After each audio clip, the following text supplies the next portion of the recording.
Han Sen successfully drew away the flying centipede, and it went back to chasing him through the forest.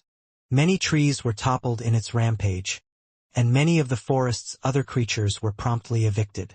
Those that could fly soared away in fright, whereas others fled as quickly as they could on foot. Every other creature in the forest seemed terrified of the centipede.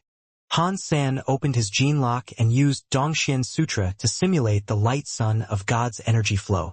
It increased his speed by a good deal, but even then, it wasn't enough to gain a good lead on the foe that pursued him.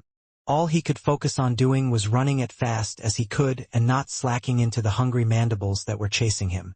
This monster was incredibly powerful, and it was something the Adaraid would surely struggle to beat. The Adaraid wasn't weak, but the size between the two was not comparable. The blood centipede had a unique power that made it far stronger than the Adaraid, too. The Adaraid could protect herself, but she couldn't stop the blood centipede. That was why Han Sen could only try to escape. In this large, dense, and ancient forest, Han Sen ran as fast as his legs could carry him. He had been doing so for a while, and he had gradually lost all sense of direction. Han Sen thought about throwing the centipede's egg away, but he didn't want to. Han Sen tried to let the little angel draw the attention of the centipede, but it was as if it had locked onto Han Sen, without a care for anything else. The little angel swung her great sword at the centipede many times, but the creature had countless wriggling legs that blocked each attempted attack. She couldn't get a hit in. Han Sen kept running until there were no more trees to evade. After leaving the canopy of the forest behind, he found himself before the slopes of a grand mountain range. He had no idea where he had come to. Han Sen had no other choice but to run headlong up the mountain. He circled one of the mountains and tried his hand at fighting the centipede for a bit. Han Sen felt strange. When he was in the ancient forest, he had seen many creatures fleeing for their lives. But these mountains were barren, and not a single creature was around. After running the length of 2 mountains, he hadn't managed to see a single other creature. It was a dull, lifeless region, composed of gray crags. Few plants grew there also. Han Sen did not have the time to stop, poke about and ponder the area he had stumbled into, however. With his gene lock running, he was on a timer. He had been running for half a day, and he was already starting to feel exhausted. His body was in agony, and he feared if he kept going, his body might end up permanently damaged. But still, he couldn't afford to stop, and turning off the gene lock would remove his ability to simulate the light sun of God's energy flow. This would result in his speed decreasing, and the chance of him not being able to outrun the centipede's crazed pursuit. Han Sen gritted his teeth and took the centipede egg from his pocket, planning to throw it at the centipede so he could escape the area with life. He turned around to take a look and noticed that the blood centipede was no longer directly behind him. In fact, the centipede was down near the foothills, merely crying out to Han Senator it didn't come after him, as if it were afraid of something. Han Sen was surprised, to say the least. He looked around and saw nothing out of the ordinary. While the craggy mountains appeared nearly identical during his run, he had drawn close to a mountain that was different than the others. The mountains around the one he was on were gray and rocky, but the one he was on now was blue. The rocks there appeared to be metallic. He wasn't sure what made this mountain so unique, but the scary centipede only roared and did not come up. Despite its desire for Han Sen's blood, all it did was twirl and writhe around, breaking the rocks that peppered the foothills. His power did not matter in the shadow of the blue mountain. It appeared. Han Sen acknowledged something was wrong, and so he quickly cast Dongxian aura. Still, he did not notice the presence of anything strange around. There did not seem to be any life on this mountain. Han Sen felt relieved, for he was at least out of danger for the time being.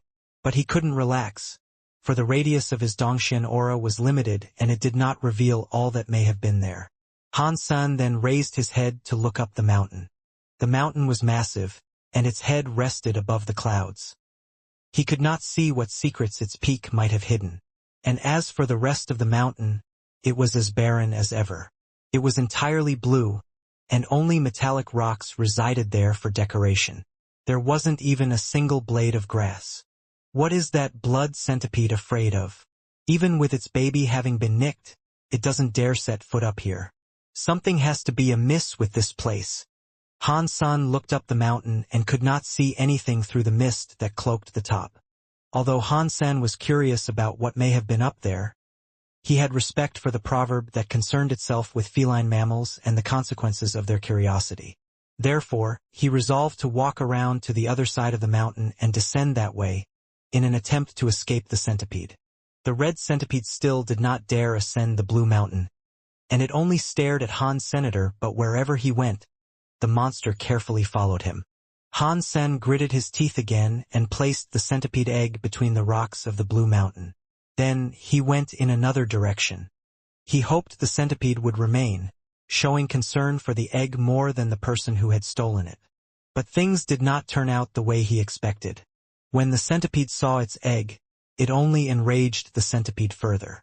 It still wouldn't ascend the blue mountain, and instead, it wriggled with greater ferocity as it traced Han Senator. Its exclamations were even louder as well, and the pitch of the echo was heightened as its wretched voice carried across the mountain range. The sound of rocks breaking continued under the jittery legs of the centipede as it traced the egg thief. Big marks and clefts were left in each ravaged rock. This guy really wants me dead. Han Sen's heart sank. He imagined the best he could do right now was use his little angel to take the egg and lead the monster away. But just as Han Sen was willing to do this, he suddenly heard the sound of a bell toll from atop the mountain. Dong! The sound of an ancient bell rung from high above, echoing across the expanse of mountains.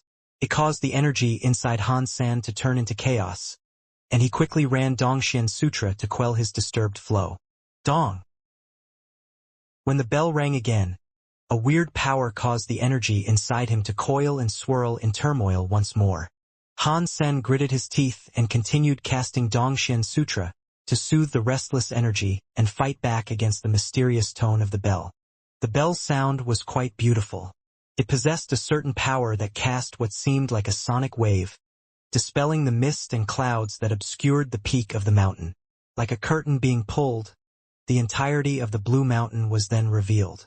There were 6 different bell tones in total, and Han Sen managed to hold on against their clanging. But later, it took him half an hour to fix the energy that had been disturbed inside him. Slowly, he opened his eyes. The mist that veiled the peak was gone, and now only wisps circled the mountain instead. You could see the clouds 1,000 meters away from the mountainside, as there were no more clouds within or beyond the circle. Han Sen looked at the blue mountain's peak and tried to see what was there. He was eager to learn where exactly the bell had tolled from. Han Sen's pupils shrunk. He saw a mysterious, blue shelter residing atop the peak. His presence there was like a castle, perched in the heavens. The blue shelter looked rugged, though. Many parts of the building had fallen and crumbled. Even the gate of the front wall had fallen, succumbing to mounds of dust. The place looked as if it had been abandoned a long time ago. Shelter? How can there be a shelter out here? I wonder, is it a human or spirit shelter? Han Sen observed the distant shelter as best he could, but did not see too much. Although it seemed to have decayed over time's relentless march, it still looked solid, perhaps even operable. It looks like the shelter isn't home to any humans or creatures. If it is, why would it be in the state it currently is? But then again, why would the blood centipede be so afraid of it? It won't even ascend the measly foothills of this mountain. Does a scary creature reside in the shelter? Maybe? While Han Sen pondered the stockpile of questions that now occurred to him, he saw the blood centipede start moving again.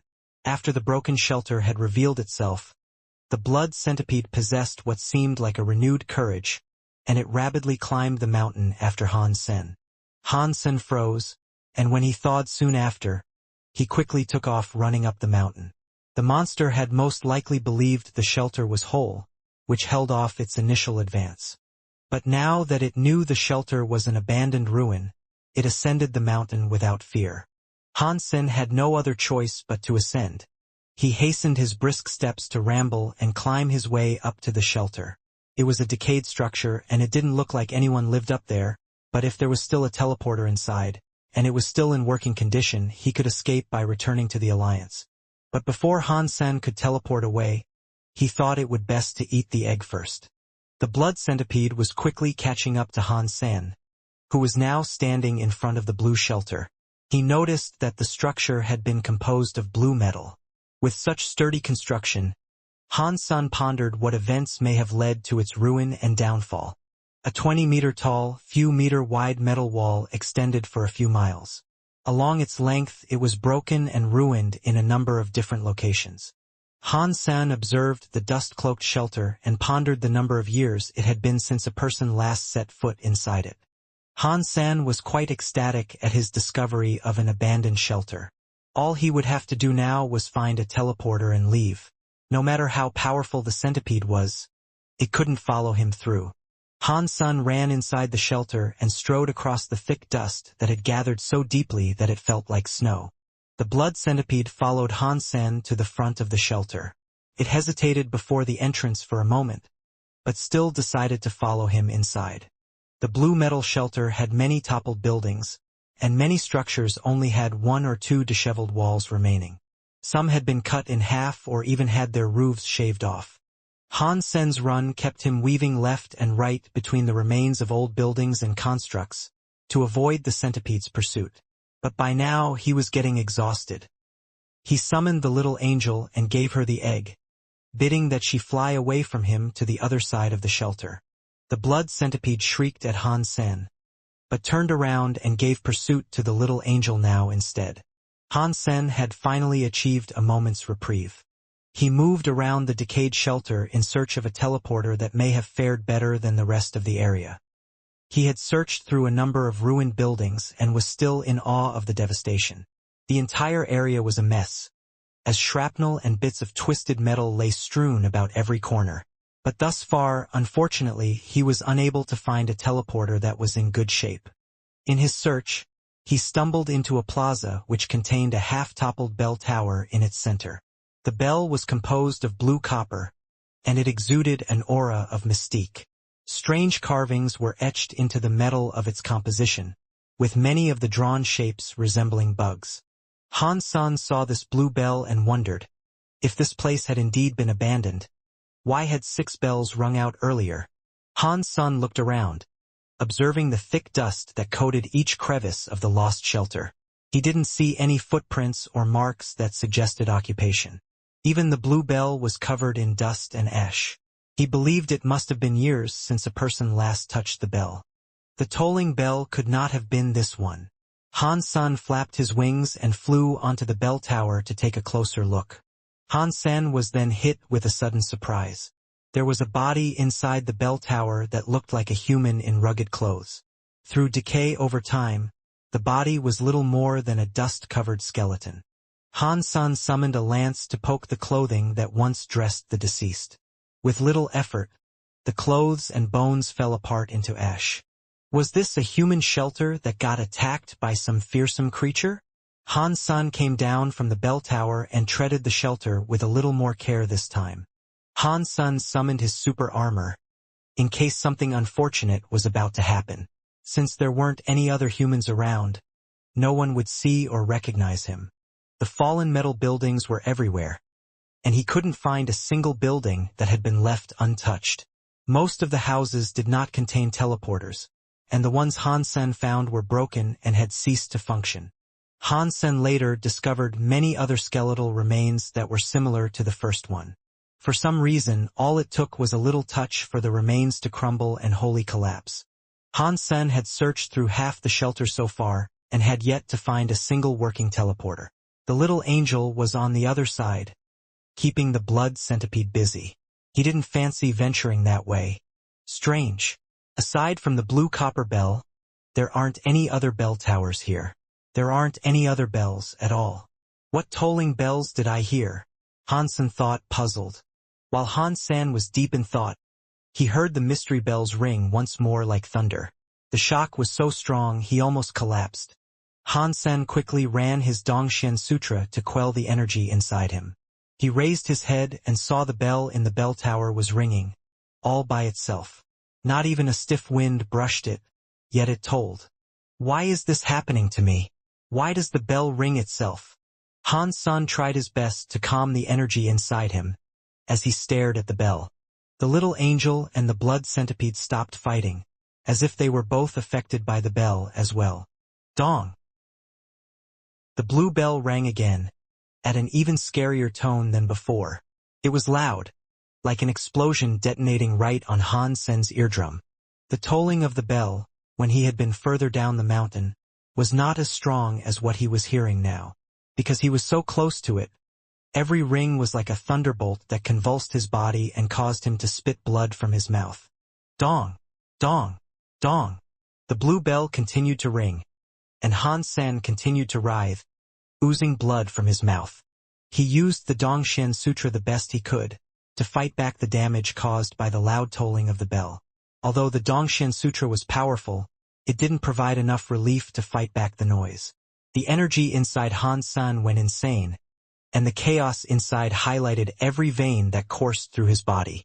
A green vein, in particular, began to expand in his body, looking ready to rupture.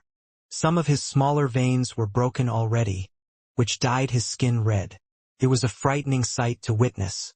The blood centipede was not doing any better. In its agony, it twisted and wriggled around on the ground, toppling many buildings. Its madness only generated more noise. The blue bell seemed to deal damage to any creature that heard it. The more energy a creature had, the more damage it suffered. The blood centipede must have been a second-generation super creature. Its energy was incredibly powerful, but it could not withstand the noise of the bell, and as a result, its energy was disturbed. Its innards were a mess as its energy caused chaos within. The centipede twirled round and round in a craze. The little angel, however, was not affected. Her body's energy exuded a holy presence, and because of her purity, the bell could not deal damage to her. But the little angel still had to fight back the noise, and so couldn't do anything else. Cough! Han Sen heaved another unhealthy amount of blood. His Dongshan Sutra could just about manage to deal with the noise, but his fitness was lacking. As such, he couldn't deal with it half as well as the little angel could. The Adderade was not a protector pet, so there was nothing she could do for Han Senator, so Han Sen continued to cough up blood with the feeling that his body was going to implode.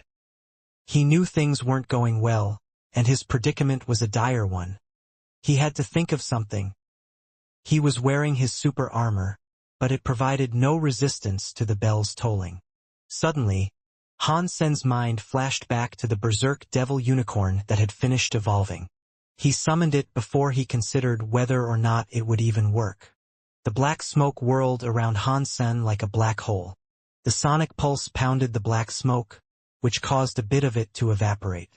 Its disappearance revealed Han Sen slightly, consumed by the protective smoke. But when the noise halted for a moment, the black smoke fully rejuvenated.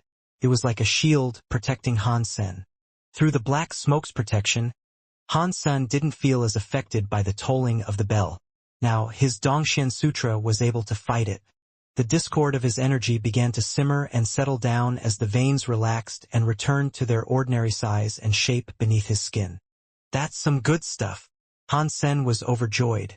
He then thought to himself, if the devil unicorn can block elemental attacks, does that mean the bell's noise is a special sort of element itself?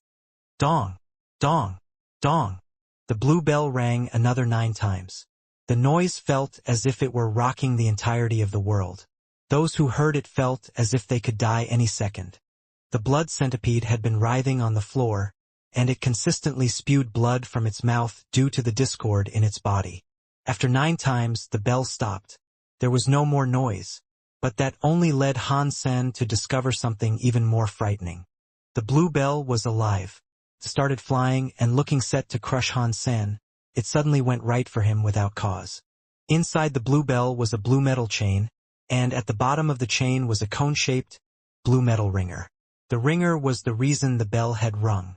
Luckily, Han Sen's energy was no longer messed up and he could focus. Quickly, he jumped and rolled away, evading the blue bell that tried to land on top of him. Fortunately, the bell was not as quick as he feared it might be, which allowed Han Sen to dodge the attack. The blue bell missed Han Sen, but it didn't try again. It immediately stopped going after Han Sen and went after the blood centipede instead. The bell spun around and around like a saucer as it went. When it arrived, the bell that was only as tall as a human morphed its shape. As it hovered above the writhing centipede, it expanded until it was large enough to consume the entire creature. Seeing this gave Han Sen the heebie-jeebies. Boom! The blue bell landed atop the twisting centipede, and then Han Sen heard noises come from within. He heard the centipede trying to fight its way out of the bell's entrapment. The noise that emanated from the bell was not unlike the ringing he had heard earlier. Every tone was a shock, and Han Sen had only his devil unicorn to repel it. Of course, it wasn't half as effective as the noises from earlier, as it wasn't a proper tolling. These noises were created by the panic centipede, and as such the devil unicorn could block each pulse. Han Sen carefully observed the bell once more and did not see anything too strange. Many patterns, shapes, and symbols of bugs had been etched as adornments on the bell. As fascinating as they were, Han Sen had no idea what they meant. The blood centipede continued fighting on the inside for half an hour, until its noise gradually weakened. After another half an hour passed, there was no more movement to be heard, at all. Han Sen then finally saw the blue bell move again. It spun around in the air again before shrinking down to its initial size. When it was about as tall as a human again, it went for the little angel. From its time beneath the bell, the blood centipede had now become nothing but bones. It looked as if it had been dead for a good many years, just like the bones Han Sen had seen earlier. But the little angel wasn't threatened. She dodged the incoming bell with ease and then smacked it heavily with her great sword. A deep cleft was left in the bell's side, which made the object squirm backwards and unleash more of its horrible tolling sounds. The little angel's energy was messed up as a result, and she had to cast her energy flow skill to ease it. She could not dodge the bell's attack due to this, and all she saw was the bell spinning towards her. The little angel hastened her cast and was able to quell her inner turmoil and evade the bell's strike with just enough time. Still, by exerting so much effort, her energy had become even more messed up. Han Sen then decided to summon the little angel back to the Sea of Soul, which made the bell lose its target. But after the little angel disappeared, it did not turn its attention to Han Sen as it had previously. It merely flew back to the bell tower and reattached itself. What is that thing? Is that a super creature? Han Sen was flabbergasted. Aside from that, he couldn't think of what else it could have been. Han Sen had never heard of a super creature using bell noises to kill people before. Han Sen looked at the bell once more and then walked near the corpse of the blood centipede. When Han Sen touched it with a bit of strength, it crumbled into dust. This blood centipede's essence has been drained by the bell. Han Sen was surprised. Clearly, the monster bell used the tolling sound to screw with the energy flows of its potential victims. When people or creatures were in pain and struggling with the confusion of their energy going haywire, the bell would fly out to cover them. That was what had happened to the blood centipede. Such a terrifyingly powerful foe was completely drained of its essence in less than an hour. Han Sen now knew the bell was a frightening thing. But fortunately it was slow, and if you could repel the noise, then you didn't have to be too afraid of the fiend. The blue bell only attacked Han Sen once, and after he dodged it, it didn't attempt to get him again. It had some intelligence, that much was certain. It most likely realized Han Sen was too agile for it, and there was no use going after him. What a strange super creature. I wonder what manner of beast soul I would receive if I killed it. Han Sen gave the blue bell another look, the grimace of greed creeping upon his face. But killing the bell wouldn't be easy. Merely attacking it would generate the sound that disturbed energy flows. Hurting the monster meant hurting yourself. There would have to be another solution for killing it. It was a shame the little angel was not a spirit. If she was a spirit, she could use the devil unicorn beast soul herself. With the protection of the devil unicorn, her energy would not be disrupted and she could fight the bell with all her power. But she wasn't a spirit, she was a pet. She was unable to use any beast souls as a result. Han Sen continued to observe the bell for a good long while, but he could not come up with a better solution. He summoned his little angel again and got her to attack the blue bell once more. Dong!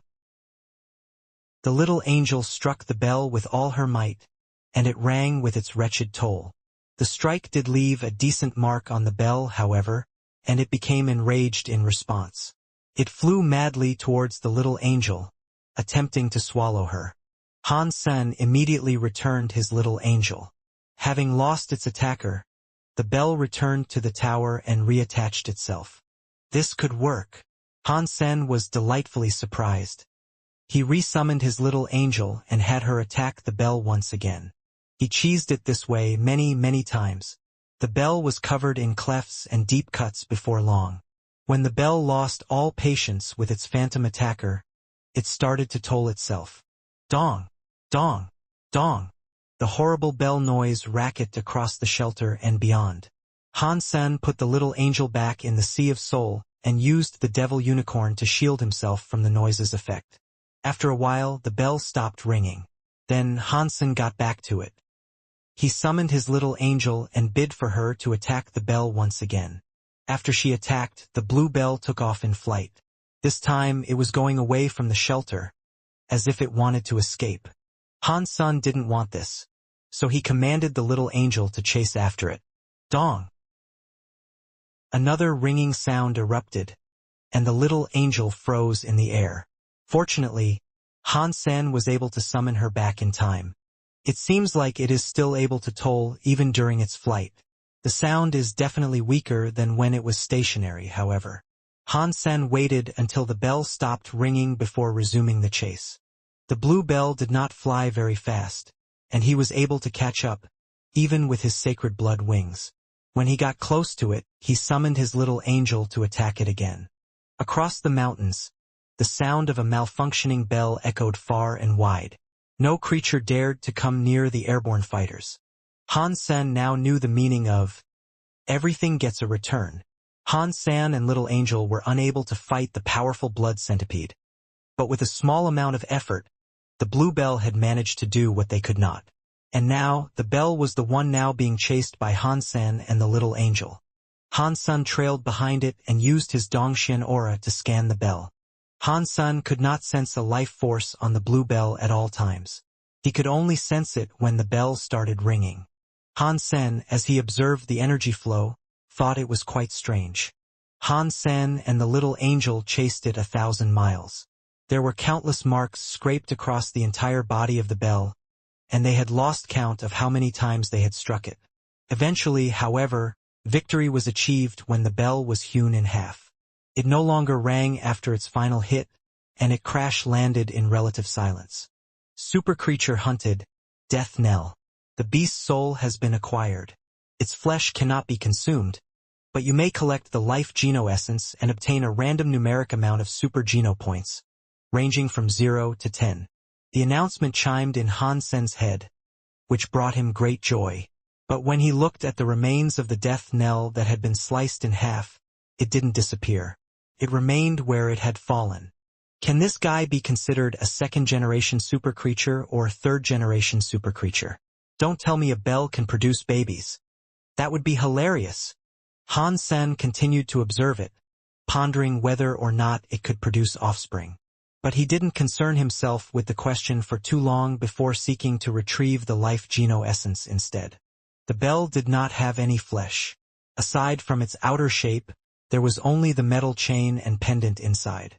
Han Sen looked at the pendant and summoned the Little Angel. He asked her to strike the pendant, which cracked open to release its blue life geno essence. I am going to be rich. A centipede egg and a life geno essence? And the strange death knell's beast soul on top of all that? I have earned a lot today. Han Sen was more than pleased. He took another look at the shattered pieces of the slain bell, which lay scattered about. He brought out a bag and collected all the broken bits, crushing some of the bigger parts to fit them all in. Then he summoned his golden roarer and placed the bag on it. With his rewards in hand, he turned to ride away. Han Sen put away the life geno essence and let the Little Angel crack the blood centipede's egg open for him. The Little Angel sliced the egg, and that chimed the announcement. Super creature hunted, Thousand-blade blood dragon baby. The beast's soul has not been acquired. Consume its flesh to obtain a random numeric amount of super geno points, ranging from 0 to 10. Han-san quickly lifted the egg that had been cracked open and consumed the yolk that was inside. The juice tasted like coconut, and it was quite nice. It surprised him as it didn't taste like any creature. Thousand-blade blood dragon baby consumed. You have received 1 super geno point. This notification played a few times, and a huge smile burst on Han-sen's face. Try as he might, he could not stop grinning. A warmth swirled around inside his body and blended with his blood. The blood cells seemed to quickly morph, and they felt different from before. When all was said and done, the thousand-blade blood dragon baby had given Han-san 7 super geno points, which brought his total super geno tally up to 24. His fitness felt an immediate increase. After consuming the thousand-blade blood dragon baby, Han-san spent some time researching the energy flow of the blue bell. If he could simulate its energy flow, he could absorb its life geno essence. Han-san used Dongxian Sutra to simulate Death Knell's energy flow and felt his entire body vibrate. He heard the sound of a bell ring, and his body throbbed to its chime. Han-san flicked his arm, which generated a noise not unlike the death knell. The bell sounds no longer affected Han-san, but they made the golden roarer by his side shake. This is interesting. If I use this skill and people hit me, it should issue the same results as the death knell did. The sound generated should screw with an attacker's energy flow. Although I cannot simulate it to its original power, it might still come in handy. But this bell noise affects everyone and everything. It can even hurt my friends. I need to be careful when and where I use it, lest I commit friendly fire. Han-san was quite interested in Death Knell's energy flow. He tried it out for a while before trying to refine the bell's life geno essence. As Han-san began to refine the blue metal life geno essence, the cells in his body started to become lively. Although the life geno essence was named after death, its effects were to provide rebirth and a strengthening of one's genes and very life. When the refinement process was complete, Han-sen's absorbance of the Death Knell life geno essence provided him 8 super geno points. This brought his total super geno tally up to 32. These are some good rewards I have received. If this continues, it won't be long before I max out my super geno points. But Han-san had to ask himself a serious question. Was he strong enough to visit his mother's shelter? With his own power, and the aid of the silver fox and little angel, few creatures could threaten him. As such, he could consider going to visit her. Although the trek to see her would be a few 100,000 miles long, Han-sen had to go. If he didn't, he wouldn't be able to help his mother increase her super geno points. If his mother could max out her super geno points, she would have a much higher chance of surviving when she became a surpasser. Becoming a surpasser meant you would obtain another 100-year lifespan. When your lifespan was over, you'd have to take a chance rather than sitting there waiting to die. Han-san was now preparing to ask for Huangfu's help. He wanted to establish the road he might take that would lead him all the way to where his mother lived. He could kill super creatures along the way, meaning it would not be a fruitless effort for himself either. Han-sen. As Han-sen walked past a human shelter, someone called his name. Han-sen heard the voice and noticed it sounded familiar. He could not, however, recall to whom it belonged. He turned around and saw a big man running towards him, which surprised him. "Brother Fist!" Han-san shouted when his eyes recognized the face. He was one of the leaders of the Steel Armor Shelter's army. Although he never spent much time with Han-san, they had a friendly relationship and had cooperated on various occasions. Brother Fist was a friend of Fang Jingqi, and Fang Jingqi was one of Fang Xuexi's elder brothers, who had grown up with Han's senator. Brother Fist was also a good friend of Tang Jinliu. That was why they respected each other, despite not having done much together. "It really is you. That's awesome." Brother Fist was enthusiastic, but Han-sen wasn't sure why he was so ecstatic to see him. He approached Han-sen and gave him a big hug. Han-sen froze, thinking he was being too passionate in his greeting. The hug was strong, and he thought his back might break if the man squeezed any tighter. "Brother Fist, I know you love me, but I am a raging heterosexual. and this is getting a little awkward. Han Sen slipped out of his grasp. Han Sen was quite tall himself, but Brother Fist was even taller, standing about 2 meters tall. You feel awkward? I don't. Brother Fist patted Han Sen's shoulder, smiling as he spoke. Han Sen immediately felt a shiver run down his spine as he looked at him. Fist laughed and said, I do love you. I love you so much. Seeing you here brings tears of joy to my eyes. So why don't you come help me and Fong take a spirit shelter? Fong Jingqi is here? Han Sen asked with a tone of surprise. Me and him are stuck at the hip. We are like 2 peas in a pod. I can't believe we both arrived here in this dump. Upon our arrival at the second god sanctuary. There are no resources here, and neither are there many elites. I still need to collect a whole trove of sacred Geno points, so we're making plans to take down a royal shelter to make our lives easier going forward. There is a small number of elites nearby, and we figured we would have need of their help. But here you come. Passing me by? It's a stroke of good fortune. Brother Fist tugged at Han Sen's arms as he kept walking and explaining how things had been. The area was a little better than the icefield had been when Han Sen first arrived there. Still, there hadn't been much change since. Brother Fist and Fong Jingqi were not living here happily. As a result, Brother Fist and Fong Jingqi were therefore trying to take down a royal shelter that resided at the base of a nearby mountain, so they could have a safer place to stay. It would provide them a base before the rest of the mountain as well. It would be a humble beginning for their future endeavors, which would include hunting many of the monsters that resided on the mountain beside it. Han Sen followed Brother Fist to a night-class shelter. Fong Janqi was there, and when he saw Han Sen, he had a similar reaction to Brother Fist and said, Han Sen, what brings you here? Oh, what a wonderful opportunity. We are off to try to take down a royal shelter. So you should join us. Han Sen smiled and agreed. He'd be able to obtain a new royal spirit, and at the same time help old friends. He didn't see a reason why he should refuse their polite request. It had been a long time since Han Sen last collected a spirit, and he hoped it would be another beautiful lady spirit. She'd fit in nicely in the ranks of his goddess army.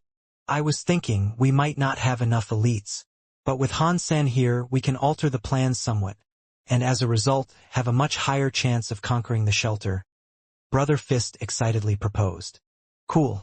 Today, the Thunder Shelter and the Devil God Shelter's people are coming.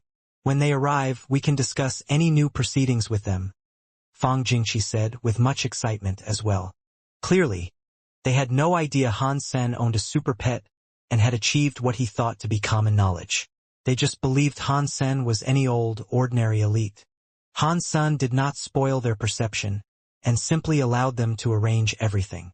He only had to help them and get the royal spirit when the time came. With his power, there was no possibility of him failing.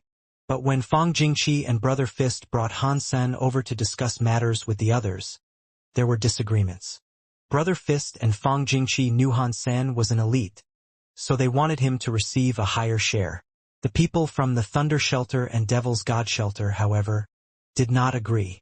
They insisted Han Sen was just another component of the team, and he shouldn't receive preferential treatment when it came to the distribution of loot. They argued about it for some time with no resolution. If you guys say he is as strong as he is, then why don't you two just go with him and get it done without us? The Thunder Shelter's people said, as they started to get annoyed. Chen Jiang, how can you say that? We are cooperating to take down the shelter together. We have plenty of time to discuss this, Brother Fist said, frowning. Chen Jiang, from the Thunder Shelter, replied, if we are cooperating, then we should use the contract we have already signed and settled on. For you to go out in search of someone else is a concern of yours, where the rewards come directly out of your own shares. You cannot burden us with someone whose aid we have not asked for. Why should we give him anything? With our manpower like this, taking down the royal shelter will cost us much. Han Sen is a fierce and strong elite. He can secure our victory. Our sacrifices will be considerably lessened by his presence. I assure you, Brother Fist explained. Han Sen wasn't really interested in this talk of a cut. All he wanted was a new spirit, and he'd have long been gone had the possibility of earning one not been a prospect. Extra money made no difference to him, so earning a cut didn't really entice him. Furthermore, he'd be under obligation to aid the shelter in the future, if it ran into any issues. But Brother Fist and Fang Jingqi had already made a mention of his supposed desire for a cut. Even though he didn't want any shares, if he were to correct them, he'd do nothing but embarrass them. Oh, come on. Who do you think this guy is, Coin? If he's that good, then why bother coming to look for us? Go and take down the shelter all by yourselves. They can do that, can't they, Lu? Chen Jiang then dragged the Devil God Shelter's leader, Lu Tai, into the argument. Lu Tai said, Chen is correct. After everything was supposedly prepared, you are the one who has brought an extra person into this. Our shares have been settled, therefore. There is no need for us to make a change that would accommodate him. Chen Jiang and Lu Tai were not budging on their stance, and Brother Fist and Fang Jingqi could not take back their proposal. Brother Fang and Brother Fist, can you guard the shelter? Han Sen asked them, seeing that their argument had now come to a standstill. Brother Fist wasn't sure what Han Sen meant, but right now, he couldn't allow anyone to believe he was weak. In fact, Brother Fist and Fang Jingqi were the strongest evolvers in the region. The Thunder Shelter and the Devil God Shelter combined would not have the strength to take them on. They wanted more resources, which was why they wanted to take on the Royal Shelter. They had already pledged a large amount of their earnings to the other two shelters evenly, accepting only a third. It was a generous offer. If things were done properly, where shares correlated with the actual power of the parties involved in the deal, Brother Fist ought to have received at least 50% of the entire pie. There were not many people in his rank, and Brother Fist wanted to take down the shelter with haste. Therefore, he conceded to accept this lesser amount. Fine. There is no need to cooperate. We will indeed tackle it ourselves, Han Sen said. When Han Sen said that, everyone just looked at him without saying a word. Brother Fist looked ready to say something, and he moved his lips to do so, but no words were vocally drawn. He thought Han Sen had suggested something ludicrous and quite frankly impossible. If they could not take it, it would only lead to trouble. But again, he did not want to look weak, and so he held back what he initially wanted to say. Brother Fist and Fang Jingqi, do you really trust this man that much? Chen Jiang asked, with a tone of disdain. Lu Tai then added, does that mean an end to our proposed cooperation? Brother Fist was unsure of how to respond. He looked at Fang Jingqi, who squinted his eyes and said, yes, it does. I wish this day could have proceeded as planned, but you were unwilling to budge on your stance. Thus, we have no choice but to pull out. Fine. We'll eagerly await the news of how you and your pretty boy elite fare in attempting this conquest of a royal shelter, Chen Jiang said, with a strange tone. Then he left, but not before giving Han Sen one last stare of disapproval. Lu Tai looked at Han Sen and Fang Jingqi, but did not say anything. He also just left. Fang, this is possible, yes? Brother Fist did not have much of a background, and he hadn't heard the recent tales of Han Sen's accomplishments. Fang Jingqi smiled and said, if Han Sen says okay, then everything will be okay. This guy is awesome. He can even slay super creatures. Fang Jingqi had recently spent much time in his shelter, preparing for the attack. He hadn't heard about Han Sen owning a super pet, but he had heard of his initial slaying of one super creature. He just wasn't entirely sure if the story was true. Fang Jingqi also had history with Han Sen, and he knew he wouldn't say something unless he was absolutely sure of it. That was why Fang Jingqi did not hesitate in ending their cooperation. He killed a super creature? Really? I thought people only said some person from the Ji family killed one, but that was in the first god's sanctuary. Brother Fist looked at Han Sen with shock and disbelief. It was just luck. A lot of people knew about this story, so there was no need to lie about the tale's authenticity. Therefore, he confirmed it. Holy crap! You really killed a super creature? Hearing Han Sen say that, Brother Fist still struggled to believe him. Han Sen had arrived at the second god's sanctuary much later than Brother Fist did, and he lacked the confidence to slay even a sacred blood creature. Therefore, it was quite difficult to believe Han Sen already had what it took to take down a super creature. Haha, I'm just a lucky guy, Han Sen said again. Holy crap. Indeed. Why did you not say something about this earlier? If I knew you were this strong, I wouldn't even have had to talk to them. You could solo a royal shelter easily. After Brother Fist was assured Han Sen really did kill a super creature, he shouted these words out in utter glee. But Han Sen then looked to the sky and said, I'm afraid this will be difficult. That's okay. Me and Fong have a few people, and we can all accompany you. We are taking this royal shelter no matter what. It will be difficult not to incur any losses. But even if Chen Jiang and Lu Tai show up to take advantage, we can guard the place without error, Brother Fist said. No, I meant it is difficult to go now. If I go now, I won't be back in time for my lunch, Han Sen said. Brother Fist and Fong Jingqi froze for a bit. But then Fong Jingqi smiled and said, You bastard, trying to make us feel bad. Brother Fist did not mind that, however, and he said, You don't need lunch. If we're taking a royal shelter, what use would it be to come back here? I will roast meat and heat up wine for you right then and there. My Fist family makes the best grilled meat, I'll have you know. All right then, let's go, Han Sen said. We have 8 people with a fitness of over 100. And we have over 100 people with a fitness level above 60. How would you like to separate them? Brother Fist asked Han Sen, as they now asserted him as their leader. It depends on you. If you would like to hunt more creatures, then by all means bring more. If you do not need to kill them all, then just bring enough people to take over the shelter. Han Sen smiled. Brother Fist was frozen. Hearing what Han Sen said, it sounded like they wouldn't have to bring anyone. Fong Jingqi smiled and said, Bring Wang Hu and his men. We will take the shelter, but not kill the creatures there, in case Chen Jiang seeks to take advantage of our vulnerability. Are Fist and Fong Jingqi crazy? They are actually going to try to conquer the shelter with just their own people. Chen Jiang and Lu Tai, after hearing word of their endeavor, were shocked. Upon leaving, they merely thought Brother Fist would renegotiate with Han Sen and have him take a step back. They never expected them to follow through with what they had said, and actually go there with only their own men. Chen Jiang and Lu Tai quickly rallied their troops and went out near the shelter to watch how things fared for them. If they had the opportunity, they'd waylay and try to mooch off their efforts. If Brother Fist and his people were injured during their fights, but were overall nearing success, they imagined they could swoop in and claim the entire shelter for themselves. When they arrived, they saw Brother Fist atop his mount, racing towards the shelter. They were fast approaching the gate. Brother Fist did not falter or slow, and simply followed Han Sen's lead into battle. They were attempting to siege the shelter directly by attacking the main gate. What are they thinking? Do they honestly believe they can take on a shelter like this? Lu Tai frowned. Taking on a shelter from the front would consume far too much power, he thought.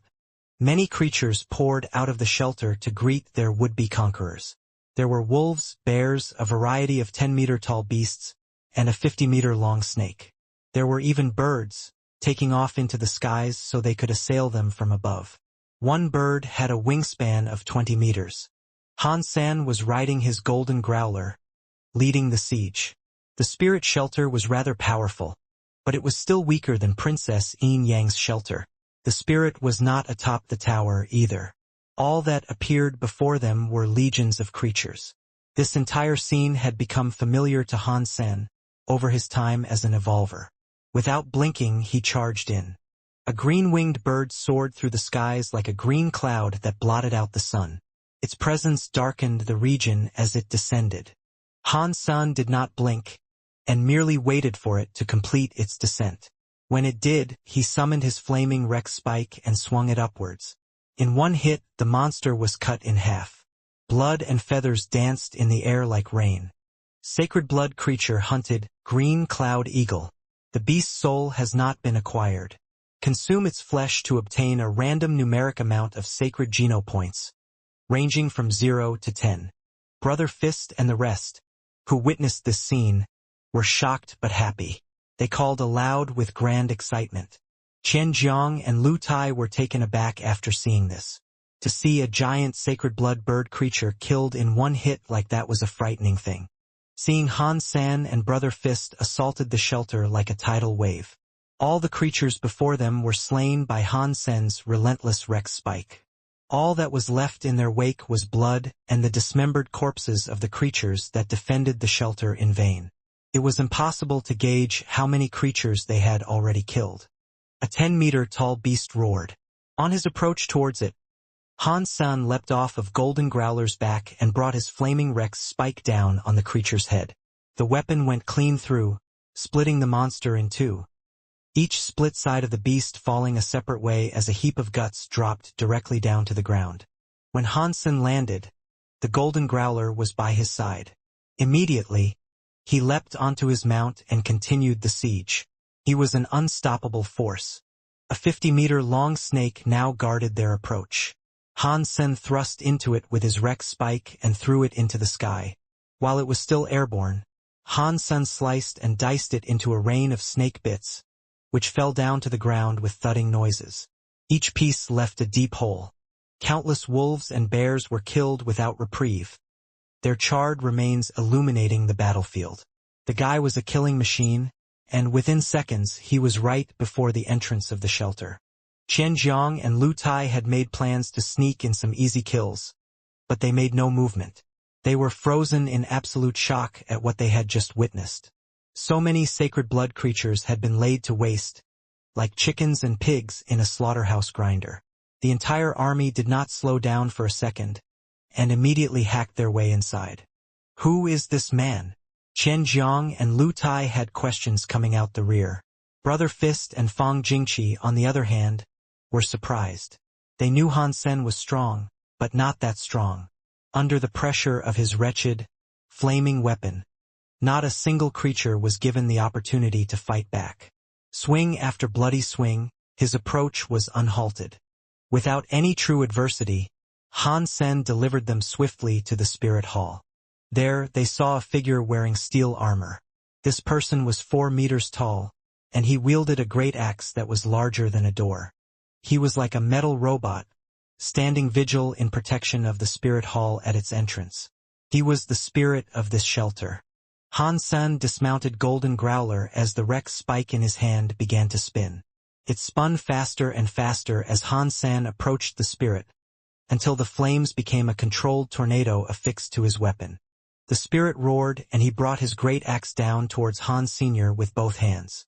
Dong! The flaming Rex spike clobbered the great axe, shattering the blade in the process. The flaming Rex spike did not stop there, though. It pierced through the armor of the spirit and drilled directly into his chest. Han Sen kept going, pushing the spirit into the spirit hall. Boom! The spirit was nailed to the statue, deader than dead could be. Han Sen did not even look at the spirit, and just casually climbed the disintegrating body that had been pinned to the statue. Using it for better grip, the spirit's body provided the elevation needed for Han Sen to effortlessly grab the spirit stone embedded in the statue's forehead. I, Steel Prince, am willing to submit and offer absolute loyalty to a new master. I will become a faithful servant from now until eternity. The steel giant respawned via the spirit stone and pledged his allegiance to Han Senator. He took off his steel helmet to reveal the face of a rugged man with long locks of black hair. Han Sen put the spirit stone against his forehead, and in the bright light, the spirit stone combined with the entity of the Steel Prince. Then he went into Han Sen's Sea of Soul. Han Sen's audience had their mouths agape. From the beginning, when they assaulted the gate, until now, effortlessly reaching the spirit hall and its master to finalize the conquest. It all happened in less than an hour. It was pulled off without a hitch at a blisteringly fast pace. The people who followed Brother Fist and Fang Jingqi looked upon Han Sen with great shock and were nearly traumatized by the repeated surprises Han Sen had been delivering. The only ones in greater shock were Qian Jiang and his people. Get a fire going. It is time we feast. The royal shelter is ours. Brother Fist brought out the wine he had stashed on his beast mount. He raised it up and took a hearty swig. As the people warmed up, following their heart-stopping surprises, they began cheering in overwhelming joy. A lot of people had readied themselves to lose not only the lives of their friends, but their own lives as well. No one expected they would pull through without a single fatality, let alone a single scratch. Chen Jiang and Lu Tai watched the remainder of the creatures flee the shelter, in deep regret of their earlier decision. They did not expect Brother Fist to have found someone so strong, who could practically solo the entire conquest of a royal shelter. In deep regret, they wished they had accepted the new terms. If they had, they'd be inside reveling in the victory alongside them. But it was now too late for them to say anything, and they knew Brother Fist would not share the royal shelter with them. Brother Fist and Fang Jingqi insisted on providing Han San a share of the shelter's future income. After a contract was signed, the terms were for them to pay out a lump sum at the end of each year. Han San remained at the shelter for one night, but rejected Brother Fist and Fang Jingqi's request that he stay for longer. Upon leaving, he returned to the goddess shelter. Aside from Prince Steel, Han San had also managed to obtain the giant snake's beast soul. It was a sacred blood class metal-bone snake beast soul that took on the shape of a spear. It was a decent weapon. Of course, Han San had no use for sacred blood beast souls anymore, and so he decided on selling it or at least trading it sometime down the line, if an alluring proposition or item caught his interest. Han San rode his golden growler across the ice field. In his hands, a blue metal bell rested. This was the Death Knell's beast soul, and it was a pet beast soul. When Han San held it in his hand, it looked like a toy bell. Seeing it there now, no one would ever comprehend what it must have been like to witness such a thing killing the blood centipede in the manner that it did. When Han San first got this pet, he wondered how he would feed it. He didn't think it could consume meat. After conquering the shelter, Han San tried to drip the blood of sacred blood creatures onto the bell. The results seemed a success, as the blood was absorbed by the bell, which soon after started to glow. That was when Han San realized the bell drank blood. But it didn't drink any old blood. It only seemed to react to blood from sacred blood creatures. Similar to the little angel, it was a picky eater. Han San wondered if, like with the little angel, sacred blood would not be enough to compel its evolution. He thought it would most likely require supercreature blood to evolve into a battle mode pet. If this guy evolves into battle mode, could it be as scary as the original Death Knell? Han Sen's heart was hopeful at the thought. For Han Sen, felling supercreatures was no longer an impossible feat therefore. Attempting to evolve the Death Knell through the method, he theorized wouldn't be an all-too difficult task. On his return to the ice field, Han Sen ran into Wang Yuhang. Or rather, Wang Yuhang caught sight of Han Sen and then ran up to him. "Bossman, might you kindly sell me the life Geno essence?" Wang Yuhang asked with a look of hope. The monster that guarded the blood spring was slain by Princess Yin Yang after Wang Yuhang drew it away. No body was left behind, only a life Geno essence. "Sure, you still haven't cashed in your 30% from before, and after the latest hunt, you are owed an additional 20%. It's yours if you can cough up the other 50% of what it costs. But you must also keep the item a secret. You cannot tell anyone that you practically stole it from the Zhao family. If they were to learn we stole their super creature, I can't imagine they'd do anything kind to us," Han Sen said. "I understand. I will tell the tale that this life Geno essence belonged to a creature we both found and fought together. I will tell this to my family as well. Aside from you and I, nobody else can possibly know," Wang Yuhang said, with a voice coated in excitement. Han Sen rolled his eyes. Zero was present, and she was most certainly aware of which creature had dropped the life Geno essence. He seemed to have forgotten about her existence. But regardless, Han Sen believed he wouldn't admit the truth to anyone. His own hide would be on the line if he did, not to mention his possession of a life Geno essence taken from the Zhao family would hurt his own family, if the truth were ever revealed. That was not to suggest Han Sen was afraid of the Zhao family. Han Sen looked for Huangfu Pingqing for assistance and brought a map of the second god's sanctuary with him. The shelter was enormous, and even with the powers of the Ares Martial Hall, it was difficult to compose such a map. There were a few 100,000 miles of uncharted regions as well. Many known places were marked as danger zones, and lengthy journeys were only made longer due to the detours travelers had to make to avoid such treacherous places. These alternate routes often tripled the length of a journey. But unfortunately, there were many places that could not be avoided at all. The Ares Marshal Hall paid hefty prices of blood for the cartography of such areas. Few people returned from exploratory ventures of such places, and once mapped, no one ever dared return. When the cartographers spied the presence of a super-spirit shelter, they would creep past them as best they could. They were wretchedly dangerous places for even elites to venture, and ordinary travelers and evolvers could never hope to traverse the danger-fraught terrain that encompassed super-spirit shelters. Han-san was more accomplished, of course, but even he would have to exercise caution when traveling across super-spirit regions. At least with super creatures, there was every chance he could either kill or evade them. The closest danger zone to the ice field, where no one was advised to visit, was called the Black Desert. This place was unavoidable, and it had earned an association with certain death. The weather there was terrible, and it was populated with countless horrible monsters. The only way to avoid venturing through the Black Desert was a detour that would take 6 months to traverse. But even then, the alternate route would require the evasion of one spirit shelter. In many ways, this alternate route was more dangerous than the Black Desert itself. Han-san was making preparations to travel across the Black Desert, as it would be too much trouble for him to take the detour. Cutting directly across would be much safer for him, and he wouldn't have too much trouble if there weren't any super spirits about. It would be a long time before he reached another human shelter, however. It was for this reason that he told Ji Yanran he would be absent for a long time. The presidential election was over, and Ji Ruozhen had become president of the alliance. Even Ji Yanran was now busy, following it.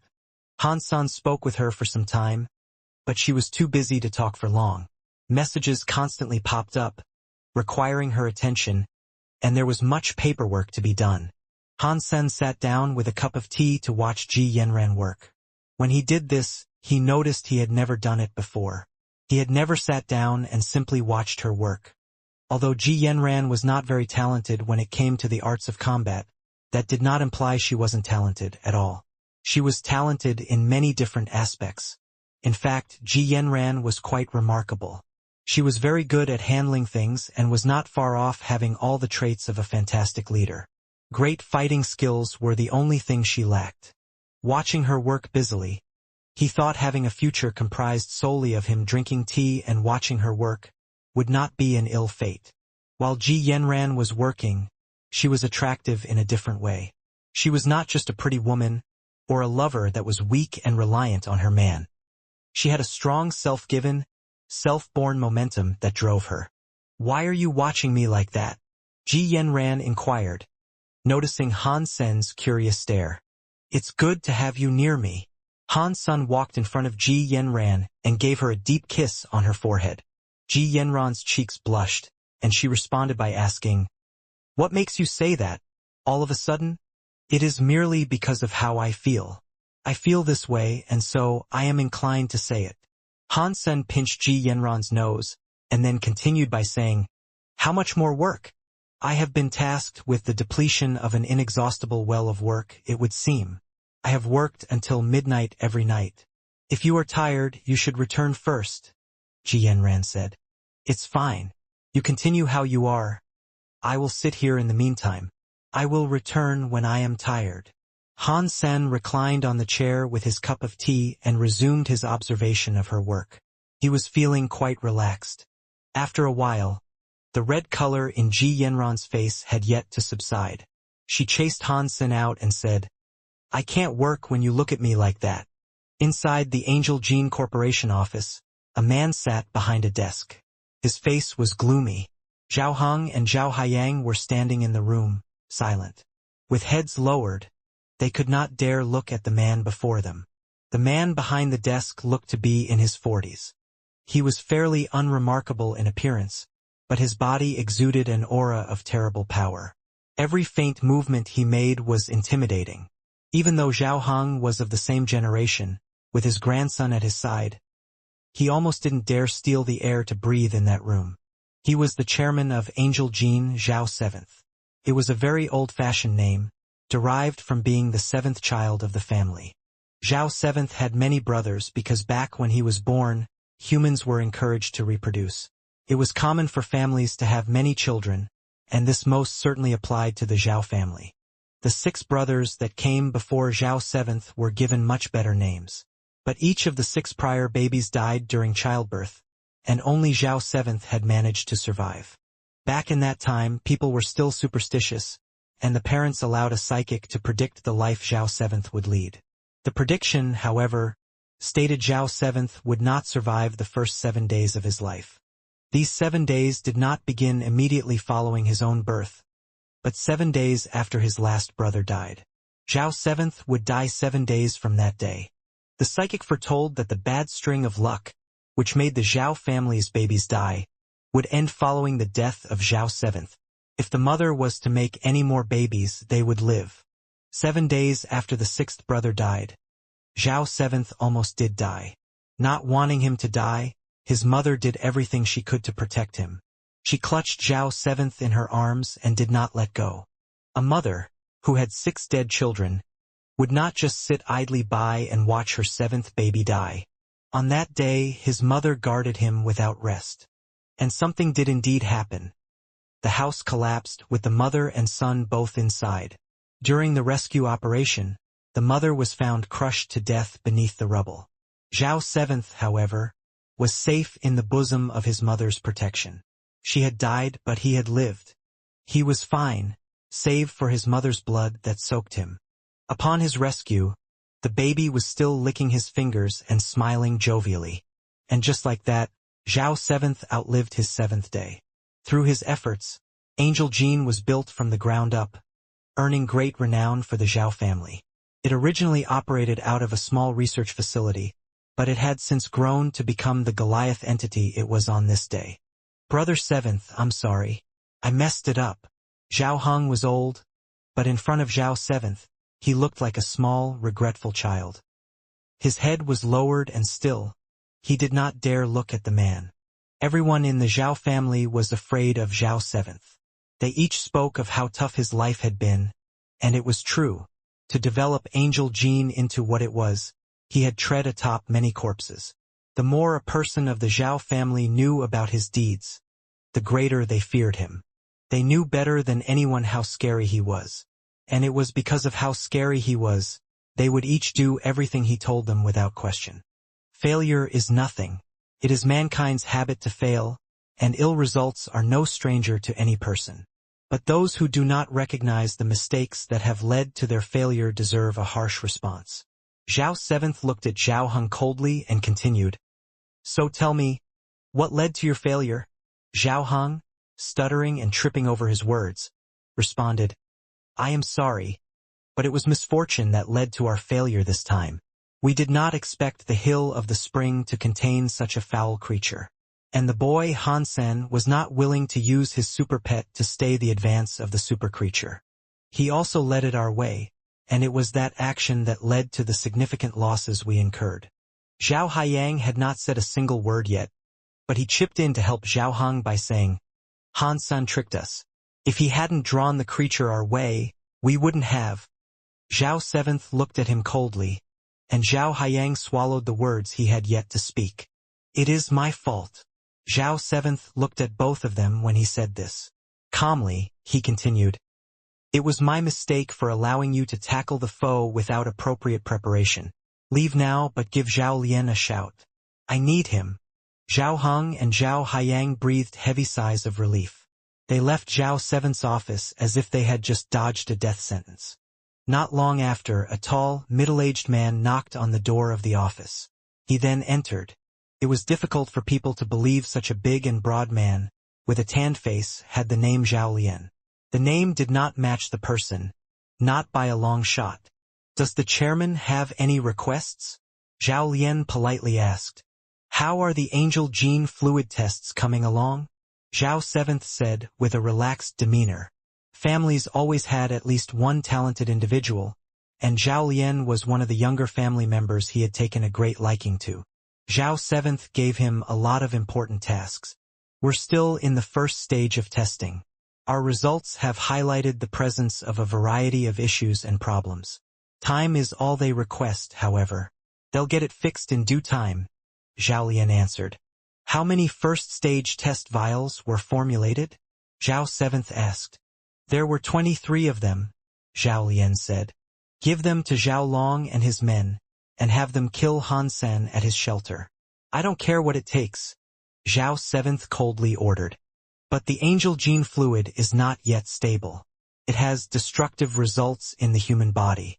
If Zhao Long and his people use it, even if they succeed long enough to accomplish their task, they may not live very long afterwards. Zhao Lian sought to speak more, but what was cut off? The Zhao family has fed and cared for them, all for this day, Zhao Seventh said coldly. He continued by saying, It's time we attempt the 4th stage test. Observe Zhao Long and his people after they use the fluid. The data you will collect is imperative for the future success of the angel gene fluid. Yes. Zhao Lian did not say anything further. He took his leave and went directly to the 19th sub-basement laboratory. The lab was filled with many busy researchers. In the farthest reaches of the lab was a glass room.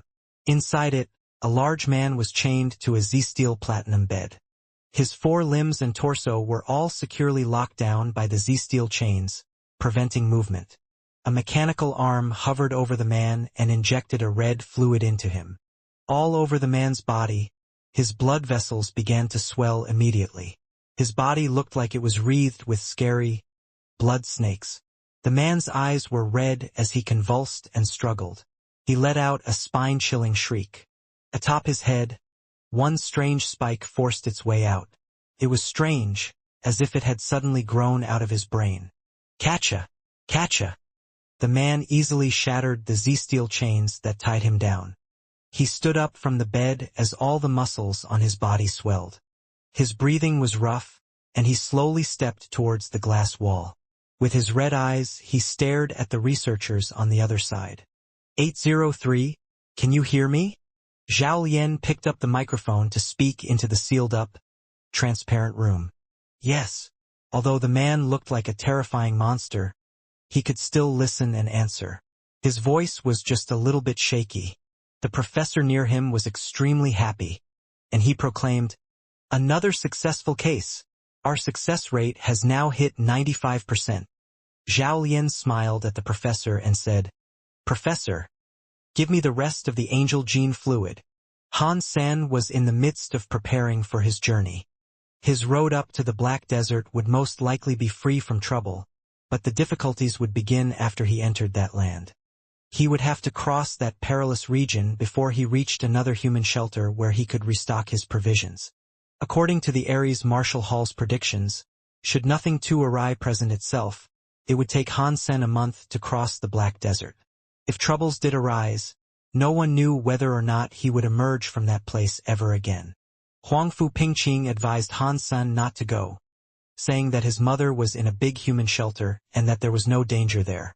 Even if Han Sen wanted to give her something, he could have sent it via delivery. He didn't have to go in person. But Han Sen knew that what he wanted to give his mother was not something he could easily trade. That was why he wanted to go there and visit her himself. Don't worry. I have a super pet. I will be fine. Han Sen smiled at Huangfu Pingqing while talking with her on the communicator. Huangfu Pingqing merely sighed in response and said, Do not underestimate that place. Our people have only traveled there once. A team comprised of 100 people were sent in, yet only 2 made it out half alive. Those who made it out weren't even sure how they did so. Their account detailed an encounter with a black dragon in the Black Desert. But another monster swallowed the black dragon up, and it looked like a phoenix. They spoke of mountains that moved, pits in the sands that consumed creatures, and worse. That place is far too dangerous for anyone to venture alone. How can dragons and phoenix exist in this world? This is not mythology. They are merely creatures. These beasts you speak of are most likely super creatures at worst. And it's not like I haven't killed a super creature before. Han Sen smiled again. I know my attempts at swaying your resolve to go there are futile. But still, I would like you to think about it and perhaps reconsider, Huangfu Pingqing said. Senior, when I make it to the other side, await my report. I'll make sure to contact you and let you know of my success in making it through. Again Hansen smiled. Okay. If you're that determined, how about you transport some beast souls on my behalf? Huangfu Pingqing asked with a wry smile. After his preparations were complete, Han Sen brought along the silver fox and left the goddess shelter. He traveled in the direction of the Devil's Mountain, and once over, he planned to veer away and head towards the Black Desert. But after arriving at the trail leading up and over the Devil's Mountain, he frowned. Immediately, he did not feel safe. I have walked this trail many times. There shouldn't be a threat. And I'm not Wang Yuhang, so I can't be unlucky enough to have misfortune befall me. Despite Han Sen thinking this, he opened up his Dongxian Sutra to scan the surrounding environment for life forces. He wanted to see if there were any powerful creatures in the vicinity. In the next second, Han Sen's face changed. He sensed the presence of many powerful creatures, all about. He could sense the force of these creatures, but he could not tell what they were. Still, just sensing such life forces was enough to make Han Sen almost panic. The energies he sensed were greater than sacred blood creatures, but not quite in the realm of super creatures. Han Sen was more than surprised, because he had never sensed something like this before. Each of the energy life forces were different, but when he looked deeper, the forces seemed comparable to his own strength. The fitness of whatever awaited him had to be at least 200. But this was a strange number.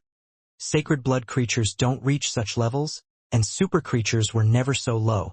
Even the silver fox had a stronger energy reading. There were more than 20 of these life forces as well. Things were taking a strange turn. What is this? Han Sen continued to scan his vicinity, and he noticed that the presences were approaching him quickly. Then, he saw some people appear before him from a nearby forest. When Han Sen saw these people emerge, he could not help but shout, "Shura! How is this possible?" Han Sen saw that each person had a horn protruding from their head, the sign of a male Shura. But Shura were unable to exist in this place, as they could not use beast souls. But as clear as day, Han Sen could see them clad in beast soul armor, wielding beast soul weaponry. What is this? What's going on? Why are there Shura here in the shelter? Did the Shura figure out how to survive here in this world? Han Sen was shocked. If what he was seeing was true, then humanity was assuredly doomed. Quickly, however, Han Sen realized something was wrong. Although they had horns similar to the Shura, their colors were off. The horns of a Shura could be black, white, gold, and purple. There were no red horns, which was what he was seeing now. Yet, the horns of those he was observing now were clearly not decorations, or some strange accessory or apparatus. They protruded from the bones of their skulls just like the ones belonging to the Shura did. If they were humans, they must have consumed super geno points. Otherwise, their energy would not be as strong as it was. They were much stronger than humans. Whoosh! One of the bloodhorn Shuras let loose an arrow from a beast soul bow. The arrow flew directly towards Han Sen with frightening power. It cracked the air in two and approached him quickly. Dong! The adorate appeared in front of Han Sen and broke the beast soul arrow. But this did not appease or make Han Sen any happier. If anything, it made him look glummer than ever. The power of the arrow was almost as strong as what Han Sen himself could achieve. Who are you people? Han Sen called out, eager to know whether or not they were Shura. We are the ones who have come to kill you. The man who fired an arrow coldly responded. He gestured with his hand, and he and his 22 bloodhorned compatriots charged towards Han Sen. On the other side of the peak, Zhao Lian was holding up a pair of binoculars. He was watching every little move with keen interest, and he recorded the results. First stage, Angel Gene Fluid versus a Super Pet. Let's see what happens. Zhao Lian looked excited, and he was eager to find out what was going to happen. But Zhao Lian knew that these evolvers, despite having a fitness level of over 100 and having consumed the Angel Gene Fluid, would still not have what it took to take down a super creature. Their primary target was Han Sen, after all. But no matter how strong the super pet was, there was only one of it. It would not be able to protect Han Sen when he was surrounded. It is a shame, though. It is a shame that I must sacrifice Zhao Long and all his people on the account of cutting down that Han senator. We should have loosed these warriors against a super creature. Zhao Lian felt sorry because the beast's soul would disappear into the empty upon Han Sen's death, and Zhao Long would not be able to test his mettle against the super pet. The people who had consumed the angel gene fluid were dead men walking, too. They could serve no purpose in the future. Dong! The Adelaide swung her sword as Zhao Long and his people approached with firm haste. In a formation, they looked set to deal with the attack. The Adelaide was a really powerful, oppressive force, but killing them in a short amount of time would be difficult. 8 of the people with bloodhorns surrounded Han Sen. The Adelaide spread its wings and flew past the bloodhorn Shura. She swung her great sword and sliced the arm and shoulder of one. The bloodhorn Shura that was dealt the blow, however, acted as if it did not even feel pain. Without a care for the bleeding puncture, it swung its beast soul sword towards the Adelaide's neck. Other bloodhorn Shura approached the Adelaide as this went on, in an attempt to surround her. She swung her great sword again and decapitated the Shura she had already injured, before dashing away to avoid the attacks of the rest. The bloodhorn Shura did not seem to fear death, and this made it increasingly difficult for the Adelaide to finish the fight quickly. The first stage angel gene fluid is clearly not as effective as we would have hoped. Plainly, they cannot compete with super creatures just yet. Their effectiveness against an evolver with an open gene lock would be much higher, Zhao Lian thought to himself, as he recorded the combat data he was obtaining from observing the bloodhorn Shura.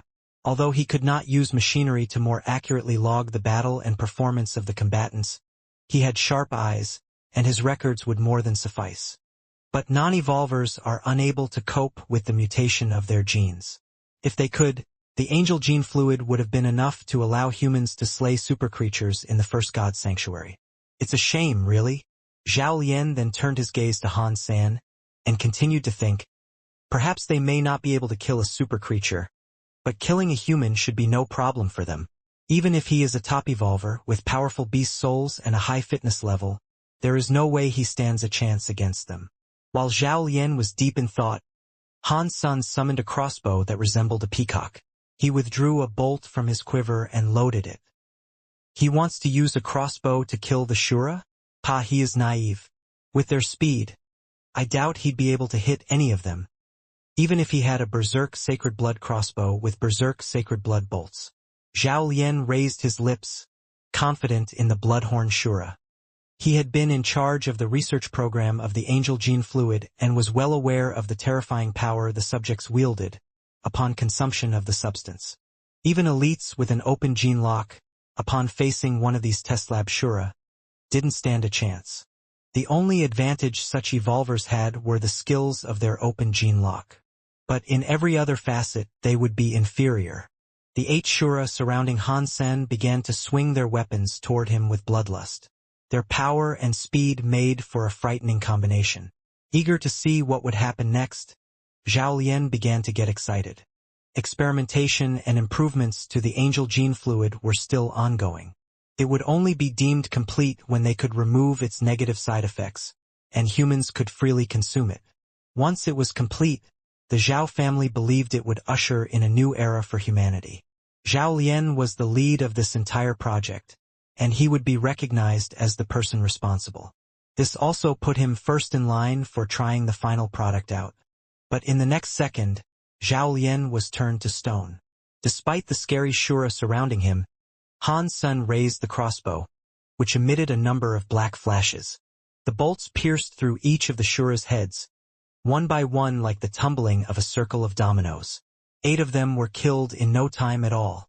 They all crumpled to the ground, none of them managing to get within 2 meters of the person they had sought to kill. How is that possible? No way. Zhao Lian's eyes were wide open in disbelief, having great difficulty comprehending what he had just seen. He did not understand how the bloodhorn Shura could have been so easily killed by a crossbow like that. The super pet itself seemed to have a harder time killing its foes. Han Sen is stronger than the super pet? That's impossible. That crossbow must be a super beast soul. It's the only explanation. Damn it! How can Hansen own something like that? How many super creatures has he truly killed? Zhao Lian quickly realized his mission today had failed. For as long as Hansen wielded that crossbow, he knew the Shura would pose no threat to him. Although the advantage he had counted on had quickly disappeared, Zhao Lian did not panic. He continued to record what he could see, the battle of the Shura and the Adaraid in particular. Within half an hour, the Adaraid had managed to kill the remainder of the Shura. The time it took for the event to come to a close was half as long as Zhao Lian had predicted. As expected, these Bloodhorn Shura still lacked the required strength and skill to tackle super creatures. When the battle was almost done, Zhao Lian packed up in a hurry and got ready to leave the area. Han Sen observed the dead bodies that lay strewn about and frowned. The bodies of the Bloodhorn Shura, after being killed by the Adaraid, began to rot quickly. Even the horns on their heads decomposed, as their mangled bodies reduced to thick, bloody mush on the ground. It was a grotesque sight. What are these things? Hansen frowned. Clearly they weren't creatures, but neither were they humans.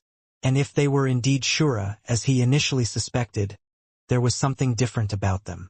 Hansen's thoughts turned to Zero, but she was vastly different than these monsters as well.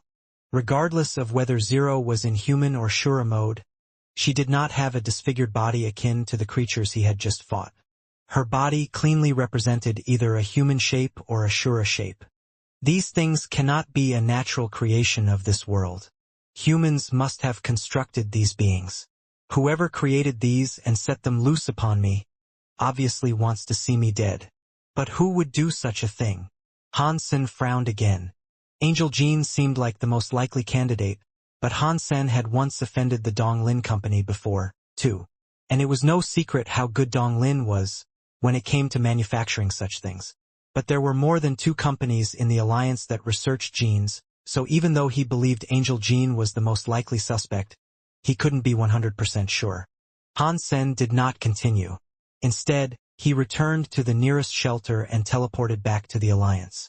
If his opponent was willing to do this to him, he was afraid of what they might do to his family. No one would dare come after him in the alliance, especially now that he was counted as one of the G family. Furthermore, he was a member of the special squad. No one would come after him there. And after all, with the technology available there, discovering who might be after him would be far easier. It was different than the shelter. So, the first thing he did when he returned to the alliance was try to contact his mother. He wanted to tell her not to spend much time in the shelter and remain in the alliance for as long as she could. Or at least wait until he arrived there to protect her. But when Han Sen called his mother, he received no answer. This made Han Sen's heart jump with worry. Han Sen called Qin Xian and asked her to send a few members of the special squad over to protect his mother and escort her out of the shelter. If they could. Han Sen was worried, as this wasn't like before. If his attackers were ordinary elites, then the special squad would have no issue protecting anyone. But the Shura he had encountered didn't even seem human. As such, Han Sen was worried about the safety of his mother if she remained out in the shelter. Qin Xian heard what Han Sen had to say and quickly contacted her supervisor, asking where Luo Sulan had gone. She was out in the shelter, and members of the special squad had escorted her on a hunt. Qin Xian told Han Sen she had already sent people to find her, and she firmly believed it would not be long before they returned. The Blue Crystal Shelter was near the Bukta Mountains, and Luo Sulan was out on a hunt under the protection of Wu Qinggang. Although she already had a lot of Geno points, her combat skills and prowess were still somewhat lacking. She had not yet even been able to deal with a mutant creature. When fighting one, the frustration of watching her fight compelled Wu Qinggang to help her finish them off. From what Wu Qinggang could see, women like her were best reserved for being of the elegant sort. He thought she would be better off never touching a weapon, and instead being waited on hand and foot by men. He thought she should forego the desire for combat and stick to enjoying girlier things like flowers and romance. There was no explicit need for her to come out and hunt. With her son's power and position, he could just keep sending her the flesh necessary for her to max out her sacred Geno points. But every month, Luo Sulan would request an expedition to go out and hunt.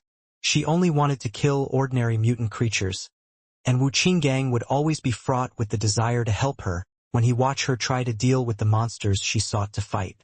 A woman such as her, he thought, was not built to fight, particularly not to fight such wretched creatures. Although Wu Qinggang felt this way, he never slacked in his duty to protect her. The last thing he wanted was for her to be harmed. He was aware that her son was also a member of the special squad, but the protection of others was a fundamental responsibility of all those who wished to be a part of the special squad. Anyway, Wu Qinggang would give his life to assure her security. Suddenly, a roaring sound came from the nearby woods. A black tiger leapt out of the brush, fast like a shadow. It's a sacred blood creature. A black shadow tiger. Why has it ventured here? Wu Qinggang's face changed. Black shadow tigers tended to reside in the deeper recesses of thick forests and had no reason to be anywhere near here.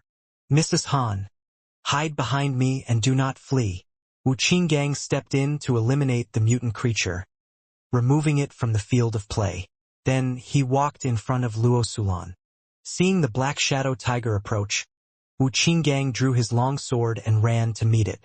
Wu Qinggang could kill sacred blood black shadow tigers, but doing so would be more difficult while having to protect Luo Sulan at the same time. But then, more roaring came from the woods. Things took a turn for the worse as another two creatures emerged from the forest. It took Wu Qinggang a moment to acknowledge what he was seeing, but when the realization struck, it struck hard.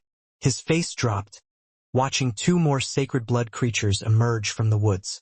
Mrs. Han, ride your sacred blood mount back to the shelter. I will keep them busy.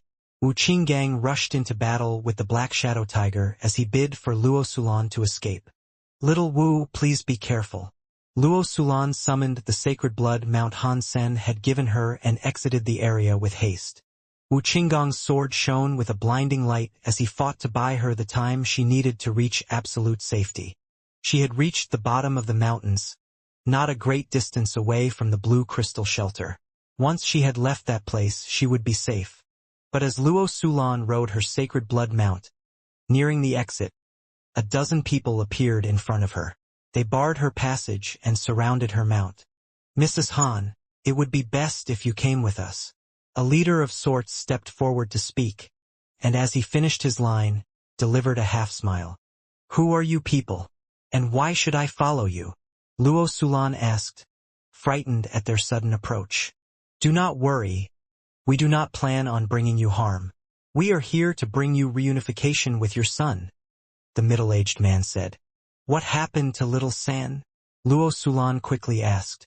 You will know once you come with us, the man said with a frosted tone. I'm not going with you, Luo Sulan said, as she nibbled her lips. Why do you even bother talking to her? Just capture her already. Another man coldly interjected. Okay, then. The other man then gestured with his hand, and the rest approached her. They knew all about Luo Sulan. She was a housewife who killed a few ordinary creatures to survive. She has been taken care of through the kindness of others, unable to fight for herself. They had already separated her from the assigned protector of the special squad, which meant capturing her would be an easy task to accomplish. You guys have parents. How do you think they would feel if they knew you were out here, attempting to kidnap a lone woman? Luo Sulan sighed as she spoke. Shut up. If you refuse to come with us peacefully, take one last look at that silky smooth skin of yours, before we cut it up and drag you away with us. Zhang Fong coldly told her. To suffer in the adversity of evil is a nobler deed than to helplessly succumb to the brutish requests of those that wish to do you harm, Luo Sulan said. Then consider our patience and politeness spent. Excuse the rough mishandling that may occur next. Zhang Fong raised his hand and tried to grab Luo Sulan by her hair and pull her off the mount she was upon. Just when Zhang Fong's hand was about to touch Luo Sulan, she raised her silky smooth hand and casually waved it in front of Zhang Fong's neck. Plop!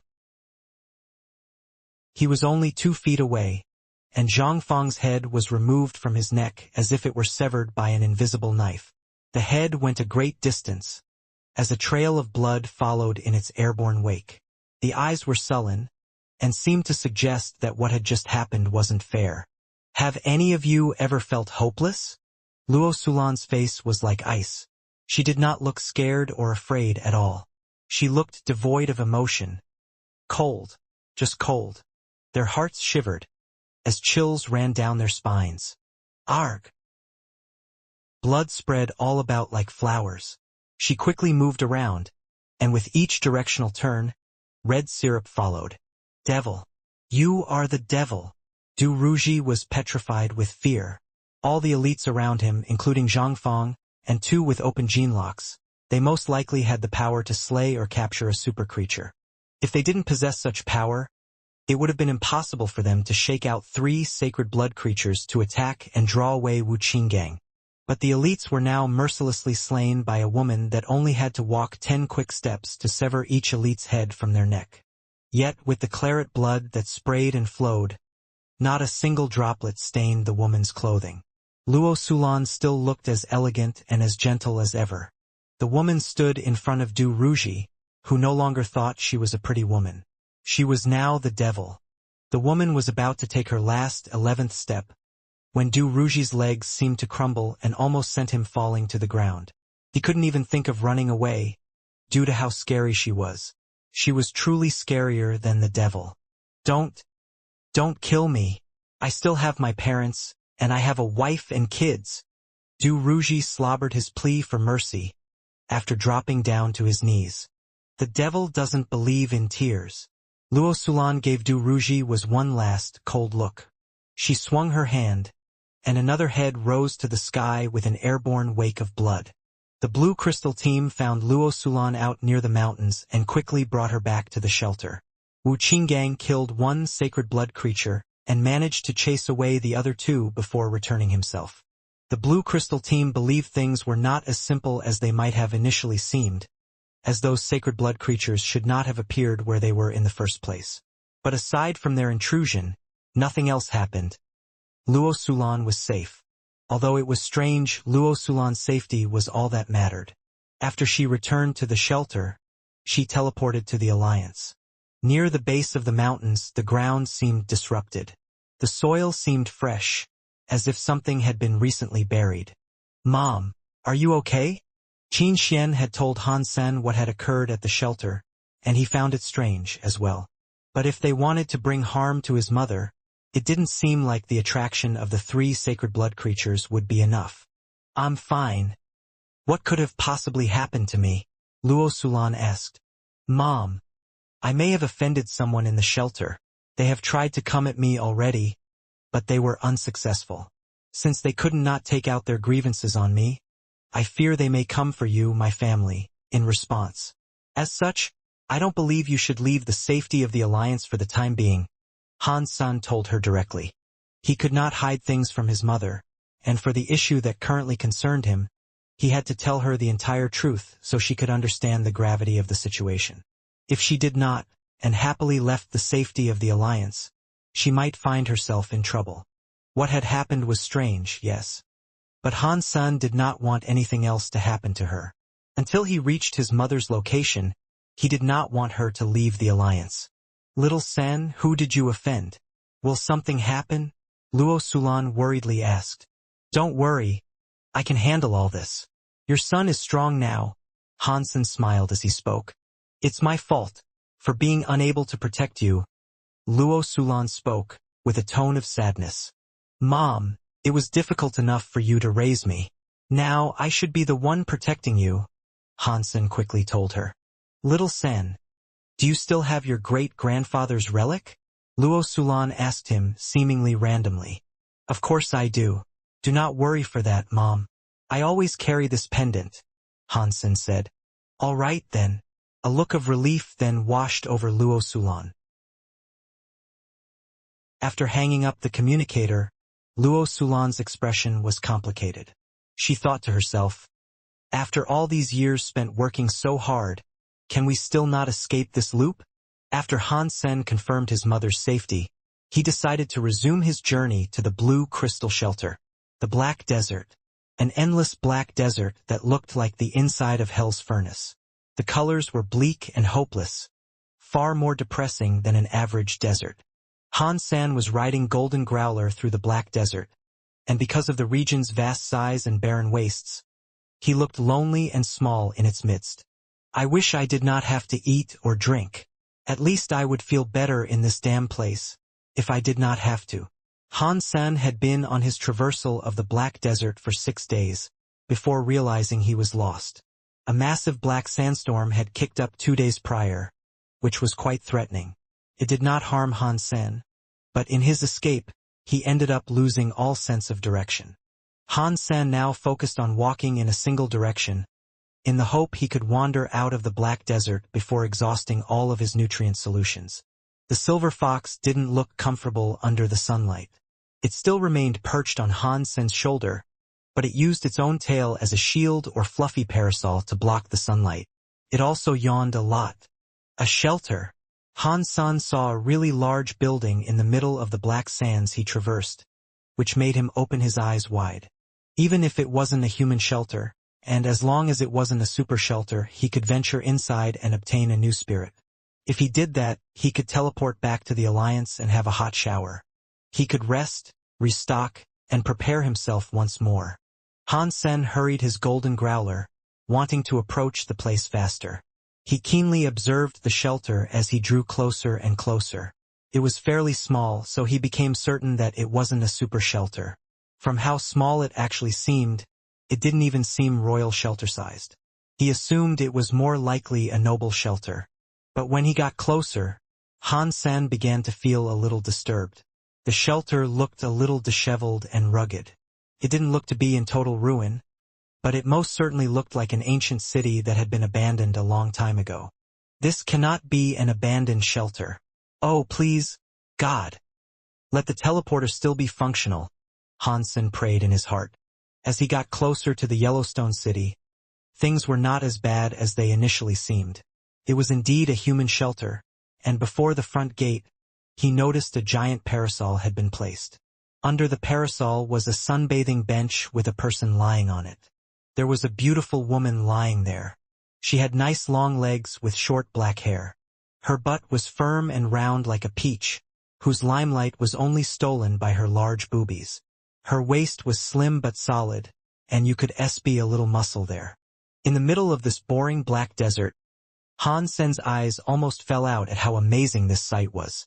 How could Han-sen see it so clearly? Because the short-haired lady was naked, sunbathing on the bench in a relaxed posture. Are my eyes playing tricks? Am I suffering a hallucination, having been in the Black Desert too long? Maybe it really is a mirage. Han-sen rubbed his eyes hard, wanting to confirm what he was seeing was actually true. The Yellowstone city was still there. The parasol and the sunbathing bench were still there, as was the beautiful lady. But Han-sen still did not believe it to be true. He put the Golden Growler back in the Sea of Soul and sped up his approach to the Yellowstone city. He ran there as fast as his legs could carry him. As Han-sen got closer and closer, the image of the place he had discovered became clearer and clearer. It really did seem like a real place that existed. No way. Is this for real? There is no way I'm this lucky. It doesn't make sense to have a pretty, naked woman sunbathing here in the desert. This must be a hallucination. It must be. The Black Desert does not have a human shelter. Han-sen did not believe what he was seeing was actually true. The beautiful woman lay in front of Han-sen, facing down. She wore sunglasses, and beside her was some juice and snacks. She appeared to be asleep. Hallucination. It has to be a hallucination. Han-sen was now in front of the short-haired lady. He reached his hand out to grab the woman's bubble butt to confirm the validity of his vision, and was surprised to feel that her skin was smooth and bouncy to the touch. He could even feel the sunscreen that had been rubbed in. Maybe I was wrong. This does seem real. Han-sen thought it felt really good, so he squeezed her but some more. A second later, however, the short-haired lady woke up. She turned her head in a sleepy fashion and said, "Little Orange, don't do that. I'm trying to sunbathe here." When her eyesight came into focus, and she saw Han-sen with a hand still firmly clasped on her buttock, she completely froze. They both locked gazes with each other for a few seconds before the woman snapped, which led to a scream echoing across the black desert. Her beautiful legs were like two lashing dragons, attempting to capture Han Sen like a pair of scissors. They looked ready to cut him down right then and there. Han Sen kept evading her capture and tried to plead with the woman, saying, "Lady, I have been wandering the black desert by myself for far too long. I thought I had encountered a mirage. I was only concerned with checking whether or not my eyes were playing tricks on me." Although he wasn't telling her the whole truth, he was never going to admit how he actually enjoyed playing with her. "But I'm going to kill you." The woman did not care for his words and continued trying to attack Han Sen. "If you want to kill me, can you at least put on some clothes first?" Han Sen kept stepping backwards, talking to her. Things had gone a little haywire, and viewing her flailing naked body was getting a little awkward. The woman froze and screamed once more. The next second, the woman summoned armor to clothe her body. She gritted her teeth and resumed her attempts to attack Han Sen. "Lady, you must believe me. I am a soldier with ethics." Han Sen thought he had heard these words spoken somewhere before, and so he used them. The woman continued as if she were both deaf and mad, and her attempts to attack Han Sen did not slow down. "Lady, if you keep doing this, I will have to be rude. You won't be able to blame me for what happens next. It is daytime and you were without clothes in public. Sunbathing or not, I am not the only person who would stop to admire you," Han Sen said. "Screw your public. Aside from you, what other perverts might be hiding around here?" "Huh?" The lady spoke, amidst her frantic attempts to attack Han Sen. Han Sen just now noticed there was no one else in the city. Aside from the short-haired lady, the local vicinity was entirely dead. Even after using Dongxian aura, he could not detect the presence of any other life forces in the area. "There's only you here in this city?" Han Sen asked the woman while dodging and blocking her attacks. The lady no longer answered him, and continued trying to attack Han Sen. Han Sen's principles were simple. If he was able to explain a predicament first, he would. If he couldn't, fight first and talk later. Han Sen then used one hand to grab the lady's leg and the other hand to grab her fist. Then he pulled and flipped her onto the ground. The lady used her other hand to try to fight back against Han's senator. He grabbed the fist and pulled her arm behind her back. Then, he pulled out the platinum chain on his waist and tied her legs and arms together. After that, he picked her up in one arm. "Asshole! Let me go!" The woman was very stubborn and was not keen to give up.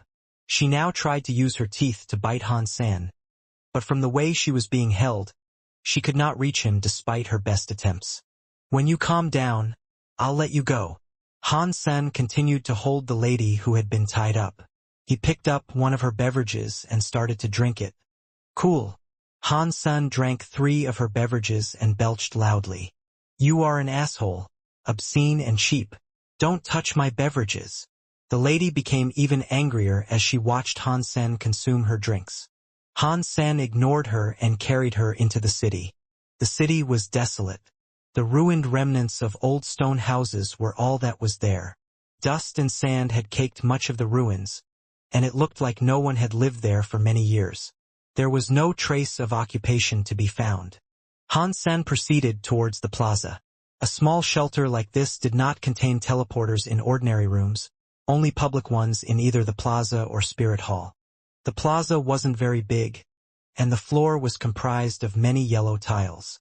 It was rather clean there, as if someone had taken the time to clean up.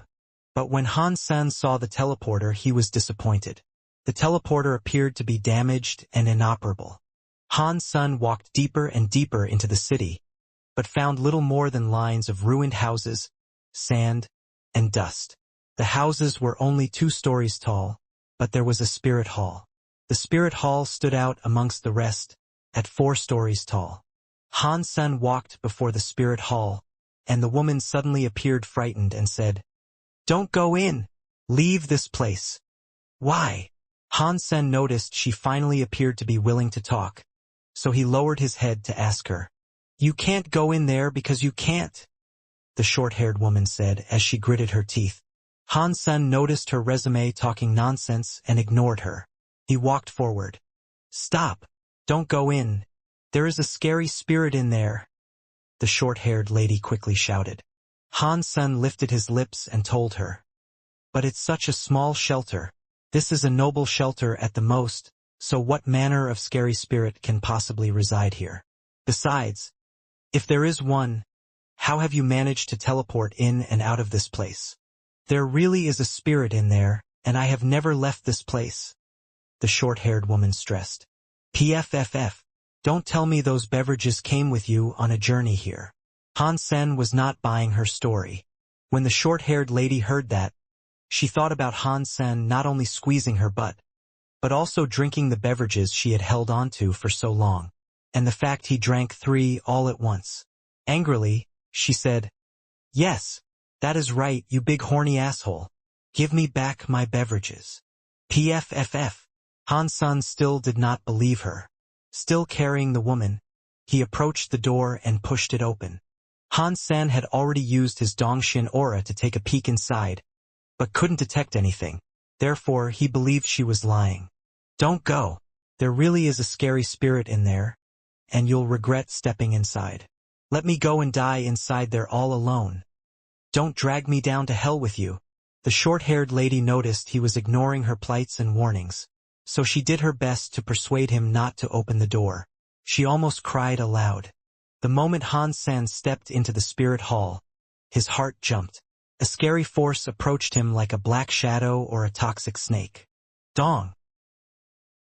Han-sen held his flaming Rex spike horizontally and blocked the shadow-like snake. He saw what appeared to be an arm-thick, black chain wrap itself around his Rex spike. On the other side of the black chain, a person appeared to be holding it, clad in broken armor. He was impaled on a black pillar, and the chain he wielded led through his body and into the stone behind him. The man looked pretty but cold, and he had long, narrow eyes. He had 2 fox ears in his long black hair. He coldly looked at Han-sen, as his long fingers clasped the other end of the chain. Dong! The man yanked the chain, and a powerful force tugged Han-sen towards him. Han-sen was shocked, but he let go of the flaming Rex spike that had become entangled with the chain. Han-sen summoned his Snow Lady Beast soul and combined with it, returning the Rex spike as he did so. The man lashed his black chain, which had split into 1,000 smaller snakes that sought to latch onto Han's senator if he didn't do something. He'd be covered in a legion of the slithering fiends. "Oh no, I'm dead. Did you just want someone to die alongside you so you didn't have to die alone? I have never had a boyfriend, and I have never had sex. I don't want to die yet." The short-haired lady was still under Han Sen's arm, and seeing the black chains, she almost started to cry. But then Han Sen moved his body. With the lady in hand, he managed to weave and evade every single chain lash. The attacker looked spooked, and so he lashed his chain again. The black chain that he wielded looked alive, and it turned into a toxic snake that tried to snap and bite Han Sen. Han Sen ran between the chains, and no matter how frightening the weapon was, it could not touch him. "I'm going to die. I'm going to die." The short-haired lady felt like a passenger in a car, driving at top speed along a cliffside. Any second, the car might tip and send her plummeting to the distant ground below. The short-haired lady's eyes were starting to water. Han Sen had the skills to dodge the attacks, however. If the short-haired lady had been left to her own devices, she'd have been snatched up by the chain in an instant. But still, being held by Han Sen and having her life put entirely within his hands was more terrifying than anything else imaginable. Han Sen's face was starting to look gloomy, though, and he was already pushing his Dongshin Sutra to the max. All he could do was continue to dodge the man's chain, and no matter how much he tried, he couldn't find a window of opportunity sufficient for him to make an exit. This is a super spirit, that's for sure. But why has it been locked up in here like this? Han Sen pondered the peculiarity of Spirit's situation, as he observed the hall in between his evasions of the attacks. There was no statue in the hall, just one black pillar. There were 2 black chains that were each as thick as an arm. They were wielded by the spirit, yes, but they were attached to the pillar through exposed wounds in the man's chest. The man had less than 1 meter leniency in movement, and the chain he used was one of the 2 that bound him to the pillar. Han Sen used Dongxian aura but was unable to observe the man's energy. Han Sen tried escaping 6 times, but his withdrawal was prohibited each time by the chain. But still, the chain had yet to hit him, and Han Sen's continued evasion was fueled by his simulation of light sun of God's energy flow through Dongxian Sutra. The fact that he was up against a chained-up super spirit began to grate on Han Sen, however. He believed he should have had more than what it took to defeat such a foe, and his inability to do so made him sulk. Still, he knew it would be best for him to try to escape right then, and so that was where he utilized his power. Every time he attempted to flee, he was pulled back for some reason.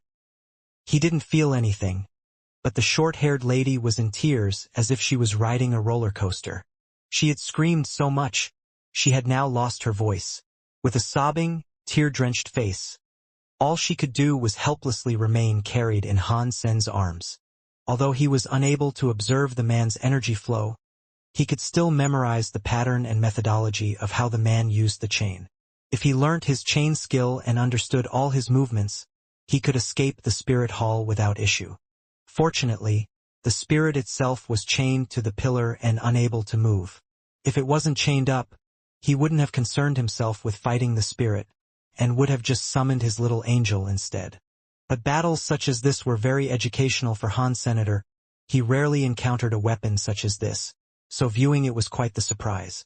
Han Sen was now getting quite excited. He almost forgot about the crying woman under his arm. His mind excitedly raced to find a way in which he might shatter the chain that was used against him. After an hour of this, Han Sen finally managed to exit the hall.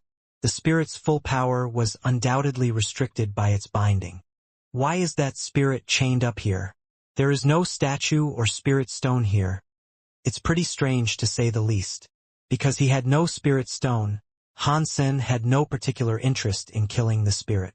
Killing him did not provide Han Sen any benefit, and instead, it might only aid his attacker. If the spirit died, it would simply respawn at its own spirit stone, and it would not be trapped like it was now. You damn pervert! Let me go! The short-haired lady, whose face was painted with dried-up tear marks, felt her waist begin to hurt. Sorry. I forgot all about you. Han Sen only now remembered he was carrying a beautiful lady. He put her back and removed the platinum chain he had used to bind her. The short-haired lady tried to stand up, but her waist was very sore. Her whole body was feeling numb, too. She stood up halfway, but then stumbled and fell back into Han Sen's arms. Han Sen helped her stand up straight, smiled and said, "Lady, I know I am handsome, but please slow down. There is no need to literally throw yourself into my arms. I am not willing to date just anyone. It is important that we get to know each other first." You go to hell. The lady pushed Han Sen away and sat down on a stone stair, feeling somewhat crippled. She then began rubbing her sore waist. Han Sen wanted to flirt with the lady for a bit longer and perhaps come to learn of what might have happened here. But suddenly, he felt a scary presence dawn someplace outside the city walls. It was moving quickly. Han Sen seemed glum and looked out towards the city gate. He asked the short-haired woman, "Lady, aside from this spirit, do any other horrible creatures reside in the area?" The short-haired lady did not answer. Han Sen heard loud footsteps, however, and then he saw a creature that looked like a cat. It looked like a cat, but it was as large as an elephant. It had orange fur and was stomping towards them. Han Sen frowned. With the life force he could sense, he acknowledged it as a super creature. Little Orange, good timing. This big pervert has been trying to bully me. So get over here and kick his ass. The short-haired lady saw the super creature and suddenly looked overjoyed. She leapt onto the back of the cat and stroked its head. With a paw it pointed towards Han Sen. The creature used its big round eyes to look at Han Sen, and then let out a fearsome cry. Meow! Watching an extra-large orange furball approach with haste, the silver fox that was still perched on Han Sen's shoulder moved before its master could. The silver fox's hair all stood up, and a charge of silver light began to form across its pelt. With a fierce discharge, a silver thunderbolt struck the super creature that the short-haired lady referred to as Little Orange. Meow! Arg! The shrill shriek of the cat, and the sharp scream of pain from the lady that mounted it, sounded at the same time. The hair of Little Orange all stood on end following the strike, and the hair of the short-haired lady looked as if it had been set ablaze. Unmoving, she fell from the back of the cat. Little Orange, after its shock, blazed with anger and leapt towards Han San and the silver fox. The silver fox did not wait a second, and it quickly dismounted its master's shoulder. It jumped into the air and fired more thunderbolts while airborne. The Little Orange once again reeled back, squealing in pain. But despite the pain it was suffering, it was in no mood to submit and yield just yet. The silver fox was its primary target, and the cat did its best to snare the silver fox that repeatedly glided through the air, zipping back and forth. Although Little Orange's speed was fairly impressive, it was not enough for it to nab the silver fox. Every time the silver fox evaded an attack, it zapped its foe. The silver fox could not fly high, but it didn't have to. It only flew high enough that Little Orange was unable to grab it. It was frustrating for the cat, who oh so desired the furry felon that outwitted it. For Han Sen it was an amusing sight. Although Little Orange was much larger than the silver fox, they were both juvenile super creatures. The cat looked like it had been born before the silver fox, but somehow it seemed to be in alliance with the short-haired lady. The short-haired lady was frozen while watching her cat get bullied. She was quite surprised earlier, when Han Sen managed to escape from the spirit hall without suffering harm. But now, she was even more surprised that the little pervert's silver fox pet could challenge her own. And the way it attacked was more of a fun-making tease than anything. Birds of a feather flock together, the short-haired lady shouted aloud, despite the fear that started to encroach upon her mind. When Zhou Yume became an evolver and entered the second god's sanctuary, she never expected she would be sent to a dump like this. Not a single human populated the region, and when she first came here, she witnessed a creature battling a spirit. That was how she made it out of the spirit hall upon her arrival, and that was how she also became stranded, here in no man's land. Zhou Yume was fortunate enough to meet Little Orange in the shelter. It did not treat her like an enemy, and it was really nice to her. The reason Zhou Yume had managed to survive here was all down to Little Orange, as a matter of fact, who frequently went out to collect loot for her. The flesh of the creatures it brought her was of the sacred blood variety, which surprised Zhou Yume a lot. After being together for a long time, the bond between Zhou Yume and Little Orange had become a strong one. They hunted together often, and she was able to witness how easily Little Orange slew such creatures. But this powerful Little Orange of hers was now getting bullied under an oppressive little fox, and she was starting to grow a touch worried over its well-being. Zhou Yume turned to look at Han San with her concerned expression, but she was surprised to see him already walking closer. He wore a smile, and a horny glint twinkled in his eye as he returned her a gaze. "What do you want? I'm warning you. I am a powerful evolver. Keep your hands to yourself and do not attempt anything stupid." Zhou Yume asserted a battle position as she gave Han San her warning. Her proclamations of strength were untrue, however, and the feigned tone of power she tried to force did not work. She lacked the intimidation she desired. After all, she had been easily restrained by Han Sen earlier, and now her greatest pillar of support, her pet Little Orange, was getting played with by the man's pet silver fox. It couldn't help her at all, despite its desire, and this started to make her panic. "Let me ask you a few questions first. If your answers satiate my curiosity, I will forget that orange furball ever tried to attack me. Otherwise..." Before Han Sen finished his sentence, he laughed twice with a menacing tone. "Otherwise what?" Zhou Yume's heart was struck with a chill, after seeing Han Sen laugh. "Since there are only the two of us here, whatever transpires between us can only be kept like so. If I am in a good mood, I will rape you and then kill you. If I am in a bad mood, I will kill you and then rape you. If my mood is ambivalent, then I'll just kill you while I rape you," Han Sen bluffed. When Zhou Yume heard him speak those words, her skin flared with goosebumps. She forced herself to present a cute smile and with a voice of pleading, she begged, "Oh, big brother, There is no need for you to do something like that. We are both humans, aren't we? And in this grand second god sanctuary, we were fortunate to cross paths. Our encounter has to be one of fate. We should help each other, not antagonize each other. What is your name? Hansen gave Zhou Yume a deep stare as he asked. My name is Zhou Yume. I hail from a poor family of minor prominence. I worked my hardest to become an evolver, and I cannot believe I ended up here in this place. Not a single other person exists here, and it seems like I cannot leave. I almost died here. Meeting you was a stroke of luck. Indeed. Zhou Yume looked very pitiable right now. Put away the acting talent. You are very young and powerful to have joined the second god's sanctuary. You must have maxed out your sacred geno points to become an evolver. And you are saying you hail from a poor family? Han-sun spoke with disdain. Zhou Yume presented an awkward smile and said, Well, I'm all right. I'm poorer than most rich people, but I suppose I'm a little wealthier than most poor people. Just be honest with me. Do you think I won't hesitate to strip you naked and throw you into the spirit hall? Han-sun gave her a grim face as he told her this. Okay, brother. I will tell you everything you wish to know. Zhou Yume was spooked by Han-san once again. Han-san was then quickly educated on who she was, and the relationship she shared with Little Orange. Zhou Yume was quite something, and she was a councilman's child. Although there were many children in the Zhou family, not all possessed power. But being an evolver with maxed out sacred geno points, at such a young age, suggested she was quite powerful amongst the members of her family.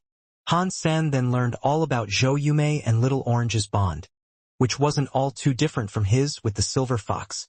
Such a thing was very rare, as creatures didn't often come to acknowledge humans as potential masters.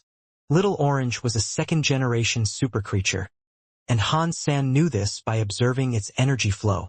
The first generation, its mother, must have been the creature she had witnessed battling the spirit. Who knew what had happened there? Zhou Yume then provided Han-san with some intel about various landmarks of the encompassing area that interested him. The silver fox continued playing with Little Orange, getting it to chase itself around and around. While this was occurring, Han-sen lay down on Zhou Yume's bench. He drank another one of her beverages, and at the same time, asked her questions that piqued his widespread curiosity. Zhou Yume's heart began to bleed when she witnessed Han-sen resume drinking her beverages. She had been saving them for half a year, but she had to concede and allow it and answer every question Han-sen posed. One can after another Han-sen drank. He had been traversing the desert for quite some time, and he had grown tired of the repetitive taste of nutrient solutions. Having long fancied the taste of something else, he couldn't quite help himself from taking her drinks. He had drunk so much that her coveted trove of drinks had now been depleted, and only one remained. When his devilish hands reached out to grab it, Zhou Yume reached a breaking point. She could no longer restrain herself, and so she lunged out to grab the can. She quickly opened it and gulped it down in one large swig. After she was done, it was as if it had instilled her with a renewed confidence. She chucked the can away, looked at Han-san and told him, Do whatever you want of me. I would rather die with dignity. Han-san took off the sunglasses he was wearing, which also belonged to Zhou Yume, and looked at her face, which spoke of a willingness to accept death. Then he said, Your dignity is equivalent to the worth of a soda can? Zhou Yume's face went all red. She had been stuck in this place for the longest time, and the drink and snacks she had kept were a suspension and fortification of her hope. Now that had been ruined by Han Senator, that was why she could no longer hold her tongue and lashed out. But unfortunately for her, Han Sen had a quick-witted, forked tongue. The words made her regret saying anything. Seeing Zhou Yume hold her own tongue once more, Han Sen hopped off the bench. This shocked Zhou Yume. She took a few steps backward and asked, What are you doing?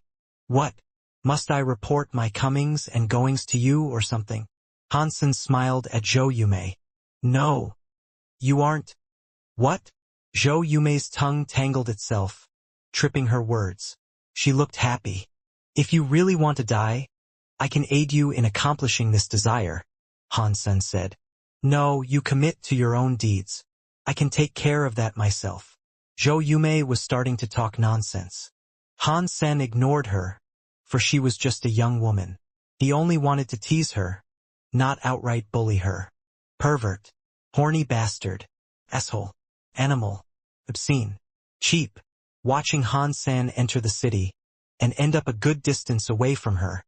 Zhou Yumei spoke as many profanities about him as she could. Zhou Yumei was a little depressed. The shelter was far too small, and if she had to remain here with the horny bad guy, problems were bound to occur at some point.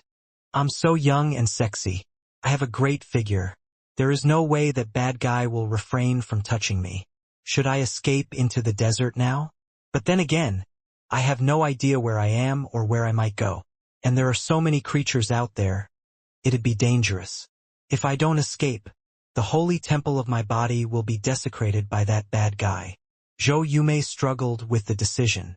The silver fox eventually got tired of running around, and it ended up taking a rest on the city's gate. It looked down on Little Orange, which was still down below, meowing at him. Little Orange had grown tired too, and despite its meowing, it didn't bother jumping up. Whether it was too tired or simply understood its inability to ever catch the silver fox, she didn't know.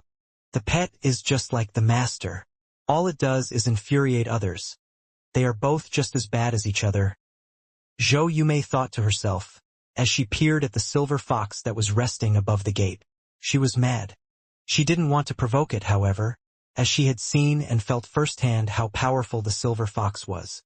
And so, she still contemplated whether or not she should escape. It was almost sunset by now, and she couldn't come to a decision. If Han Sen was an ugly bastard, Zhou Yumei would have already run off a long time ago. But the guy was fairly handsome and quite clean. He didn't look all too scary or villainous, and that was the reason she refrained from running away the moment he left her. Strange. What is he doing in the city, anyway? Why has he been in there for so long? Zhou Yumei suddenly realized he had been in there for a whole afternoon and wondered why he had not yet emerged. She knew all about the city, and she knew there was nothing particularly special about the place. All that was there was a well that could provide water. She then believed Han Sen had gone off in search of water and felt relieved at his disappearance. She feared if he returned, he might hurt her. The time she had spent contemplating her decision of whether or not to stay had made her oblivious to Han Sen's disappearance up until now, as well. But now she started to worry for him. He had been gone for an entire afternoon, after all. Hey, are you in there? Zhou Yumei called out from the outside. What is he doing in there? Zhou Yumei bit her lip and tiptoed into the city. She sleuthed around carefully in search of him, so she could maybe catch a look at what he had gotten up to during his absence. But after walking around for some time, she couldn't find him. That's strange. Where did he go? Has he left this place? Zhou Yumei mumbled these words beneath her breath, which made her feel a little strange. As she was doing this, it was too late for her to notice. She tripped over something and ended up on the ground. Ouch! Zhou Yumei cried out in pain. When she raised her head, she noticed Han Sen standing right in front of her. In one hand he held a cake, in the other a freshly brewed beverage. She also noticed he had changed his clothes, and his hair was damp. His body exuded a pleasant body wash fragrance. He had been in the shower. On his back was a rucksack, stuffed to the brim with more snacks and drinks. Where did you get all that from? Zhou Yumei asked with eyes opened wide. I bought it, of course. How else would I get it? Han Sen gave her a look as if he was witnessing the feverish question of a mad woman. No, that's not what I meant. Where did you buy all this from? Zhou Yumei quickly asked. I bought it from a vending machine. Where else could I buy them? Han Sen returned a question. Zhou Yumei believed she was going insane. Without a care for how powerful he was, she grabbed Han Sen's arm and asked, You can leave this place? Well duh. How else could I have bought such stuff? Han Sen smiled. How did you get out? Isn't there a spirit guarding the teleporter? Zhou Yumei asked with giddy excitement. I just walked. After Han Sen said this, he shook off her hand and called for the silver fox. He fed it a geno creation pill. Hey handsome, can you take me for a walk as well? Zhou Yumei got closer to Han San and held his shoulder, twirling cutely. No. Han San pushed her away and went back to lie down on the bench. Why? I can pay you, Zhou Yumei quickly suggested. It's because I can't. That's why, Han Sen replied coldly. You. Zhou Yumei quickly got angry, wishing she could just bite Han's senator, but she knew she couldn't compete with him, despite her desire for him to escort her out of that place.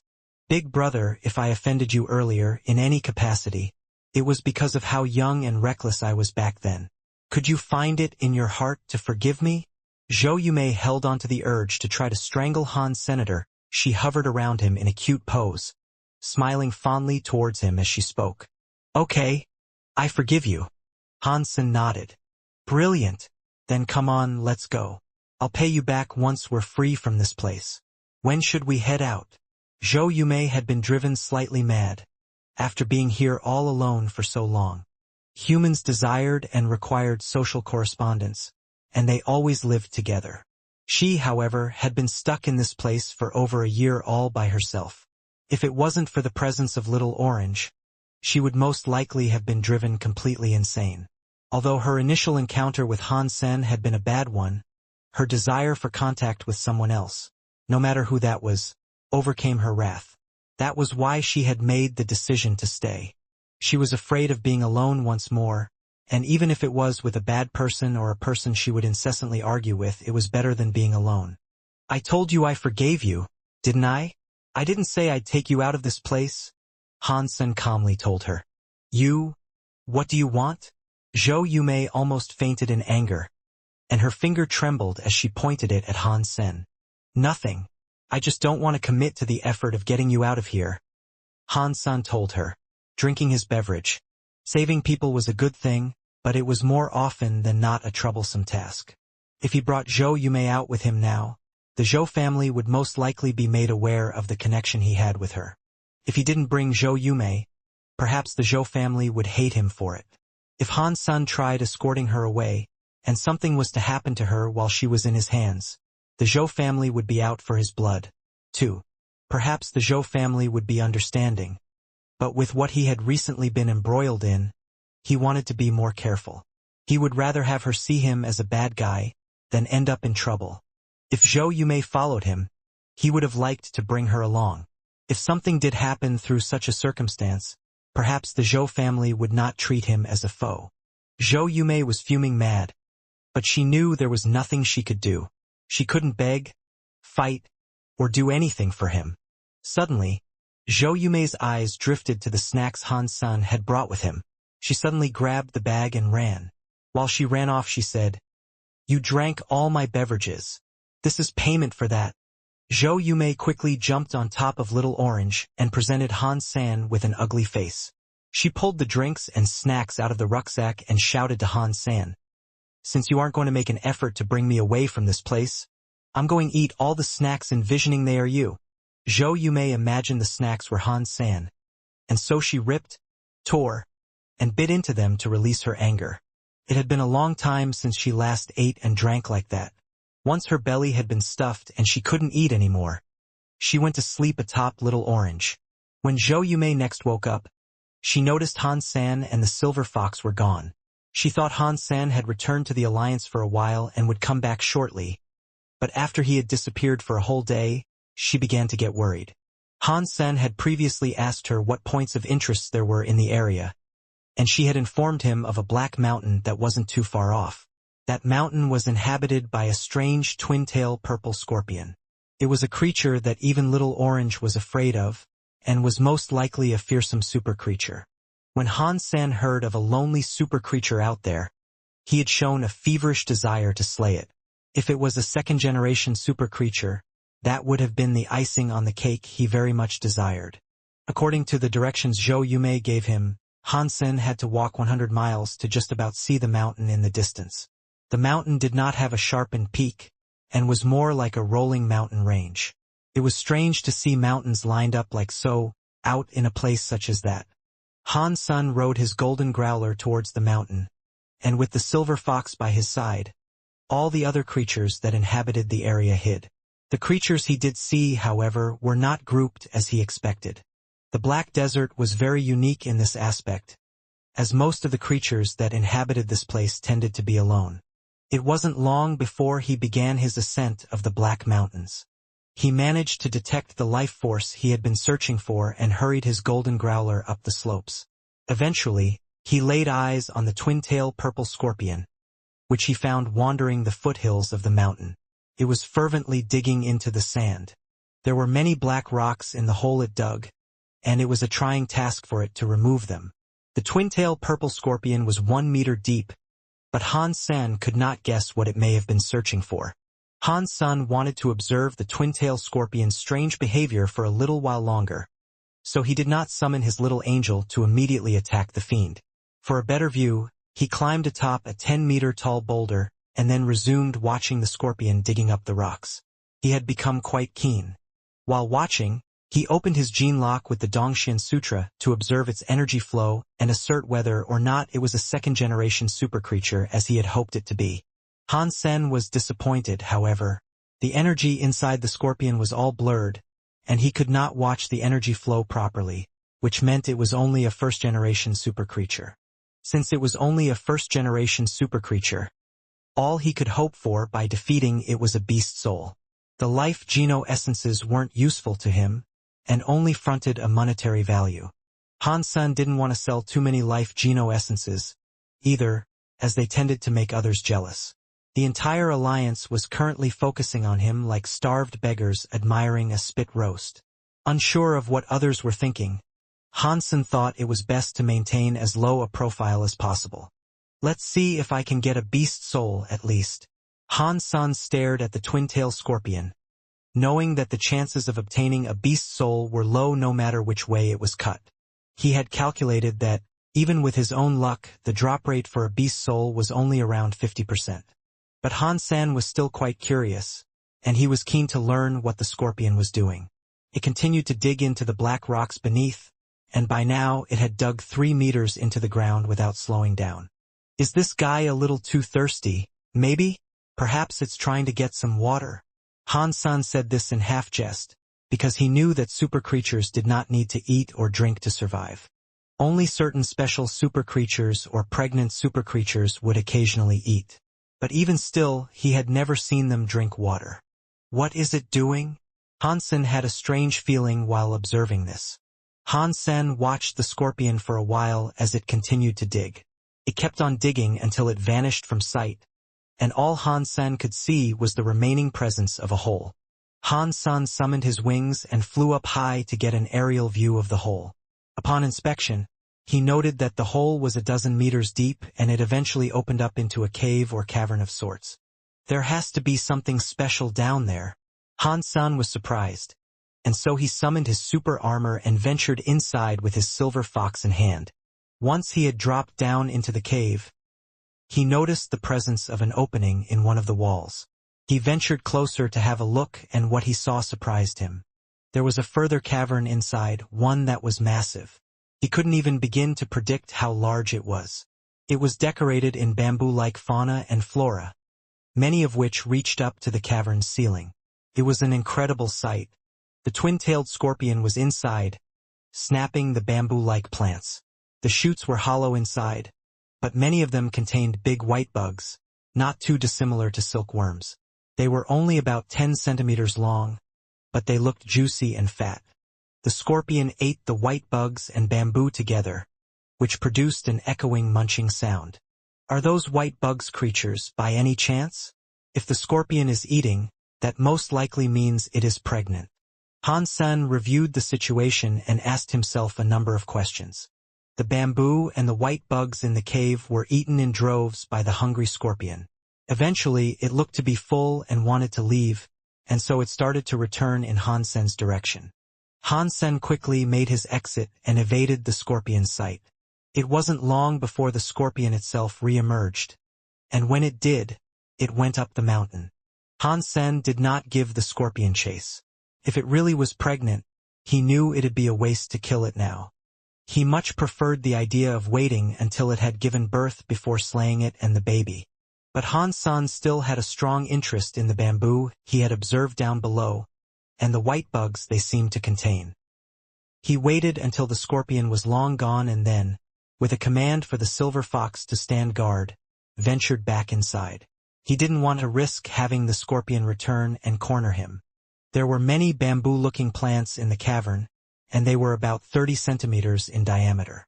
Many of them had already been snapped in two by the scorpion, following its visit, so there was a lot strewn across the ground. This included many of the white bugs the scorpion had missed. The white bugs were pale and semi-translucent, and you could see the blood vessels inside them. The bugs that were on the ground were wriggling around. They tried slithering back into the broken bamboo shoots, but they had some difficulty. They couldn't enter the perfect bamboo. Han-san picked up a broken shoot of bamboo and tried to crush it in his hands but could not. He had to amp up his strength and exhaust all the power he could to eventually do so. That's some tough bamboo. Han-san threw the bamboo on the floor and then summoned his peacock crossbow. He loaded it with a Z-steel bolt and fired it at one of the bugs that was trying to crawl its way into one of the broken bamboo ends. The Z-steel bolt pierced through the white bug's body, which made it squeal and release a white fog. The temperature began to drop, and the little area around the bug got all frosty. The bug then froze, as if it had just been taken out of the freezer. Mutant creature hunted, dark silkworm. The beast's soul has not been acquired. Consume its flesh to obtain a random numeric amount of mutant genopoints, ranging from 0 to 10. The voice rang in Han-sen's head, which surprised Han Sr. It's a mutant creature. But how can a mutant creature release frosty air? This is strange. I thought only super creatures could wield elemental attacks. Han-san was curious, and so he summoned his flaming Rex spike to kill more of the silkworms on the ground. Over and over, the announcement continued to pop. When the dark silkworms were killed, they each let out a frosty air. The creatures were weak and unable to fight, so Han-san was able to hack them up casually and without worry. Mutant creature hunted, dark silkworm. The beast's soul has been acquired. Consume its flesh to obtain a random numeric amount of mutant genopoints, ranging from 0 to 10. After Han-san hunted 30 silkworms, he finally heard the announcement that indicated ownership of a dark silkworm. Han-san then quickly looked up the beast's soul's info, keen to learn what type it was. Mutant dark silkworm, one-time use hidden weapon. Han-san was pleasantly surprised, as it had been a long time since he had last seen a one-time use beast soul. It was rare to find hidden weapon beast souls, and he wondered which one that might have been. Han-san summoned the mutant dark silkworm, which sprouted a big, white, and fat bug on the palm of Han-sen's hand. It was rather heavy. He looked at it for a while, unsure of what it did. After some thought, he threw it at the cavern wall. Pang! The fat bug hit the wall and exploded. It unleashed a heavy, white mist. The fog's radius was about a meter, and the stone wall it had been thrown upon was caked in a layer of ice. This is interesting. Han-sen was rather shocked while looking at it. It was just a mutant-class beast soul, yet it could unleash a certain frosty power. This was not normal at all. I wonder if there are any Sacred Blood class dark silkworms here? If I can get a Sacred Blood class dark silkworm, it might come in handy. Han-sen killed all the silkworms he could see but was mildly disappointed to learn that each one was a mutant class variant. No matter how many he killed, it didn't seem as if Sacred Blood types existed. There were 60 dead silkworms on the floor by now, and after a moment of thinking, he used the flaming Rex spike to strike the bamboo. He watched how many of the silkworms came flying out of the bamboo.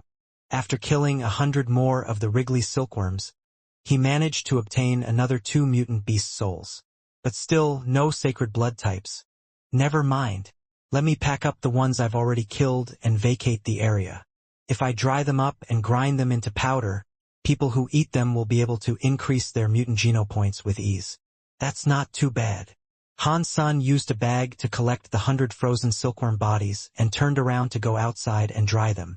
There were many silkworms in that subterranean forest, and there seemed to be at least 10 of them in every single shoot of bamboo. If he wanted to harvest them all, he couldn't imagine how long that might have taken. Han Sen planned to temporarily give up killing the silkworms, wanting to wait until the scorpion came back, ate its fill and gave birth. Once the scorpions had been dealt with, Han Sen had the idea of returning here to harvest and collect the rest of the silkworms, free from possible intrusion. After Han Sen picked up all the silkworms he had killed, Han Sen suddenly heard a noise come from deeper within the bamboo forest. It seemed that something was emerging from further within. Han Sen put away his energy and immediately retreated, and then used his jade skin to unlock his gene lock. Although Dongshan Sutra and jade skin were comparable after opening the gene lock, there were still some notable differences.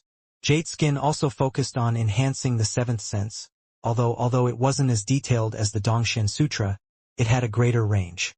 The range of the Dongshan Sutra's enhancement to the seventh sense was limited to the length of the Dongshan aura.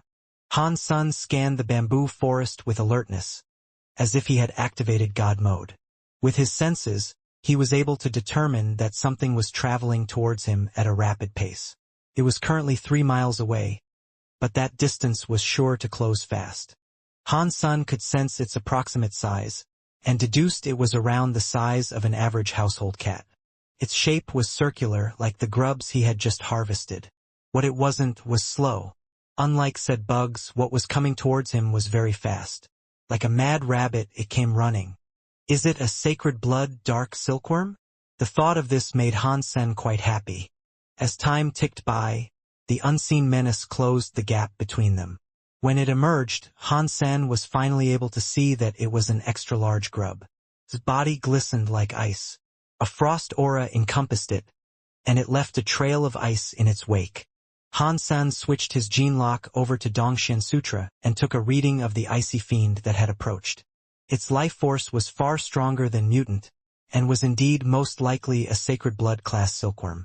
The happiness in Han Sen's heart had taken root, and so he retrieved his peacock crossbow and loaded it with a Z-steel bolt. He took aim at the bamboo forest, and when it was close enough, he'd pull the trigger and swiftly end its life. More than anything, he wanted to see if there was a beast soul to be obtained from it. As the distance between Han Sen and the ice silkworm got smaller and smaller, however, he started to feel as if something wasn't quite right.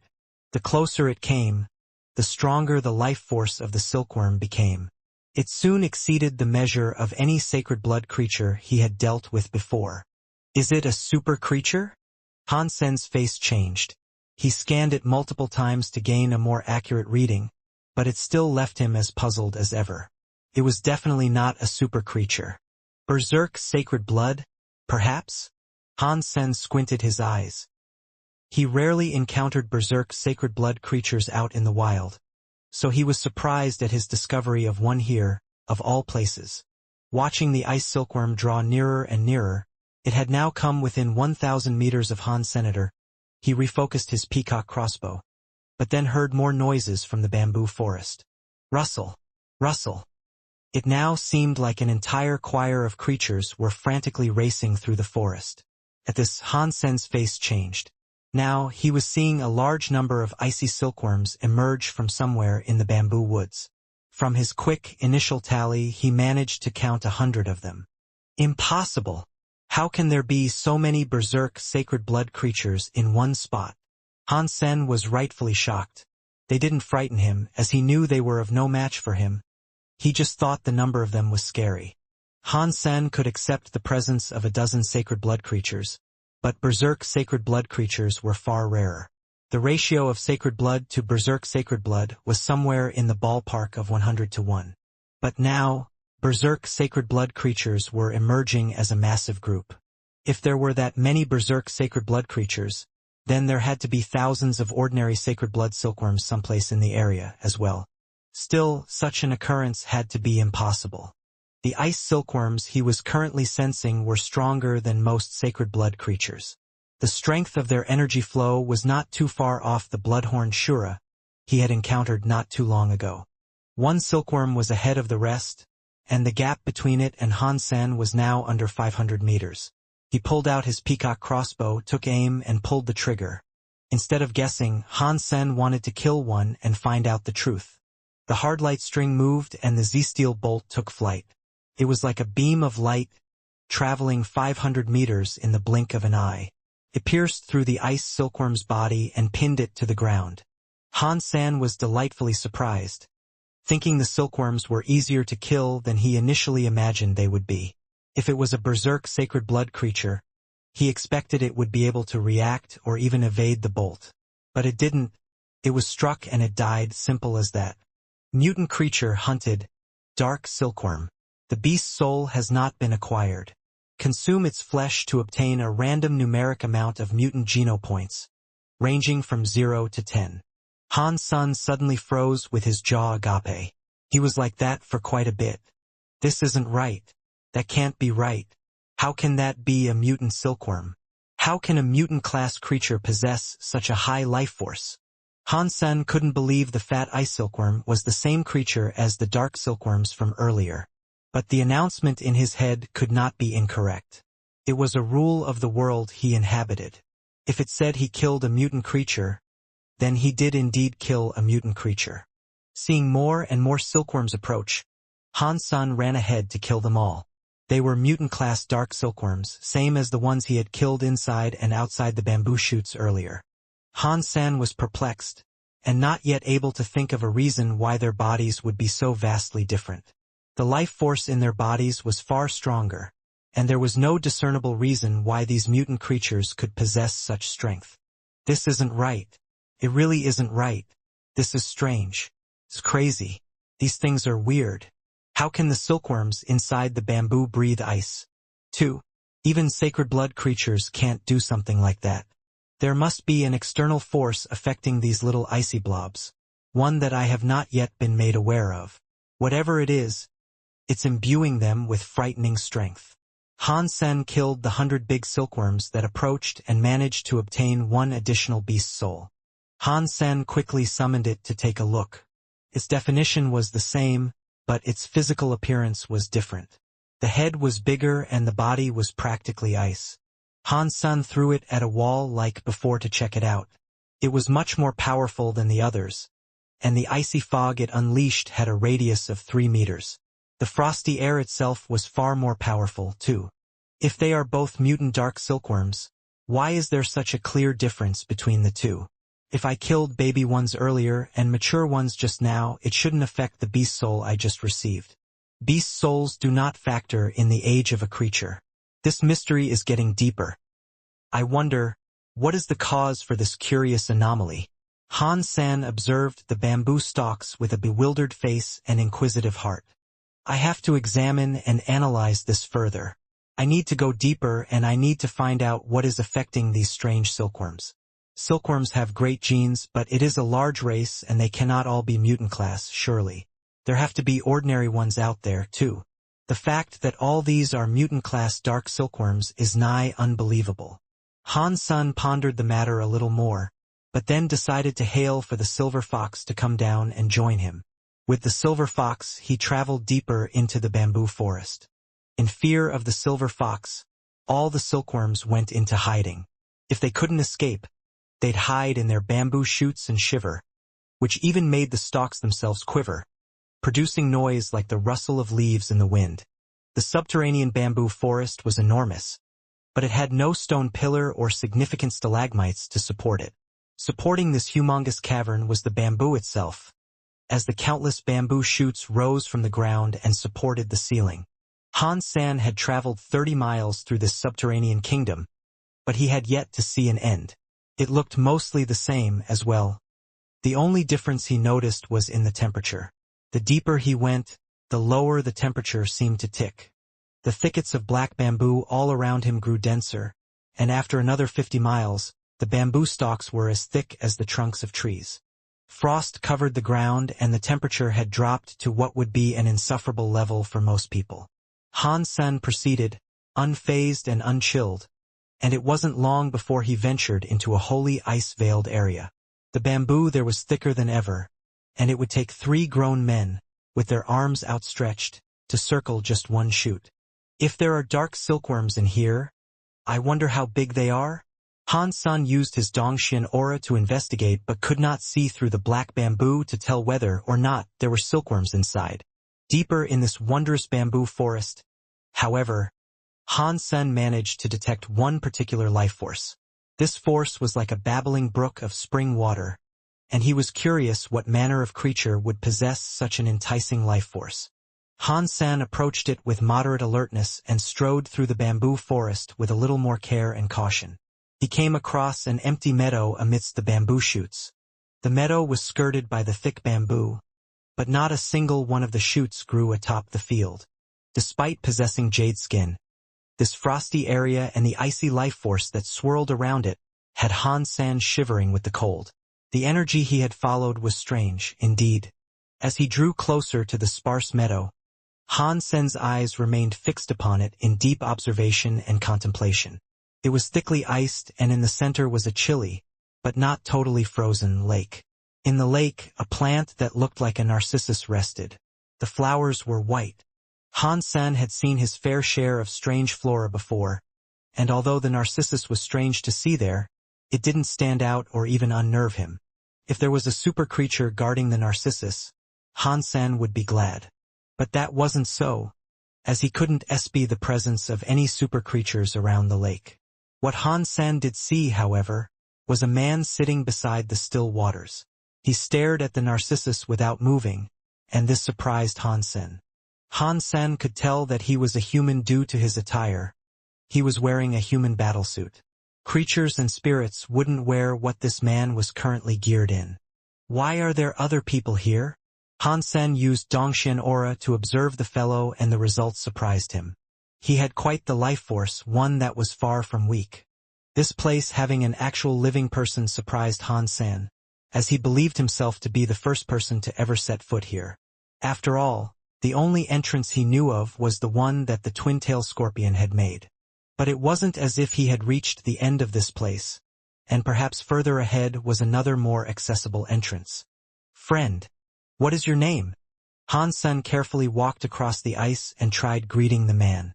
Provided there was no conflict of interest, Han Sen was not willing to make another enemy.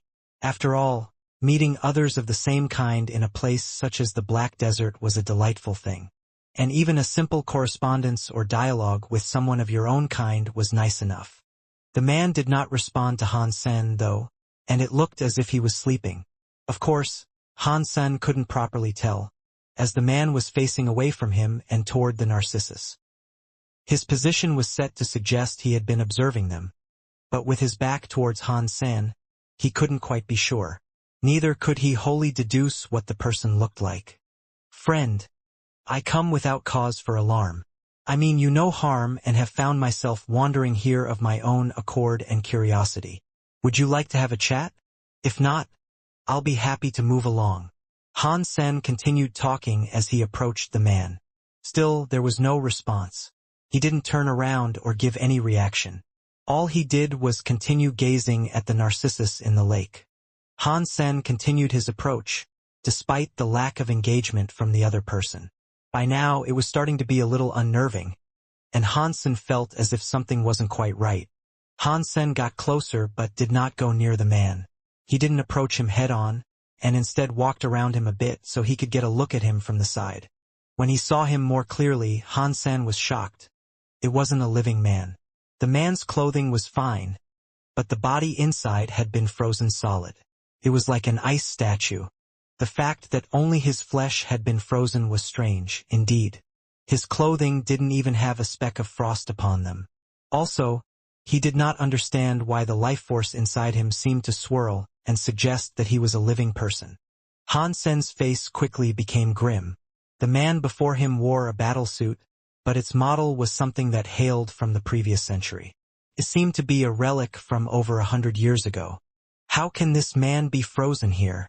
Is he dead or alive? Han Sen's heart had been given a shock, and as he inspected the person, he noticed something in his pocket. Judging from its shape, it appeared to be a notebook or wallet. Han Sen came a little closer and attempted to take it out of the pocket, as he was direly interested in a clue that would tell him who this person was. Suddenly, Han Sen's heart leapt inside his chest, and the silver fox on his shoulder stood up in alarm. Its hair was all standing up, and it made grunts of caution towards the water of the lake. Han Sen retreated without falter and stared at the frosty lake. Splash! The water in the lake suddenly arose into 1,000 airborne threads, with Han-san as the target. Han-san attempted to evade them, but the crystal threads were faster than Han-san was. He summoned his flaming Rex spike and swung it towards the crystal threads that came towards him. Pang! The flaming Rex spike smacked against the threads like burning charcoal tossed into water. Many of the icy threads evaporated into steam, but there were too many, and they came from every direction. They quickly wrapped around Han-san and became entangled like a spider web. Han-san felt as if a frosty air was beginning to invade his body. There were too many threads, and no matter how much he swung his flaming Rex spike, the threads he smacked weren't enough. More and more threads wreathed their way around him, draining him of warmth. It wasn't long before the threads had wrapped him up completely, encasing him in a cocoon of sorts. His hands were tied up and he could no longer lash out with the flaming Rex spike. The silver fox wasn't doing very well either. He kept blasting the threads with his silver lightning as much as he could. It did nothing to end their unceasing advance. Boom! A black smoke burst from Han-sen's body like fire. It instantly incinerated the icy threads that had trapped him. The flaming Rex spike in his hand was swung madly towards the remainder, burning more threads into steamy bygones. Silver fox, this way! Han-san shouted at the silver fox, and it quickly returned to his shoulders. Without delay, Han-sen got back to swinging his Rex spike with ferocity at the icy threads. He ran in front of the frozen man and quickly grabbed something out of his pocket. He turned, knocked out more of the threads, and hastily retreated in the direction of the bamboo forest. The threads still coursed after Han-san, and regardless of how many he destroyed, more and more were generated by the icy lake. They were endless. The blazing fire of the flaming Rex spike was the perfect countermeasure to obliterating those he could strike down. And fortunately, the devil unicorn beast soul was able to withstand the threads he could not react to in time. Without too much trouble, he was able to keep them at bay as he advanced towards the forest. Once he was inside the bamboo forest, the threads no longer followed, and the stringy, frosty hairs returned to the lake. It's lucky I had the devil unicorn beast soul. Who knows what might have happened had I not? Even if I summoned the little angel, I am unsure whether or not she could withstand those things. Han-san pondered what he had just encountered, as he had no idea what the living ice threads were. Han-san looked out towards the lake for a while, but nothing seemed disturbed. Then, he lowered his head to take a look at what he was clutching in his hands.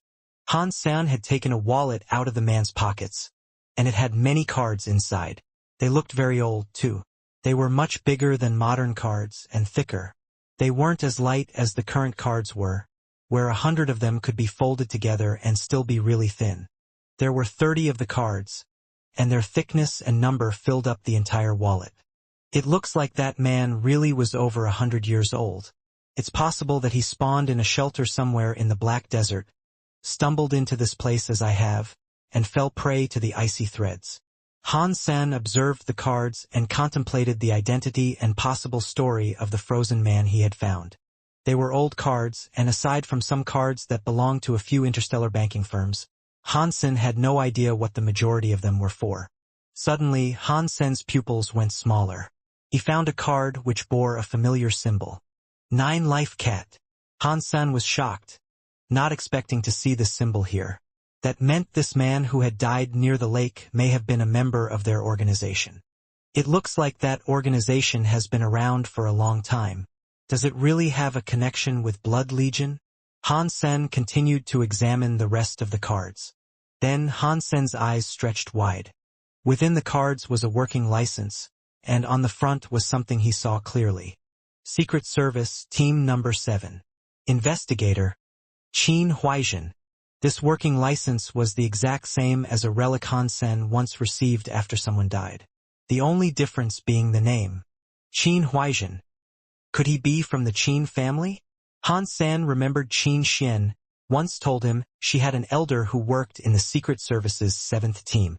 Han-sen gave a strange look to the man who was sitting near the lake.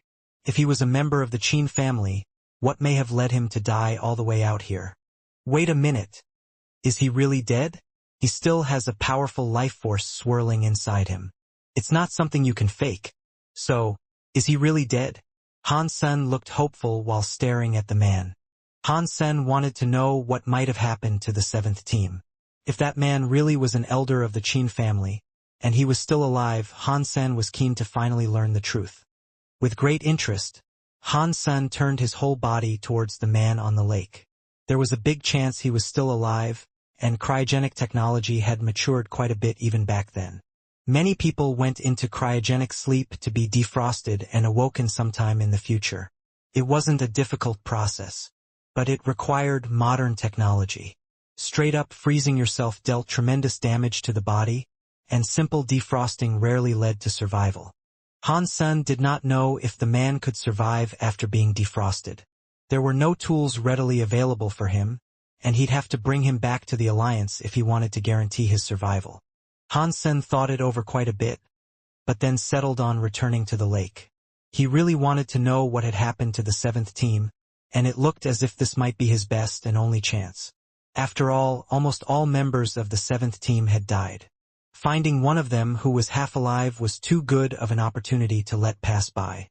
Han Sen emerged from the bamboo forest again, and he was greeted with the sudden reappearance of the icy threads. But to Han Sen, who owned 3 super creatures, they could do little to stop him. Han Sen annihilated the threads and arrived at the shore of the lake without trouble. As he went to pick up the man, he suddenly heard the sound of an explosion from the waters of the lake. Amidst the soaking turmoil and tossed water, a jellyfish-like creature arose from the waters. Under its control, the water of the lake threaded once more and viciously went after Han Senator. In addition to the icy threads, the jellyfish's tentacles now also joined the fray.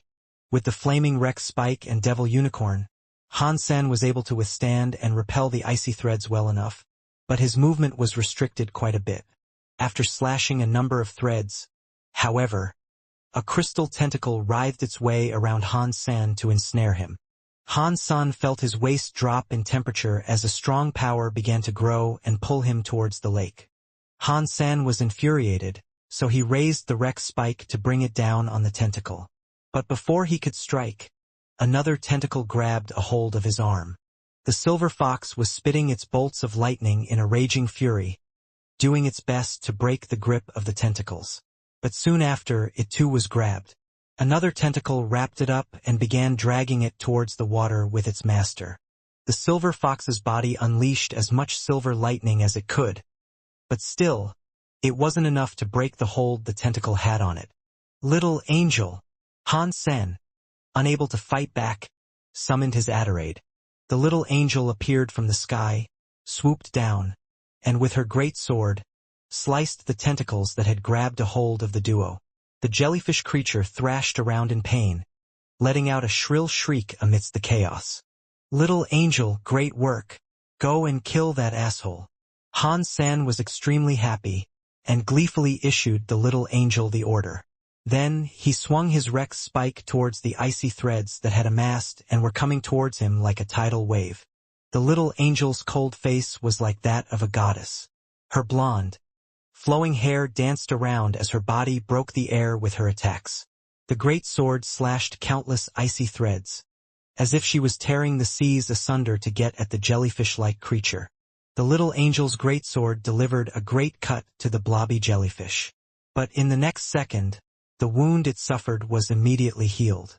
The tentacles reached out towards the little angel, but she swung her greatsword and cut them down before they could get too close.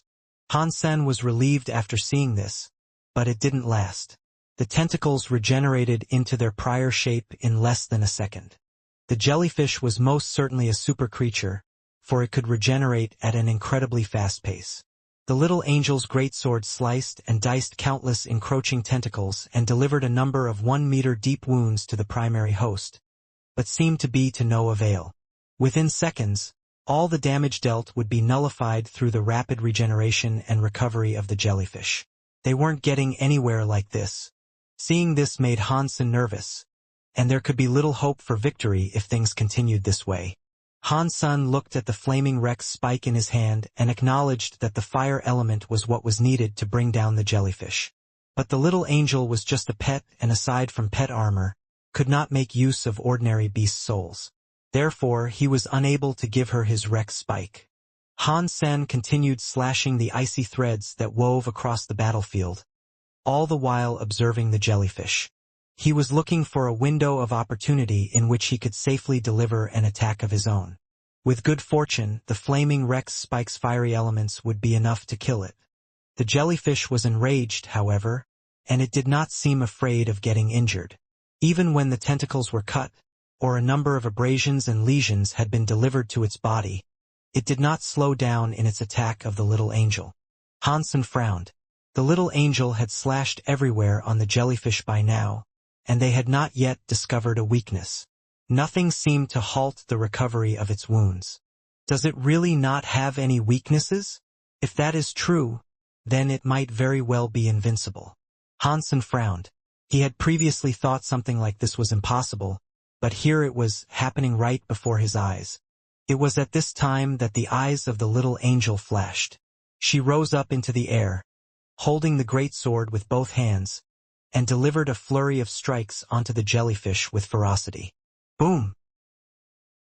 Under the fierce barrage of attacks the Adorade unleashed, the jellyfish's body was torn apart. After being cut in half, it dropped into the waters it had previously emerged from. Little angel, nice work, Han-san shouted, with a voice brimming with excitement. But right after he said this, the jellyfish that had been cut in half reconnected and regenerated its lost tissue. It re-emerged from the water and grabbed a hold of the little angel with its tentacles. Han-san froze in surprise and said to himself, "Holy smokes, this guy really is invincible. How is it still not dead yet?" The little angel's attacks were powerful, but they were seemingly useless against the jellyfish. Han-san went back to trying to observe the jellyfish and discover whether or not it had a weakness. While Han-san was having trouble, his attention was brought back to the narcissus that decorated the disturbed waters of the lake. His heart was shaken. Amidst all this fighting, the flowers had not been affected one bit.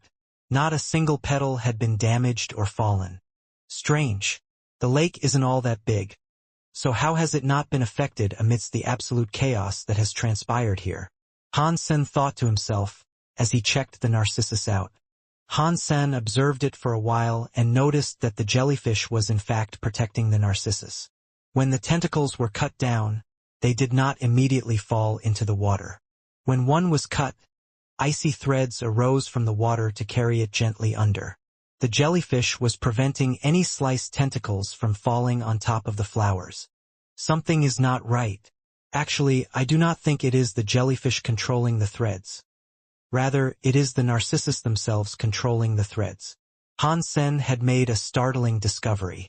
The icy threads that emerged from the waters continued their attacks on Han-san and the little angel.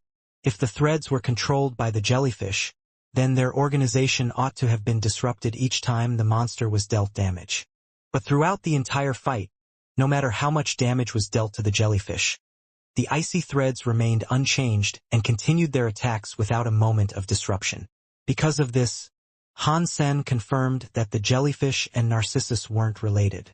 Even when the jellyfish had been cut in half, nothing changed with them. Is this narcissus like the blood wasp lotus? Maybe there are super creatures inside the narcissus, and the jellyfish is just a proxy. The more Han-san guessed, the more convinced he was of this. But the narcissus themselves had no movement, and they just continued to sit where they were. It was hard to believe that those things might have been the most frightening creature in the vicinity.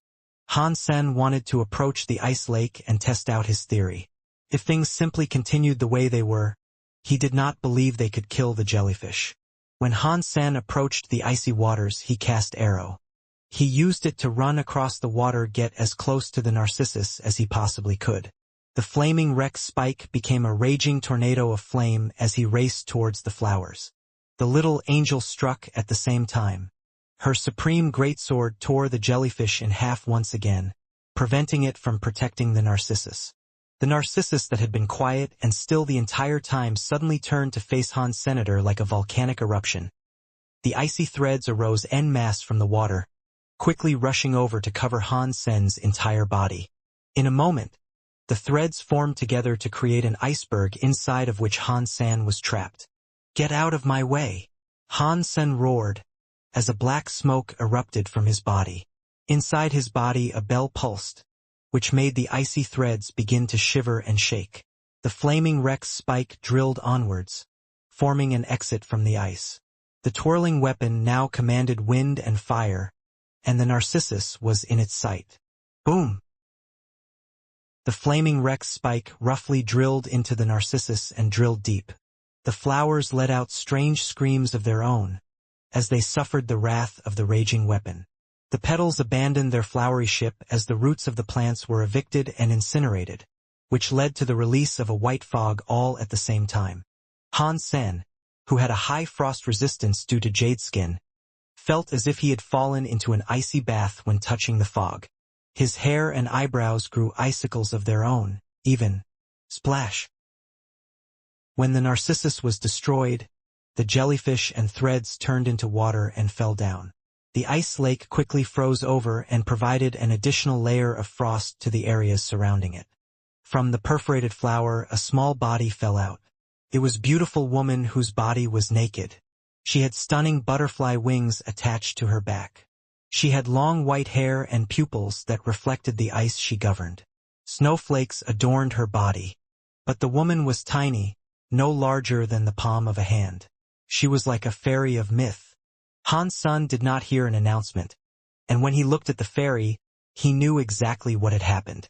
Without hesitation, Han Sen smacked the fairy's head with his flaming Rex spike. The palm-sized body looked as if it was going to be smashed into bits and pieces by the Rex spike. But the fairy lifted up a small fist and knocked the Rex spike away.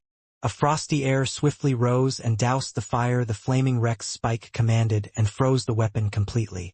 Pang! The flameless Rex spike was sent flying back with a force not even Han Sen could hold strong against. The weapon took off into the air as his hand bled. Han Sen clutched his injured hand and looked quite shocked. He thought to himself, "So, this is the true body of the super creature that was birthed by this plant." Seeing the pretty yet scary fairy rise up and approach him with snowflakes around her, Han Sen summoned his peacock crossbow and fired 3 bolts. The fairy fluttered its wings like a butterfly and delicately danced away in evasion of the bolts. Then, she resumed her course and continued approaching Han Sen. Dong! The little angel rushed forward to slash the fairy, but the fairy managed to block the angel's attack with her fists, which was what produced the noise. Having her strike blocked rattled the little angel and made her fall back in a bit of a daze. But that wasn't to suggest the fairy was totally unfazed. The shock of the attack also shook the little fairy. 2. The fairy had to fly in 3 circles before it could get its balance back. Dong! Dong! Dong! The fairy flew to engage the little angel and quickly circled her. Her fists generated a flurry of ice shards against the angel's greatsword as they fought. Han Sen retreated to a corner, as his power and speed were far inferior to an adult super creature's. He had no hope of joining in their fight. The little angel and the fairy were fighting while airborne. The fairy had a strong control over the ice element, and every hit carried a grand amount of frosted air with it. The atmosphere around the two was almost frozen. The little angel's body was incredibly well-balanced, and she had tremendous resistance towards every element. As such, the little fairy couldn't exert too much damage on the little angel with her focus on ice. The silver fox couldn't help out in this fight, either. It was still young, and was far from becoming an adult at the slow speed it was growing. It didn't have the power to compete with adult super creatures, either. Curiously, now that it was no longer fighting, the silver fox quickly approached the lake. It searched for the flower that Han Sen had destroyed and noticed it was in the water, picked it up and began eating it. Silver fox, if you retrieve good loot, how about sharing? Han Sen pleaded as he ran over to his pet. The silver fox noticed its master approaching and scoffed the flower down even faster. When Han Sen arrived, The leaves and roots were all gone. There was nothing left. "You selfish bastard!" Han Sen angrily shouted.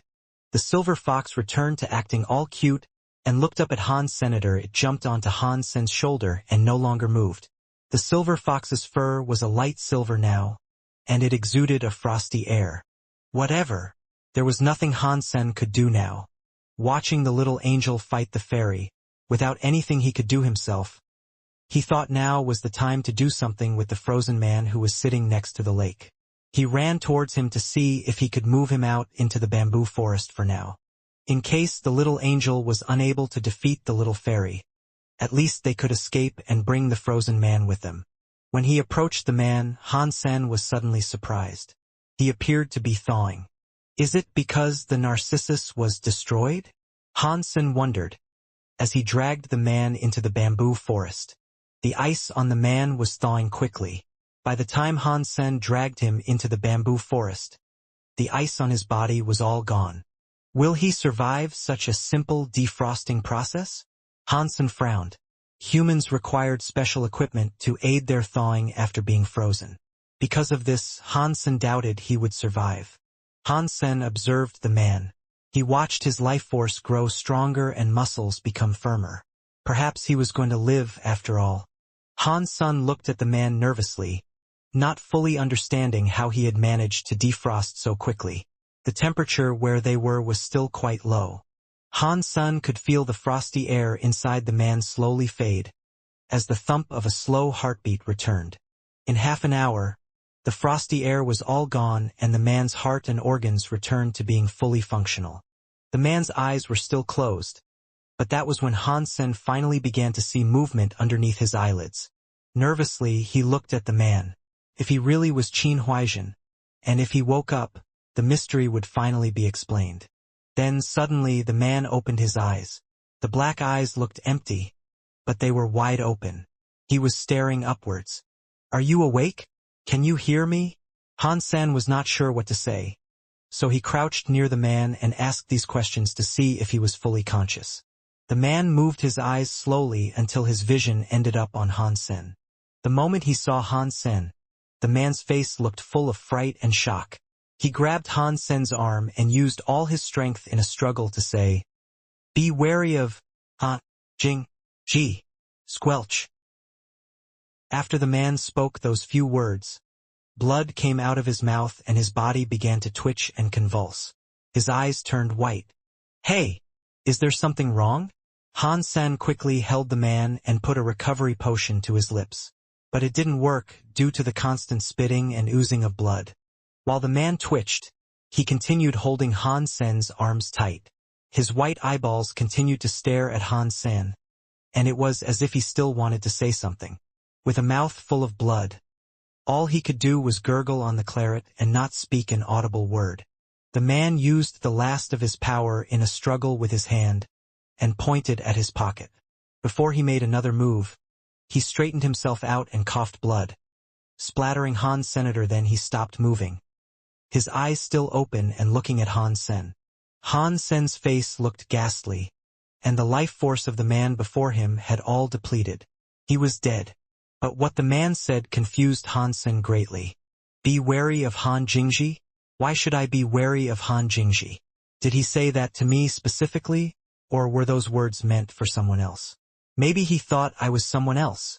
Han Sen's heart was confused. Han Sen was very confused, but the man had already passed away. His life force had extinguished, and he could no longer provide Han Sen with the answers he sought. Han Sen then reminded himself of the man's suggestion to look in his pockets, and so he rummaged through them in the hopes of finding another lead. The man's battlesuit had been crafted with a special material. Unless it was purposefully destroyed, it would resist deterioration and remain in perfect condition. Han Sen's hand found something inside the pocket, and from the touch it felt like thin leather.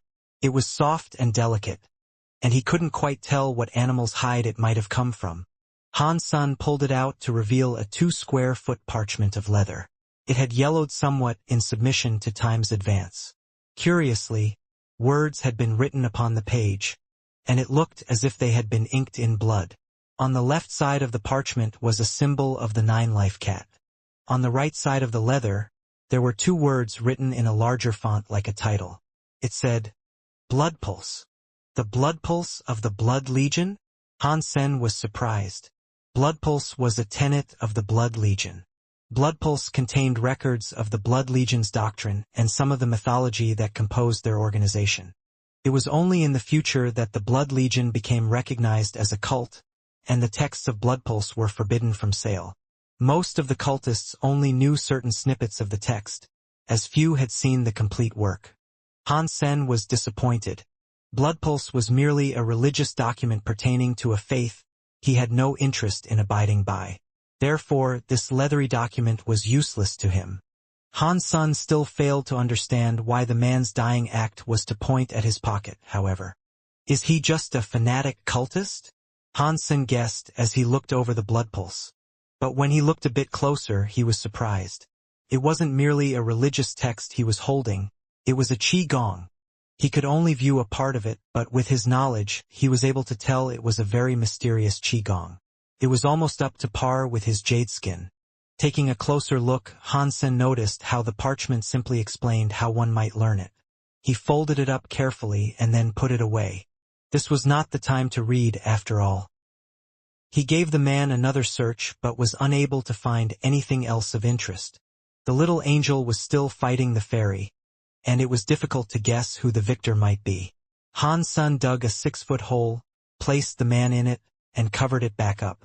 If he brought the body out into the desert, it wouldn't be long before the body was just another dried-up pile of bones. Han Sen thought when the next opportunity arose, he could tell Qin Xian about his experience with the man, and let the family determine whether or not he really was an elder of theirs, and also see if he truly was Qin Huaizhen. After burying the fellow, Han Sen turned his attention to the battle that was still ongoing. The little angel's great sword, although powerful, was going up against a fairy that was no less of an opponent. It was rather strange to see a small body possess such wild power, as she bolted around with ice and snow. When her skills clashed against the great sword, chips of ice and snowflakes would erupt with the sparks like frosty fireworks. Han Sen brought up his peacock crossbow and fired 2 bolts at the fairy. It was pointless for him to try, however, as she dodged them both with her wicked speed. But Han Sen then noticed that despite her speed and strength, she could only deal ice damage and ice damage alone. She wasn't really dealing any damage to the little angel as a result. Han Sen saw that the peacock crossbow was not working, so he summoned his flaming Rex spike. He knew that this was the weapon that possessed the highest chance of destroying the fairy once and for all. If she was distracted enough for Han Sen to land a decent blow, he could deal her a mighty amount of damage. Han Sen's eyes observed the fairy's movements, activating his Dongxian Sutra to analyze the energy flow inside her. She had a really clear energy flow which wasn't blurry in the least. She had to be a second-generation super creature. Han Sen's interest in the foe catapulted to a far greater level, and he wanted to kill her right away to obtain the life geno essence she possessed. But his interest did hit a certain snag. He thought the fairy was quite cute and pretty, and she most certainly looked like something no one else would be willing to kill. The little angel didn't have the mind of a human, and so she just kept on swinging her great sword fiercely in a bid to cut the fairy down. Han Sen then took to memorizing her energy flow and learning her every move. He hoped by doing the latter part, he could predict her future movements for a chance of landing the strike he needed to. It took him a whole hour to learn her complete energy flow. After trying it out, his energy became like ice. It was a pure ice power. But Han Sen couldn't be like the opponent he had copied and fire out the ice power as a long-range projectile. If he wanted to deal damage with these newly learned skills, he would have to get up close and personal. After another while of watching, the window of opportunity he had been searching for arose. The moment the fairy was smacked by the little angel's greatsword, Han Sen had his flaming Rex spike on a collision course with her, as well. The elephant's trumpeting sounded within, as the Rex spike now hosted a boundless power. The weapon became an inferno-born whip that struck the fairy. The fairy's small body was knocked away like a little ball, but she did not catch on fire. This was because of her icy powers, which managed to withstand the flames carried by the wreck's spike. Pang!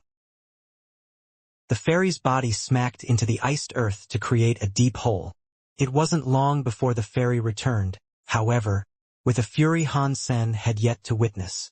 The fairy was furious at Han Sen and soared over to him with rapid wing flaps.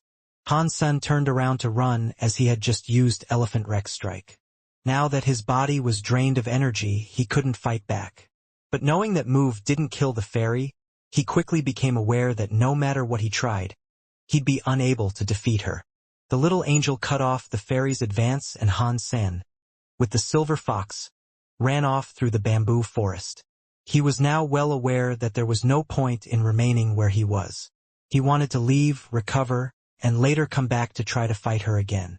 Fortunately, the little angel had come between them, which prohibited the fairy from following Han Senator. All the fairy could see was the aggravator fleeing into the bamboo forest and completely disappearing. But she wasn't keen to give up just yet. The fairy evaded the little angel's next couple of attacks, flew around her, and went to follow. Han Sen did not stop running, wanting to get outside as fast as he could. He rushed through the subterranean forest to where he had first descended, and as he neared the exit, he caught sight of the twin-tailed scorpion munching on bamboo and the silkworms within. Why am I so unlucky this time? Han Sen's heart sank. Despite the fact that the fairy continued to chase him, Han Sen still decided to push on and make his escape. After all, the twin-tailed scorpion was only a first-generation super creature, as opposed to the second-generation one that lusted for his blood. Han Sen wanted to escape the underground labyrinth, first and foremost. Despite being drained of energy, he still had to keep his gene lock open to enable his flight. He just hoped the twin-tailed scorpion would not be made aware of his presence. But Lady Luck did not smile on Han Sen, for the scorpion noticed him. With its gnashing pincers, it did not wait a single moment before racing towards him. Han Sen gritted his teeth as his heart kicked into overdrive. The power in his arms was focused. He leapt into the air like a sparrow in the breeze, and spun around doing loops to dodge the scorpion's tail sting and pincer snap combo. After launching right over the scorpion's head and successfully evading his foe's attack, Han Sen remained airborne in his flight towards the exit. As he flew, he returned and redeployed the little angel, hoping that the scorpion would turn its attention to her and engage her for a while. The scorpion, however, let out a wheezy shriek and turned around to continue its pursuit of Han Senator. The wag of its legs and pincers were incredibly fast, and it skittered so quickly, it might as well have sprouted wings. The fairy had caught up now as well, and it didn't even blink at the scorpion. All she did was fly past it, wholly fixated on Han Sen. Today is not a good day. How can I be this unlucky? Han Sen's heart was sinking fast, but soon after, he was greeted with the open skies atop the slopes of the mountain. But Han Sen wasn't the only one keen to make an exit, as the fairy and scorpion quickly bolted out of the subterranean labyrinth. As well, Han Sen summoned and redeployed the little angel in response, hoping she could snare the fairy's attention for a time and keep her occupied. Han Sen, in the meantime, took off running in the direction of the Yellowstone City. Through the little angel's suppression of the fairy, Han Sen's gambit was a success, and his nemesis could no longer keep up with him. It was fortunate, for by now he had slowed. The scorpion was still on him, though, and it managed to sting his buttocks more than a few times with its tail.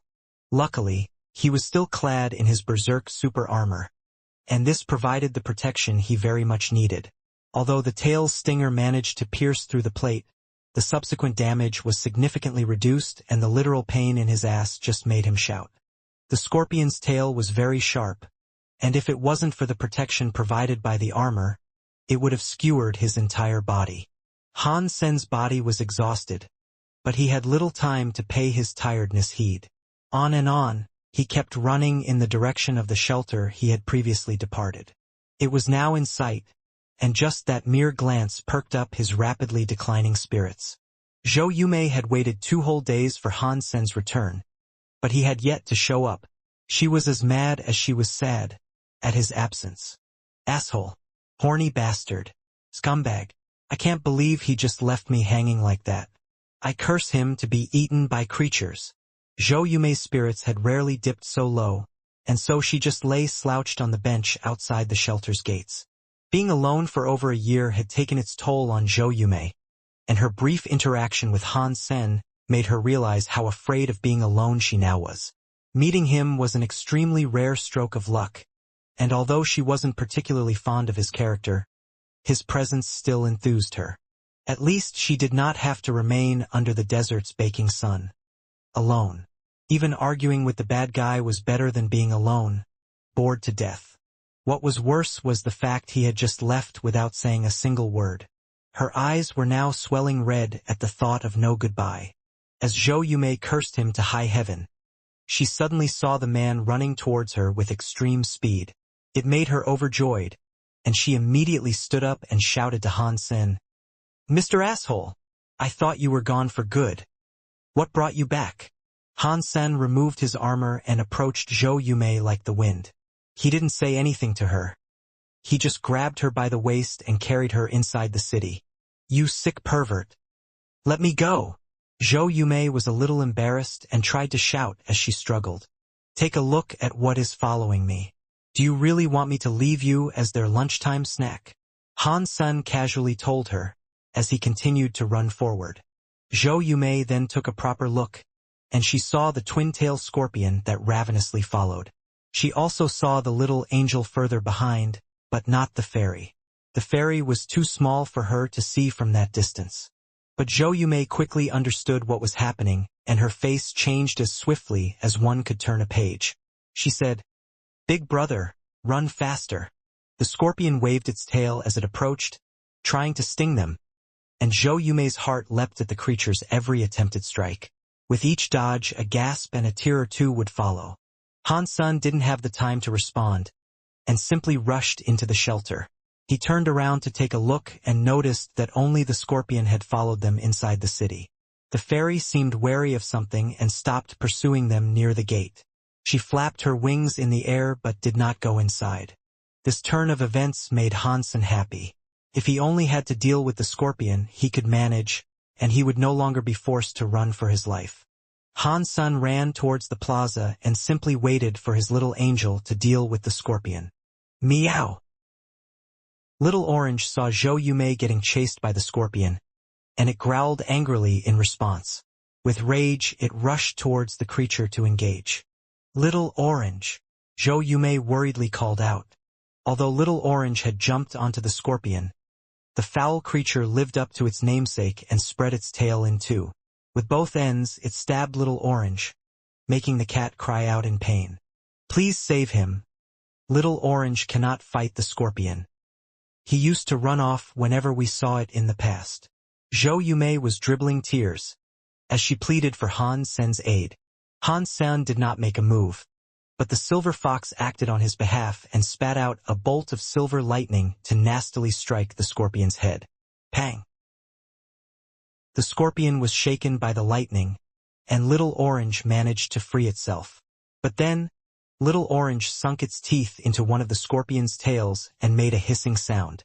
As it writhed in pain, the twin-tailed scorpion raised its other tail and took aim at Little Orange's head. The silver fox jumped down near the scorpion and bit into the other tail, in a desperate bid to save Little Orange's life.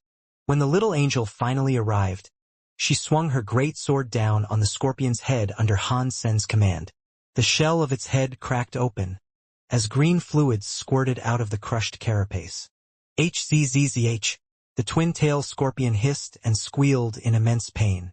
It wagged both of its tails, attempting to shake off Little Orange and the silver fox that clung onto it with their teeth. But it was to no avail, as their teeth had been driven deep and they had a firm grip. The little angel's face looked cold as she raised her greatsword. She brought it down again and lopped off the scorpion's pincers and claws to prevent any more possible attacks. Catcha! The little angel brought the greatsword down upon its head continuously after that, which fully exposed the innards of its head. In one final attack, the little angel clutched the greatsword's hilt with both hands and drove it down right through the head of the scorpion, pinning it to the ground. Rawr! The scorpion, as it slowly slipped into the embrace of death, waved its tails quicker than ever and managed to shake Little Orange and the silver fox off. With a few final twitches, it gave up the ghost. Super creature hunted. Twin-tailed purple scorpion. The beast's soul has not been acquired. The flesh of this creature is inedible, but you may harvest its life geno essence. Consume its life geno essence to obtain a random numeric amount of super geno points, ranging from 0 to 10. Han-sen heard the announcement and felt a little disheartened. He wanted to wait until the creature gave birth, but now that he'd already killed it, he didn't even get the beast's soul. All he got was a lousy life geno essence. The twin-tail scorpion disappeared and left behind a dark purple life geno essence on the ground where it once lay. But beside it was something else. A ping-pong-sized purple egg. This perked him right up. Seeing the silver fox with its jaws open, preparing to chow down on the egg, Han-sen commanded the little angel to grab the greedy bastard.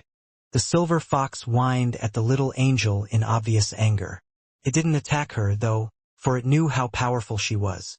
The little angel delivered the purple egg to Han-sen and then returned to the Sea of Soul.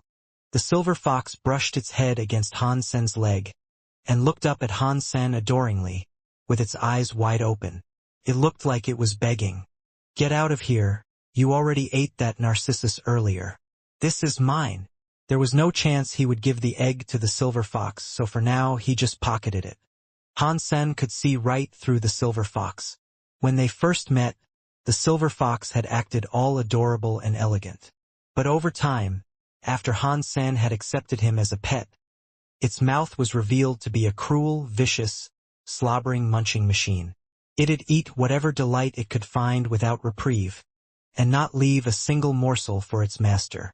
The only reason it was acting cute was because it wanted something, and this was one act Han-sen was not willing to fall for. Han-sen thought the guy was a black hole for food, and no matter how much you fed it, it could always stuff in more. Zhou Yumei's heart appeared broken as she tended to Little Orange's wounds. Her pet had been stung by the tail twice, and the places it had been struck were starting to look purple. It seemed as if it had been poisoned. This made Zhou Yumei look nervous, and tears started to well up in her eyes. "Little Orange, hold on. I am going to save you, okay?" Zhou Yumei said as she tended to his wounds, her cheeks submitting to a swamp of tears. But the wounds were deep, and it appeared impossible to separate the poison from the body. There was a chance the poison had already reached Little Orange's organs. "I beg you, please go back to the Alliance. Return there and bring me back some antidotes. Do that and I will do anything," Zhou Yumei pleaded loudly, after running towards Han-sen. "Anything?" Han-sen gave Zhou Yumei a strange smile as he asked for confirmation. Zhou Yumei gritted her teeth and gave him the answer he desired. "Yes, anything. Sure. Just hang on a sec." Han-sen rummaged through his inventory for a pen and paper, and then wrote up a contract. After he finished, he presented it to Zhou Yumei and said, "If you do indeed mean anything, then sign along the dotted line." "Is this a human trafficking contract?" Zhou Yumei asked, as she scanned the details of the document. With wide eyes, she stared at Han Senator. If she signed it, she would become Han Sen's servant. And there was another condition listed on the paper as well. She would also have to train Little Orange to adhere to Han Sen's commands. It was practically a buy one get one free contract, in which he'd obtain 2 new servants. "It's entirely up to you whether or not you want to sign it. But that's the deal, the only deal," Han Sen casually told her. Little Orange really did look to be in a dire condition, but it was a second-generation super creature. Even if it didn't receive an antidote, it would eventually recover all by itself. Zhou Yumei did not know this, however, as she had not learnt much about the nature of super creatures. Her concern for Little Orange also clouded her judgment by a great deal. She worried greatly as she observed her suffering pet. "Meow." Zhou Yumei looked at Little Orange and saw how weak he was, meowing towards her, looking so pitiable. "I'll sign it." Zhou Yumei ground her teeth, took the pen, and signed the contract. She didn't want Little Orange to suffer any more, after what it had done for her. If it wasn't for the pet's acceptance of her as its master, she wouldn't have been alive. Plus, Little Orange was only in this state because of its desire to protect her when it believed her to be in danger. That's right.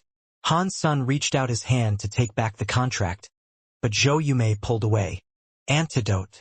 Zhou Yumei presented an empty hand to Han's senator then. He opened his inventory and placed a few antidotes on the pedestal of her palm. Clenching her jaw once more, she gave Han San the signed contract and quickly rushed over to Little Orange's side to give it the antidote. Han San was very satisfied with this result and his new contract. Zhou Yumei and Little Orange now belonged to him. When he returned to the Alliance, he could make Zhou's family pay him a lot of money. Even though she was just the daughter of a councilman, the man would bend over backwards to get her back. Han Sen did not want to do anything bad to Zhou Yumei. However, he was going to depart the area soon, and he planned to bring her with him. Han Sen made this contract to prevent any conflicts from arising out on the road. Every decision made would be his, and it'd prevent unnecessary arguments. If Zhou Yumei behaved herself and did not cause any trouble, after leaving the desert, Han Sen would no longer keep her as a slave, and in the future, if he needed her help, he thought he might call upon her. Han Sen knew that if Zhou Yumei brought Little Orange home, she'd become an important person. Making her a slave did not seem very realistic.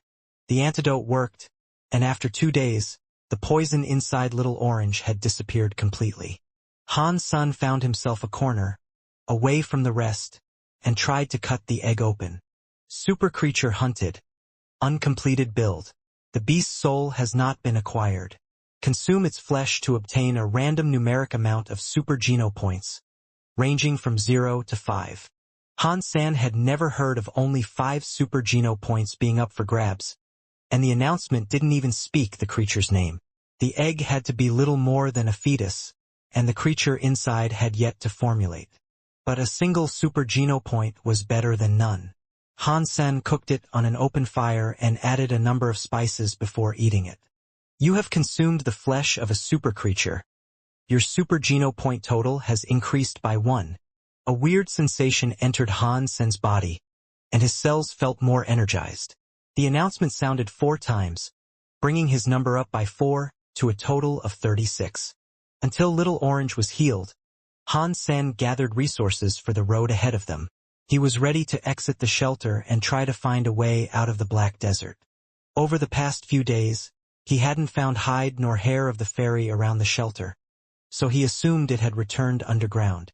But a little while after they left the shelter, the fairy appeared out of nowhere.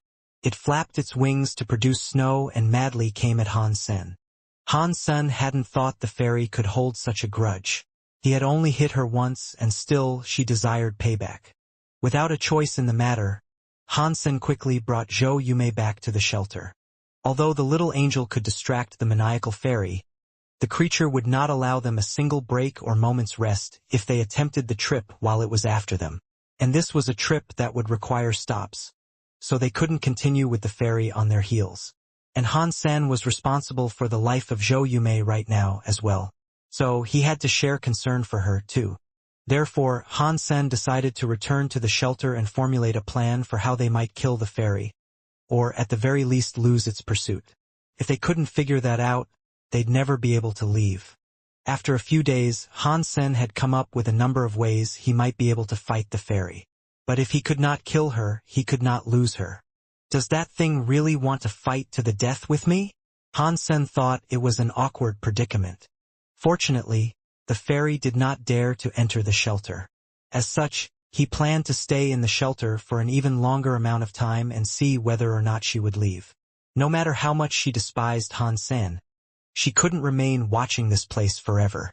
There was nothing to do while staying in the shelter, however, so Han Sen returned to the Alliance and researched the sheet of leather and its scripture. He wanted to find whatever information he could on Blood Pulse in the army. Han Sen had seen the Blood Legion's Blood Pulse before, and it was little more than a religious doctrine that spoke of lore and mythology. He had never heard of them teaching skills before. The Blood Pulse he had in his possession now was completely different. What is all this about, huh? Han Sen mulled the questions he had for a while, but eventually decided to ask Qin Xian. He wanted to ask whether or not there was a person called Qin Huaijin in the 7th team of the Secret Service. Han Sun called her up, after some time of deliberation and hesitation. He said, "Team Qin, I remember you once told me you had an elder in the Secret Service." "Yes, what about it?" Qin Xian looked a little confused when Han Sun asked her this. "I have recently heard of this man called Qin Huaijin. Is that him?" Han Sun said. Qin Xian nodded and said, "There was a person called Qin Huaijin in our family. So who did you hear it from? And why would someone mention his name?" "I was on my way to the Blue Crystal Shelter when I happened to meet an old man on the road. He said he was a friend of Qin Huaijin, one who used to travel around with him in the Second God's Sanctuary. He mentioned that his last contact with Qin Huaijin was on a trip he took to the Black Desert. He never heard from him again, so it's possible that he died there. I just thought I should mention this to you, that's all," Han Sun said. Qin Xian laughed in response, saying, "You must have been told a tall tale. There was an elder of ours called Qin Huaijin, but he was a member of the Secret Service's 7th team. He must have been amongst the very first people to ever set foot in this world. He died shortly after returning. How could he have died in that world?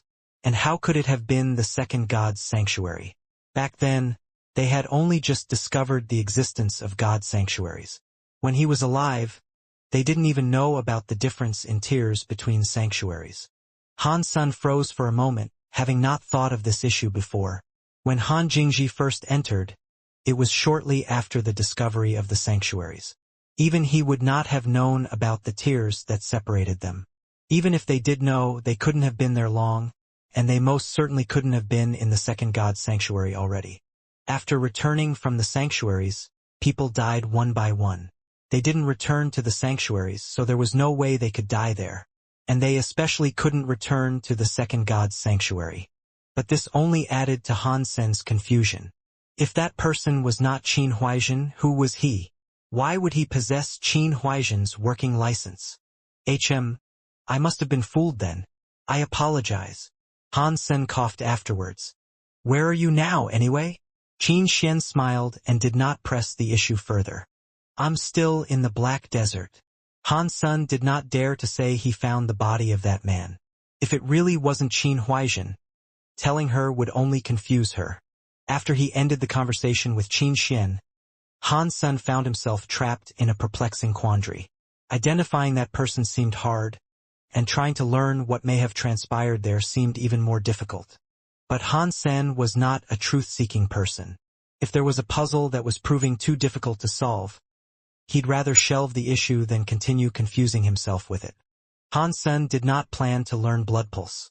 After all, his Dongxian Sutra was one of the best Qigongs. He didn't want to waste time teaching himself a new one that wouldn't produce further benefits. Han Sen was researching the Blood Pulse to see if there was anything particularly special about it.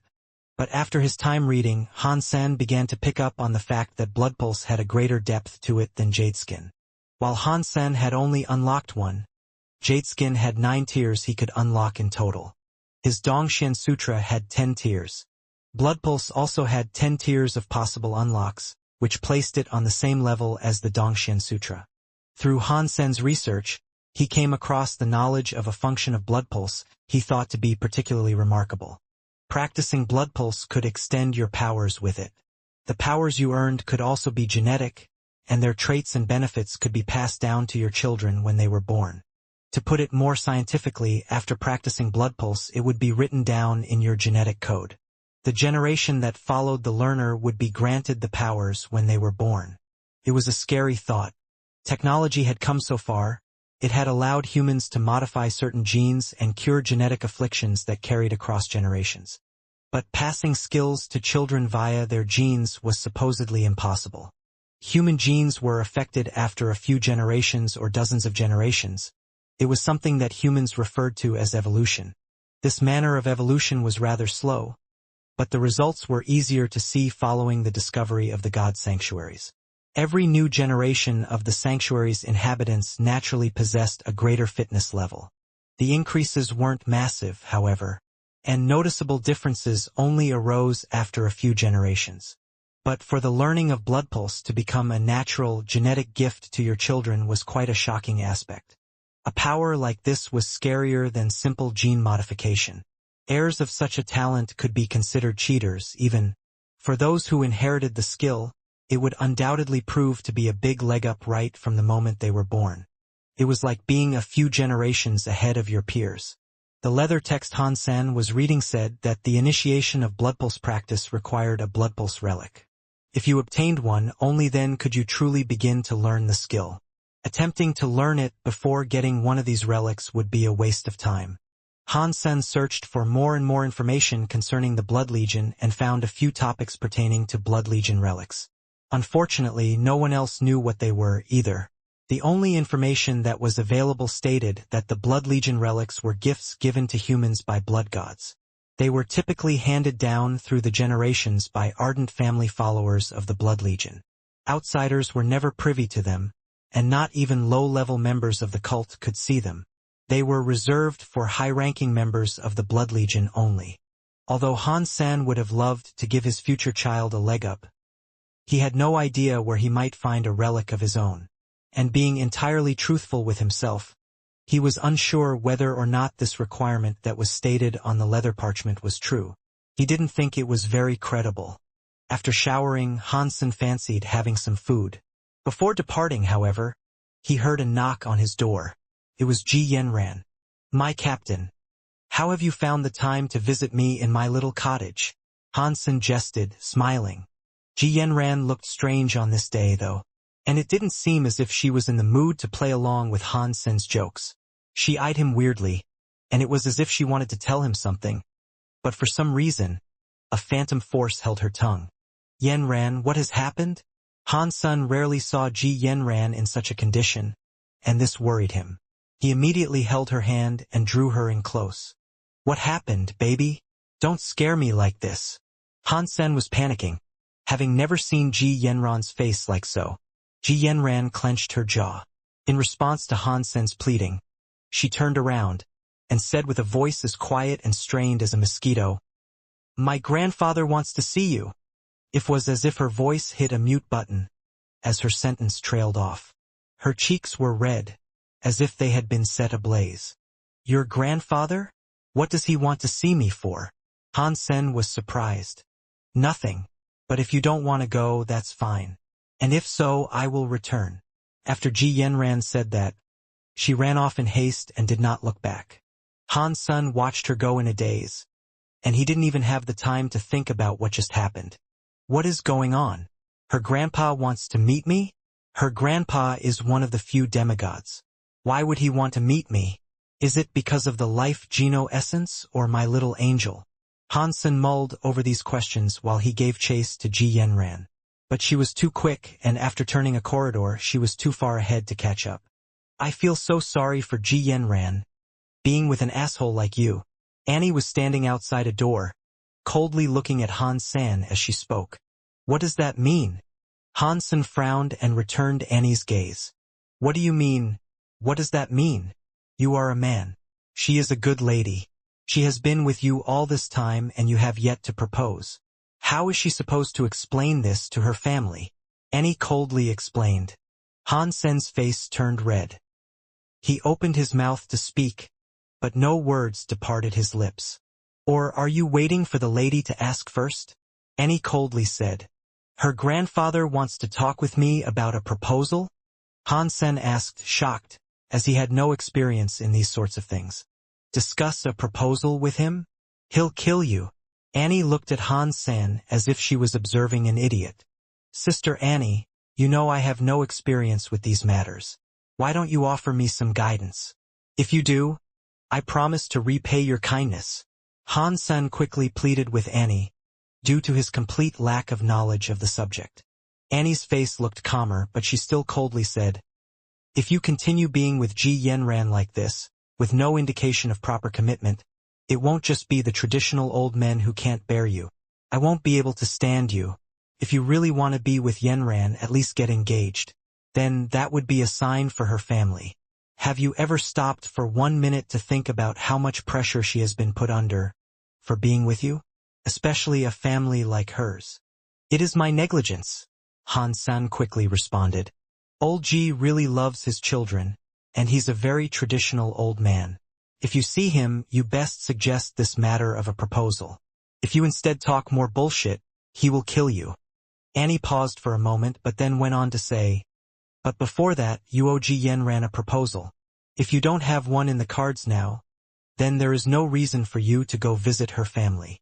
After that, Annie turned around, left and ignored Han-sen. Han-sen's heart felt as if it was sweating. He was so free and relaxed, being with Ji Yenran before. He had never thought about the future much, or considered how things would eventually turn out.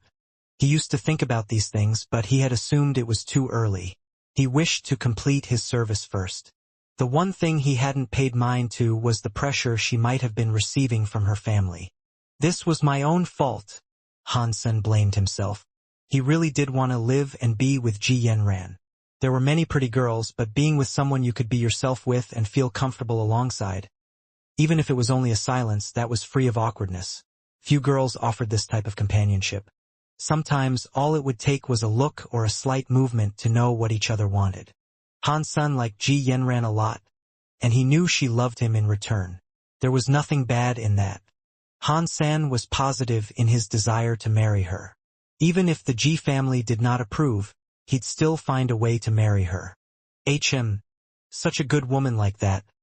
I should put my label on her first and not allow her to be stolen. Han-sen touched his jaw and thought about the best way to propose. And this proposal wouldn't just be about the two of them. They'd both need their parents to agree. Han-sen had to ask Luo Sulan. Han-sen did not know how to go about this proposal, so he called his mother. He told her about getting engaged to Ji Yenran. Han-sen used to talk about her with his mom, so it wasn't much of a surprise that he was bringing this up now. After Luo Sulan heard what Han-sen had to say, she was quiet for a moment. When she broke the silence, she said, "Are you sure this is the woman you want?" "Yes, I want to marry this woman," Han-sen said with assurance. "Then set a time and date to meet with her parents, so that you may settle this whole thing now," Luo Sulan said with a smile. "Thanks, Mom." Han-sen was very glad. Although Luo Sulan and Ji Yenran had never met, she was quick to agree. She was a very understanding woman. Proposing was not something that came easy to Han. Senator killing a super creature was easier for him, because he at least had some experience with that as opposed to marital duties and responsibilities. Proposal. Han-sen searched the word on the Skynet, and the term generated billions of results. All these different methods of doing so made him go cross-eyed.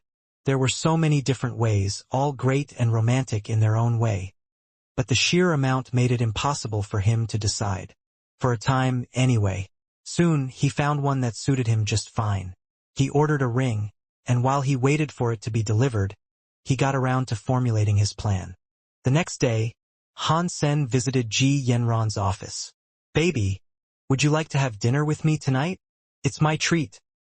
"I'll cook," he asked while blinking his eyes. "Sure," Ji Yenran answered while she worked. She didn't know her true desire had been sold out by Annie, so she didn't suspect anything too strange. Han-sen used to have dinner with her frequently. Having dinner in the base's cafeteria was hardly private and romantic, so they often went to their own rooms. As such, they had dinner in their rooms together a lot. "Come sooner. I will be waiting for you," Han-sen said, having heard her reply. He then went back to his room and put his plan in motion. Han-sen's plan was simple. He was going to bake a few cakes and put the ring in one of them. When Ji Yenran found the ring in the cake, he could propose to her. It was a simple but charming method. He was still in the base after all, and he didn't want to cause a big fuss or scene. He prepared the kitchen table in the evening, and just as he was putting in his final touches, she arrived. As usual, she waited on the couch until Han-sen finished making dinner. "I have baked a few cakes. You should try them." Han-sen brought forward a few cakes that had already been made. To enhance their appearance, Han-sen had shaped them with unique molds. The cakes were shapes like animals, flowers, and hearts. He brought the cakes in front of Ji Yenran, with the ring hidden in the heart one. On the tray he presented her, Han-sen had nudged the heart cake closest to her. He thought it would be easier for her to reach. This is so cute. I never thought you could make something like this, Ji Yanran said to him with an upbeat tone, as she picked up the rabbit-shaped cake with a happy face. There are many things I can do and make that you are not yet aware of. You will know of these in the future, I am sure. Han Sen didn't mind her incorrect choice. He knew she enjoyed her desserts, and because of their relatively small size, he knew Ji Yanran would end up eating a few more. It's pretty good. Ji Yanran licked her fingers after eating the cake, showing that she really enjoyed it. Then, she reached her hand out and selected another cake. This turtle looks so cute as well. Ji Yanran picked her second cake, and it wasn't the heart again. Yes, it is, Han Sen agreed, as the joy and anticipation in his heart fell back a notch. What are you standing around watching me for? Shouldn't you be in the kitchen, finishing off dinner? Ji Yanran gave Han Sen a strange look. I'm waiting for you to review each of my cakes. Han Sen softly smiled. They are sweet and soft. You should make a few more in the future, Ji Yanran said, after having a bite. And, Han Sen asked, that's it. Now go make dinner. Once we're done, I still need to go back to work, Ji Yanran said, with a tone that suggested a bit of hurry. Han Sen did not want to spoil the hidden ring, since he wanted it to be a surprise. Quietly, he returned to the kitchen with disappointment in his heart. To himself, he said, I really am inexperienced. Why would I create so many cakes for her? I should have only made 2. It was too late for him to regret it right now, however. Standing in the kitchen, he activated his gene lock to watch Ji Yanran. If she discovered the ring, he could run over there at once and pop the question. After eating the second cake, Ji Yanran reached for another one. As was stated previously, she really did love desserts, even if they didn't follow dinner. The cakes only took 2 bites to finish, too, and it was easy for people to eat a few at a time, especially her. But this time, Ji Yanran did not pick one of her own choice. She had started reading a book, and she let her hand reach out for one. Heart? Heart? Heart? Get the heart? No. Han Sen prayed harder than he ever had, as sweat dripped from his forehead in anticipation. He tried willing her to go for the heart, but she ended up selecting the flower. When Ji Yanran finished that cake, her hungry hands slithered around the tray for more. He clenched his fist, forgoing a desire to pray. This time, he wanted to truly bend the will of her mind to his own. But Ji Yanran did not choose the heart again. Pang! Han Sen punched the sink as his heart started to tear in two. He thought, the odds are all wrong. How can she not have chosen it yet? What are you doing in there? Ji Yanran asked, after hearing a noise. Nothing. Continue to eat. My love. After covering his slip of the fist, he was doubtful that things were going to turn out the way he envisioned. There were 8 cakes in total, and if she didn't choose the right one soon, she'd be full before she could try them all. Han Sen wanted to slap himself silly. He questioned the decision that led to him making 8. I need to learn from my mistakes and do better next time. Han Sen changed his mind, opting to not do a proposal next time. If this happened again, things could only get worse. Han Sen was so nervous in the kitchen, watching Ji Yanran finishing her current cake. He had yet to come up with a solution. After she gobbled it up, Han Sen suddenly thought of a way. He quickly ran out and picked up the heart cake in front of her. Han Sen had no other choice. This was what he had to do. I can't. I'm so full. If I eat any more, I won't be able to fit in my dinner, Ji Yanran pleaded, as she rubbed her tummy. Han Sen felt doomed hearing this. His entire body froze stiff in front of her. Please, eat another one. Han Sen brought the heart cake in front of her mouth and told her, with a pitiable look. Ji Yanran, seeing Han Sen's face, would have felt bad rejecting it. She accepted the heart cake and had a tiny nibble. Eat it. Eat it. Han Sen's heart was calling to the high heavens. He stared at her lips like he had a fever. The moment her teeth discovered the ring, he would drop down on his knees and propose. Ji Yanran really had eaten too much, though, and all she had was a rabbit-like nibble.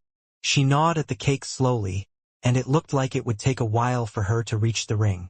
Han Sen was growing impatient, and so he gulped his saliva. Ji Yanran noticed Han Sen's intense stare at her lips, and even the little swallows she made. Her face went red, thinking he was hungry himself. Not for food, but for sex. It had been a long time since they last did it, after all. She had been busily working in recent times, and not spent much time with Han Senator. Suddenly, Ji Yanran grabbed Han Sen by the neck and started kissing him. Han Sen was frozen, unsure what was going on. Seeing that the ring was close to being discovered, and having the situation suddenly turn to this was confusing. But Ji Yanran was on fire. Her hands wriggled their way into his pants and grabbed his Rex spike. MMM. It had been so long since Han Sen touched a woman. He wanted to push Ji Yanran away so she could finish the proposal, but he couldn't bring himself to do it. Quickly, they both rolled onto the couch together. It was like a hurricane or a strong tide. When things calmed down, Han Sen was holding Ji Yanran's body as they lay together on the couch. Ji Yanran was lying down atop Han Sen's naked body, with sweat running down her body. She was like a lazy cat, not wanting to move. Han Sen's mind finally returned to the heart cake. He grabbed it and took the ring out of it. Ji Yanran saw Han Sen take the ring out of the cake and looked at him in disbelief, with wide-open eyes.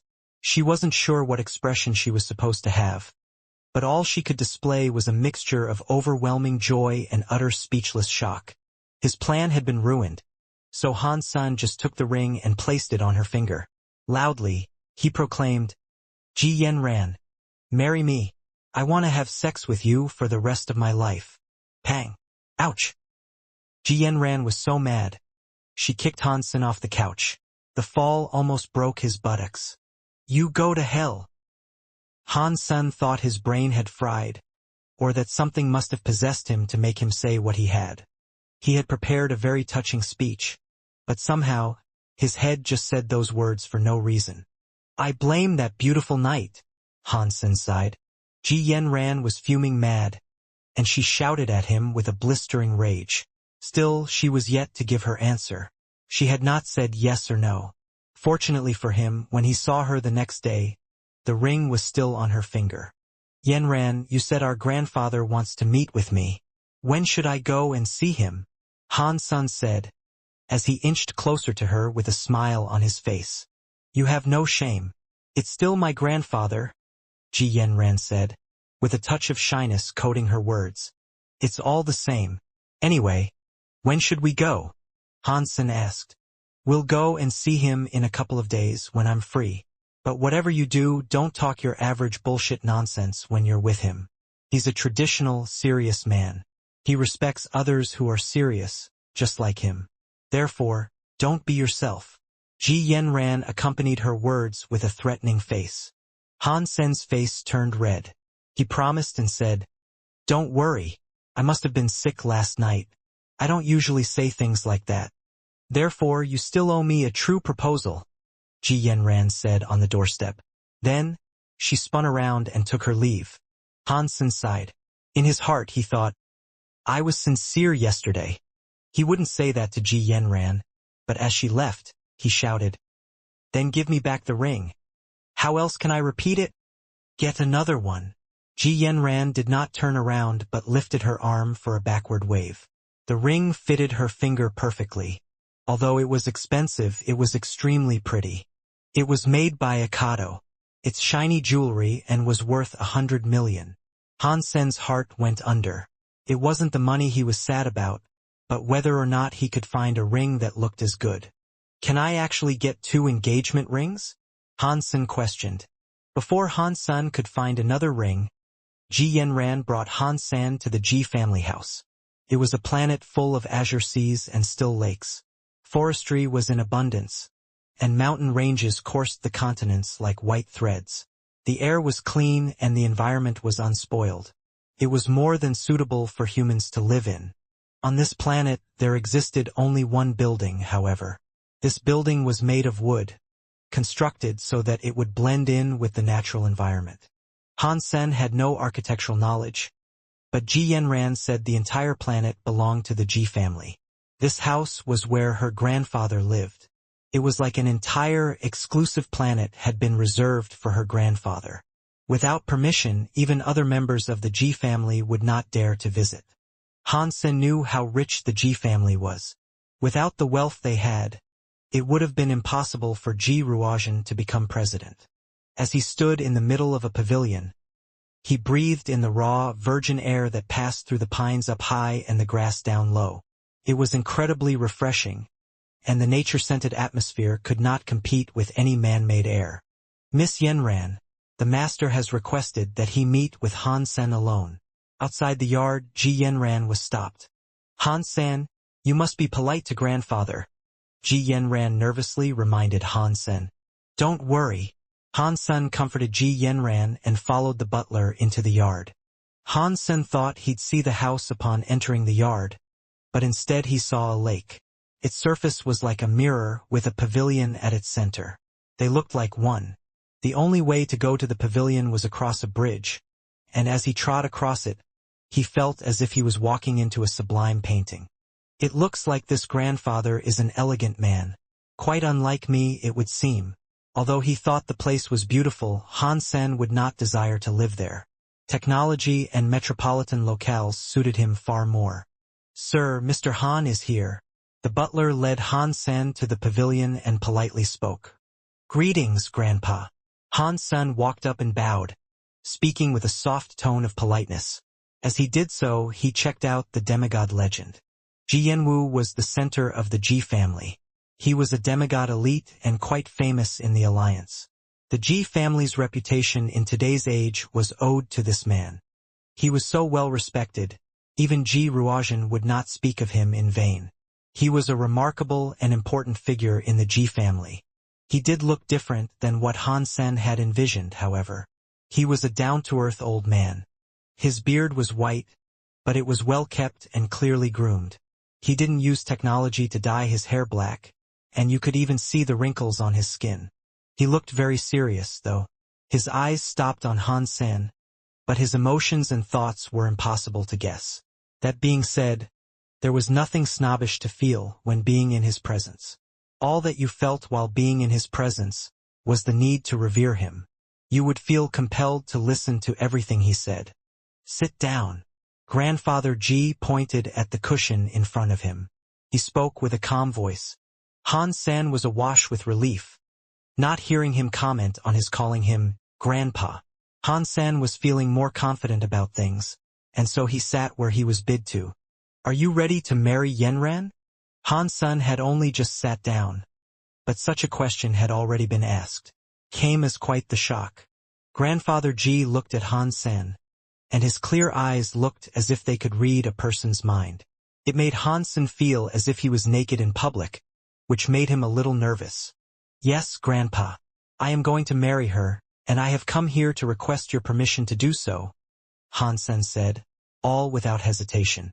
Grandfather Ji looked at Han Sen, and then put away his scanner-like gaze. Then he said shortly, That is good. You are both still in service of the army. There is no rush to get married. Pick a date and bring your mother to Ruozhen so you may discuss the event. Han Sen thought he'd have to say and do a lot more than that, but already, the talk had come to an end. He hardly spoke at all, and already, Grandfather Ji had bid that he return and make the appropriate preparations at once. He felt as if he had wasted his time earlier, thinking of all the ways he might approach and explain stuff to the man. After Han Sen was led out by the butler, a man and woman approached from behind. It was Ji Ruozhen and his wife. Father, what do you think about this kid? Ji Ruozhen asked. Although Ji Yenran was their daughter, they would still listen to the opinion of Grandfather Ji. He is powerful. He is composed. In time, he can indeed become something, Grandfather Ji said. Mrs. Ji sighed and said, It is a shame he does not hail from a bigger family. Although Han Sen could get everything he wanted in the Second God Sanctuary, amidst the rich families in the alliance, his influence was limited. He was just a young, smart guy, one without prior wealth. It is fine to be without a remarkable background. He will be given one, following his joining of our family, Grandfather Ji said. Han Sen never expected things to turn out so well. It was quite the surprise. When he returned, he contacted his mother. He hoped that she could rendezvous for a meet and greet with the Ji family. Luo Sulan did not object, and so Hansen quickly brought her to meet the Ji family. Hansen thought it would just be a discussion about an engagement, and all it would require was the simple forming of an acquaintance between the parents of the engaged couple. When he actually arrived, with his mother, he was surprised to see it wasn't only Mr. and Mrs. Ji there to greet them, but Ji Yenran's aunts and uncles as well. Mrs. Han, our Ji family have many rules. I hope you do not take offense at them, Mrs. Ji explained politely, but her tone was stuffy and oozed arrogance. I know. Security is a high concern when dealing with the marriage of a daughter. I have a daughter, too. I understand how you feel. Luo Sulan smiled and said, Please take a seat, Mrs. Han. Ji Ruojian looked at Luo Sulan with sudden surprise. The Han's family background was something they knew all about. But Luo Sulan's temperament and mannerisms were different than what they expected from a housewife. As they discussed the details of the engagement, Luo Sulan seemed quite understanding and appeared very polite towards the Ji family. Her manners were excellent. Han Sen didn't think it was anything surprising. From what he could recall, Luo Sulan had always been an elegant woman. When Han Sen was a kid, his mother was like a fairy to him. She always protected him. But after his father's accident, his mother's life was forced to change. Seeing his mom like this took Han Sen back to his childhood for a bit. In this event, however, Han Sen was a youngster. He had no place to interrupt and speak. Quietly, all he did was stand behind his mother and watch the conversation unfold. Ji Yenran was the same, standing beside her parents. She too just listened in on the conversation, without saying a word of her own volition. She would only speak when spoken to. Things were going very well, and Luo Sulan did not ask for much of anything. The Ji family all agreed she was a nice person and believed her to be a well-educated housewife. Mrs. Han, after they both get married, I would like them both to become part of the Ji family. I believe it would be easier for us to take care of them, but I would like to hear your thoughts on the matter. Mrs. Ji posed the question. Han's son did not have a notable background, but if Grandfather Ji thought he had a promising future, they thought it best nurtured within the Ji family. Through their influence, he could gain far more and his change of family name would reflect better on Yenran. Mrs. Ji also wanted to see her daughter, whenever she could. Therefore, this matter was a serious issue of discussion for her. This was a desire of Grandfather Ji too. The Ji family would allow the marriage, but only on the condition that Han Sen joined their family. I am sorry, Mrs. Ji. I only have one son, and I was hoping he could be by my side when I grow old. Luo Sulan responded. Coldly, she continued to say, He is still a man of Han. A man should make his own family. Don't you agree? Mrs. Ji's face changed at those words. One of Ji Yenran's aunts chimed in to say, Mrs. Han, please reconsider your position on this. You are indeed correct in saying a man should create his own family. But one man's power is limited. If, in the future, he became Ruojian's son-in-law, that would make him the son-in-law of the president. If he did something inappropriate, it would shame our family. Yes, Mrs. Han. What year is this? Our Ji family is willing to help Han Sen. For with our power, he can become someone grand. He will make you prouder than you can imagine. Another middle-aged woman joined in to speak. Mrs. Ji then rejoined the talk, saying, Mrs. Han, if Han Sen marries our daughter, he will be half my son. The Ji family will help him forge a legacy of his own and commit to fine, broad deeds. Isn't that what you desire? I don't have many expectations. I only want him to be with me. Carrying on the Han family legacy is more than enough for me. Luo Sulan replied to the criticizers. Mrs. Han, this is not right. How can you not share concern for your son's future? Do you know what he will receive when he joins us? What he will achieve and where he will go? Aren't you selfish for not allowing him to join our family? Mrs. Ji's tone was infected with undertones of anger now. Han's son could not hold his tongue any longer. He could take all the pressure, if he was the one under the microscope, but he couldn't stand for his mother to be bullied anymore. Just as Han Sen was about to move, Luo Sulan's left hand stopped him. Although Luo Sulan did not turn to look, she held onto him really hard and prevented him from doing that which he wanted to. Ji Yanran quickly tugged at her mom's sleeves as well. She wanted her to stop pushing with her dialogue. But Mrs. Ji was in no mood to stop her criticism, and she proceeded to say, "Mrs. Han, the Ji family is large and rich. My husband, Ji Ruojian, is the president of the alliance. Do you really think I will allow my daughter to sink through the mud to be with you? When you get married, the woman tends to follow her husband. Yanran is a fine child, and I'm sure she will be just fine," Luo Sulan calmly responded. Just as Mrs. Ji was getting mad, prepared to say something else, a voice of someone annoyed came from further back, behind a screen.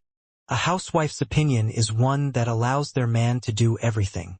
You are destroying his future." The voice was calm, but it was one that was drenched in intimidation. After the man spoke, everyone on the Ji's side quieted down. What can the Ji family provide him? Luo Sulan, as composed as ever, looked to the screen and spoke. "A reputation within the alliance. One that will earn him the world." These words were spoken by Grandfather Ji. They were commanding words, and they were spoken with power. "If that is the future, then I'd rather he stayed at home raising babies," Luo Sulan coldly scoffed in rebuttal. She was not spooked by the man that was now addressing her. The Ji family's face looked strange, as what she said seemed so lame. "You woman, you really don't know your place. I am being nice to your son, and you suggest he raise babies. What is it that you think men should do?" Grandfather Ji was furious. He stepped beyond the screen to see the woman that defied him, wanting to destroy her son's future. The people of the Ji family were shocked, witnessing Grandfather Ji reveal himself. He looked mad, and not a single other person was willing to speak while he did so or try and usher calmness into him. "Grandpa!" All apart from Ji Yanran, that was. She ran forward and tried to stop her grandfather's advance. Grandfather Ji coldly said, "Do not worry, I am not planning to do anything. I just want to see who this disrespectful woman is." As he talked, he walked in the direction of Luo Sulan. He took a look as he went, and his face entirely changed when he saw her. He then quickly ran directly in front of her, which shocked the Ji family audience. They believed his wrath had been incited so much, he was running forward to do something. But this was not so. Grandfather Ji looked nervous, and he reached out his hand to her. He wanted to grab her, but he pulled back as his body shivered. "Lady Lan, you are Lady Lan? Do you not remember the Ji's third brother?" Grandfather Ji's vocal cords were trembling. His knees went soft, and he knelt in front of her with tears rolling down his cheeks. Everyone was still. The entire living room was silent and dead. You could hear a pin drop. The Ji family was very noble and very religious. Grandfather Ji possessed the highest authority and governance. No one could quite believe they were watching this revered figure kneel in tears before Han Sen's mother. And despite her defiance, he called her lady. Even Han Sen was petrified. He did not expect the head of the Ji family would cry in front of his mother like a child. "Who are you?" Luo Sulan looked a little worried, with the man in front of her. She reached out her hand and tried to raise him up. Her lips lifted a little when she spoke, which indicated to Han San that she was lying, and she did in fact know who he was. "Lady Lan, I am Ji Yanwu. I am the third brother. 34 years ago, I was fortunate to encounter you in the Skywater Pavilion. You were only 11 years old, and you were beside Mr. Haitang. If you weren't wearing the Saint Heart Haitang brooch right now, I would have almost been disrespectful to you. Please forgive me." Grandfather Ji still would not stand up. "Ah, it's third Uncle Ji. Get up. I can't accept such reverence towards me. I apologize for not recognizing you, for back then you were still a young man with black hair. I cannot believe in the advent of all these years. I am now a middle-aged woman. Furthermore, time has robbed your hair of its color." Luo Sulan helped raise Grandfather Ji up. Grandfather Ji, back on his 2 feet, excitedly asked, "Lady Lan, how is Mr. Haitang doing?" "Grandpa's body is still healthy, but he is getting old and does not go out much. Luo Sulan smiled faintly as she spoke. Seeing Grandfather Ji chat up Luo Sulan bewildered the Ji family, and they suddenly did not understand what was going on. Even Han Sen was puzzled. His mouth was wide open in awe. Why does my mother's family suddenly seem so powerful? Do I actually hail from a rich family? No way. If I was, why would I grow up in such poverty? Numerous times, we almost lost our home. Han Sen's heart was now brimming with countless questions. Is this kid your son? Grandfather Ji looked at Han Sen with exuberantly kind eyes. He looked at him more brightly than he did his own sons. Yes, this is my son. His name is Han Senior. Luo Sulan smiled and gave Han San another introduction. It is no wonder he is your son. He is such a smart kid, and he has achieved so much at his relatively young age. His future is bound to be one of greatness, and it is of magnificent fortune that Ji Yanran is to marry him. Grandfather Ji complimented Han Sen as if he was the smartest person in the universe. Father, who is this? Ji Ruozhen could no longer stay silent. He wanted to get a better understanding of the family his daughter was marrying into. It wasn't just Ji Ruozhen who wanted an explanation. It was everyone who was present. They all stared at Han Sen and his mother in perplexity, as what had just happened in the past few minutes was too difficult to believe. Now, they really wanted to know who Han Sen's mother was to make Grandfather Ji behave like that. Ruozhen, we are to become a family with Lady Lan. You should all be nice to each other. Grandfather Ji looked utterly delighted, and he continued on by saying, We are so lucky. Father, who is Mr. Haitang? Ji Ruozhen knew his father well, and his behavior wouldn't be so ebullient if this was just anyone. To incite such a reaction, the person he was referring to would have to be someone of legendary or mythical status. Grandfather Ji's eyes seemed complicated now, as if they were peering off into his own distant past. It was like he was on a blissful reverie, taking a trip down the lane of his memories. His name may not be one to spark the imagination, but you know who he is. He has long protected this family. Solo, he reached the fourth shelter and even claimed a shelter for himself in a realm of demigods. Godslayer Luo? Ji Ruozhen's face suddenly changed. Before he could say anything more, screams were already erupting from various corners of the Ji audience. Everyone looked at Han Sen and his mother with tremendous shock. The fourth shelter was not a place for ordinary humans. Demigod elites could only scratch an existence for themselves there. In the fourth shelter, throughout history, humans had only managed to claim 10 shelters for themselves. Demigod-class humans only used such places as safe houses, so they could remain alive. 9 human demigod shelters were the fruits of a cooperative effort between many different factions of the Alliance. But one of these shelters was claimed solo by a human demigod. He fought for it for 4 days and 4 nights. This person was an enigma, and most people only knew his surname. He preferred to go solo, and he loved nothing more than slaying beings that were greater than him. Over time, this earned him the title Godslayer Luo. Although Godslayer Luo was a violent person with a strange personality, he was a protector, and those who swore their allegiance to him would receive his guardianship. Back in the day, we went out on a hunt. We went to take out a royal shelter in the third god sanctuary, me with a few uncles. We were victorious, but only for a brief while. Our claim was staked in that place for 10 days before the most wretched thing happened. A beast descended from the skies and laid waste to our new home. It overwhelmed the forces of our shelter, and so foul was this creature, it didn't seem likely our combined might could slay or even stay its attack. Me and 2,000 family members looked likely to be killed by that thing, but that was when Mr. Haitang appeared. He came alone, and with a single strike, he lopped the head of that monster clean off. The Ji family was saved. Without Mr. Haitang, there would be no Ji family. I wouldn't be alive right now, if it wasn't for that man. Grandfather Ji looked upon the faces of his family and said, Mr. Haitang saved our family. If someone here does not treat Lady Lan with the respect she deserves, they will be subject to family discipline. Ji Ruozhen and everyone else quickly agreed, but in their hearts, they thought, Weren't you the one that came forward, seething with rage at first? Han Sen felt like he was dreaming. 10 minutes ago, the Ji family was bullying his mother. Now they were all praising her. Seeing his mom suddenly surrounded by people who looked on her like a goddess, he didn't think what he was seeing was real. Is my mother really the child of Godslayer Luo? Han Sen's head was stuffed with questions. The discussions regarding the engagement resumed, and they seemed to go well. Grandfather Ji stood to the side, listening intently. In the end, Luo Sulan had the final say on everything. The Ji family didn't object to a single desire of hers.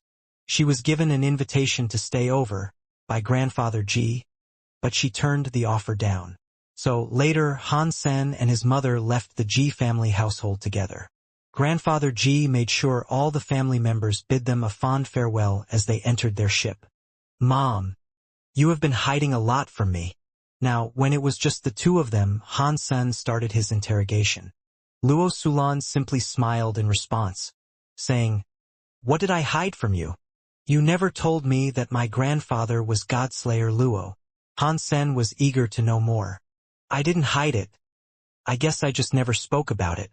If you wanted to know, I would have told you." Luo Sulan blinked. Han Sen did not know what to say in response. After a few moments of silence, he had a question he wanted to ask. "If your family is that powerful, how can we be bullied by our second uncles and aunts?" Luo Sulan smiled and said, "Technically, there are two problems. First, I was exiled from my family for running off to marry your father. As such, I can hardly be considered a part of the Luo family. Second, you're asking why we were bullied by our second uncles and aunties? That's a little harder to explain. We owe them. Let's leave it at that." "We owe them? What is that supposed to mean?" Han Sen didn't expect that answer, and he ended up looking at Luo Sulan with surprise. "I'm not sure, but that is what your father told me, actually. He never told me the details, however." Luo Sulan smiled as she spoke. "My father? Did he really die?" Han Sen's heart always held onto the glimmer of hope his father might still be alive. Following his accident, no body had actually been retrieved, after all. "Honestly, I don't know. I have spent many years investigating his death myself, but I have yet to unearth another truth. Still, I do believe your father is alive." Luo Sulan's eyes displayed certainty in this belief. Han Sen moved his lips as if to say something, but those words never came. Instead, he ended up saying, "Mom, your fighting skills must be powerful." "They're okay. Your grandfather taught me fairly well." Luo Sulan smiled and said, "Then why don't you teach me what grandfather taught you?" Han Sen asked Luo Sulan with vibrant eyes that possessed a hint of disappointment. He hadn't been offered such teachings before. Luo Sulan smiled at Han Sen and suggestively asked, "Are you sure I did not teach you?" "Of course. I think I would know if you had taught me something," Han Sen said. Luo Sulan reached out her hand to grab Han Sen by the ear and said, "My stupid son, I cannot believe you have no clue about what I taught you. Do you think your decision-making abilities, fighting abilities, learning abilities, timing abilities, predictive abilities, thinking abilities, your worldview, your attitude to do things, the principles of being a human, and your reactive abilities were self-taught or natural attributes which you were born possessing?" Han Sen was shocked, having always believed himself to be supremely talented through self-education. Now he understood that ever since he was small, the reason his mother left him to his own devices often was so he could become more independent. Even when it came to playing games, she had trained his abilities on the sly. Han Sen then remembered the game of Red Hands, which he frequently played with his mother. They played it more than anything together, and only now did he realize that this was what had enabled him to have such good timing and reactions, and also allowed him to read other people so well. There were a lot of other similar things, and he was now flabbergasted to realize that throughout his childhood, his mother had taught and guided him seamlessly, without making the training an apparent chore. Luo Sulan had a great influence in his youth and had a bigger hand in shaping his personality than he had previously given her credit for. But still, these powers she had taught were fairly ordinary. There was nothing special or exclusive about what she had taught him, yet it was his excellence in these departments that allowed him to later stand out amongst others. "But you never taught me the Luo family's hyper-geno art." Saying this, Hansen sounded upset again. In this world, what makes you strong? You. If you are powerful enough, it does not matter which hyper-geno art you learn. If you are strong, you are strong. If I instead opted to teach you the most powerful qigong there is, it wouldn't have mattered. With low base traits, you'd be a noob no matter what. Who you are as a person is what defines your ultimate power, and you have done just fine without that hyper-geno art. I taught you the necessities for becoming a powerful figure in this crazy world, and from what I can tell, it paid off. That was the task I gave myself, and teaching that hyper-geno art was not in my interest. Luo Sulan stopped talking for a brief moment. She sighed, then continued to say, and I left the Luo family anyway. I have no association with them, if you disregard my name. The last thing I wanted was you getting involved with them, needlessly. Hansen noticed Luo Sulan had no desire to talk about the Luo family she had left behind, so he didn't push the subject further. Instead, he asked, are these really the relics from my great-grandfather? Luo Sulan nodded and said, yes, your father gave them to me. So, great-grandfather really is Instructor Han? Han-san went silent after asking the question, and simply stared at his mother. Luo Sulan had a wry smile and responded by saying, I would like to know this, too. I thought your father was just an average, funny guy. He doesn't quite seem so average anymore. Does he? Han-san found it difficult to believe that she knew so little about his father. If she did know more than she was letting on, he suspected there was something she thought best not to mention. But Hansen knew he wasn't going to get any answers, so he didn't ask anything else about him. Mom, do you know what super geno points are? Right now, they were back home, and feeling like a door-to-door, sleazy salesman, Han-san popped the sneaky question. Luo Sulan gave Han-san a complicated look and said, I have taught you many things, but what I have taught you all goes to aid you in achieving an easy life for yourself. Your cleverness and abilities have exceeded all my wildest expectations. As good as this may be, it is not without its downsides. If you were merely an ordinary person, you'd be safe. By being someone special, more often than not, you may find yourself facing death. Hansen wasn't quite sure what she was getting at, so he just looked at her. If you have willingly selected the road you currently tread, then by all means advance and keep going. But it is a lonely road, a less traveled path that only holds room for one. Even your dearest person in this world will be unable to help you. But if you think you cannot go any further, then by all means stop. At least that way you'll live longer. Luo Sulan stroked Hansen's head with love and said, I wish you the best of luck, my son. Perhaps one day you will indeed become someone of much renown. Mom, I never studied much. Could you say what you just said in a simpler way? Hansen's face looked very embarrassed, as he couldn't understand a thing. There is no need for you to understand. Just be who you are. You have always followed your heart, in the deeds of the past and present. Adhere to this simple philosophy as you continue your march, now and into the future. Luo Sulan ruffled Hansen's hair into a mess, pinched his cheek, smiled, and then said, I actually have high expectations of you.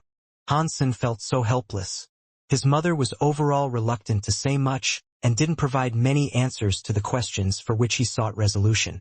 All he had learned was how powerful his mother's family had actually been. But it did not help. The details were scarce, and in regards to his father, Hansen was still unsure whether he was dead or alive. He ended up with more questions than answers. But the engagement plans went well, and that took a load off Hansen's shoulders. Now, he could finally place his name on Ji Yenran. Next up, how do I get rid of this troublesome fairy? Hansen had been kept busy for 2 weeks.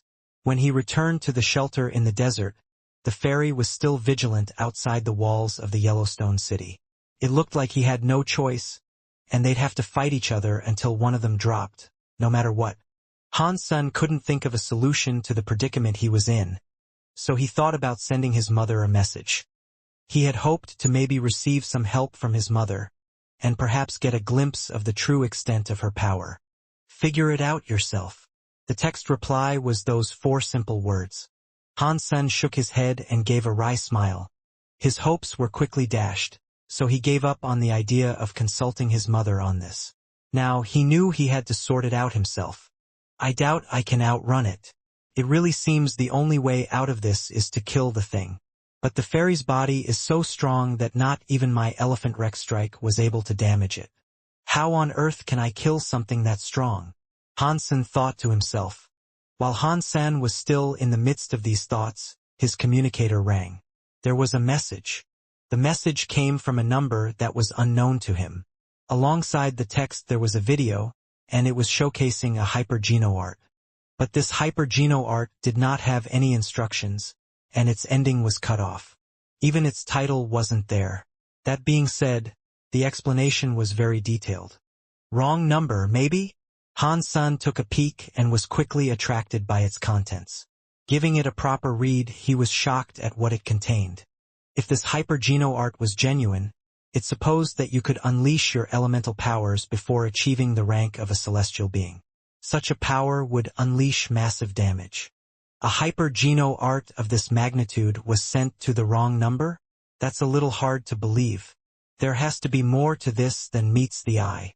Hansen thought, so he decided to reply to the message. Hello. How are you? I think you sent this to the wrong person. If the person really did send it to an incorrect address, it would be easy for them to learn who the recipient was. It would be impossible for Hansen to hide or deny the fact he had received the message, so there was no point in lying. No, I was correct, the person quickly replied. Hansen was surprised. He frowned and sent another message. You know who I am? Han Sr., the person on the other end, sent those two measly words. Who are you? Why are you providing me with this hypergeno art? Hansen was intrigued, and so he responded with haste. You deserve it. If there is anything you do not understand during its training, feel free to message me. It wasn't the answer Hansen wanted, but at least the person on the other end was now typing complete, lengthy sentences. Hansen sent another message, but he received no response. What does a bright day mean? Hansen read the hypergeno art, selected the two words and messaged the person on the other end. To this, the person on the other end instantly replied and explained its meaning. Who are you? Hansen asked again, but like before, this question went unanswered. It was fairly obvious by now that this person was only willing to talk about the hypergeno art. Anything else was met with silence. But Hansen himself now went quiet. The hypergeno art appeared strange, and it was delivered by a person who seemed quite fishy. Anyone would have exercised caution if they were in Hansen's boots right then. Hansen looked over the hypergeno art quite a few times and came to understand that it was indeed quite a powerful skill. The details were very well explained, so it didn't seem possible for it to be a knockoff. Hansen believed it to be the real deal. If he successfully learnt this hypergeno art, it might be what was needed for the little angel to wipe out the little fairy. The only problem was the way in which it had been delivered. It came into his possession quite strangely, and Hansen wasn't sure why anyone would be willing to send him such a special hypergeno art willy-nilly. Hansen wondered what the person sought to achieve by giving it to him. At this time, on another planet, a middle-aged man had a cruel expression on his face. He sat inside a pavilion drinking tea. All the while he watched fish swim about in a pond. In the center of the pavilion was a stone table, and sitting near it was a beautiful woman. She was engaged with a laptop. She put it down and said with a smile, "Do you think that guy will go ahead and learn it?" "He has to." The man did not move his head or avert his gaze from the fish. "What if he doesn't?" the beautiful woman asked, with some excitement over the entire affair. "He will. He may not be Luo in name, but he still shares our blood. He is carrying our genes, and so, he will learn it," the man explained without lifting his head. His voice was calm and composed, and it oozed confidence. "But his body's blood isn't solely from the Luo family."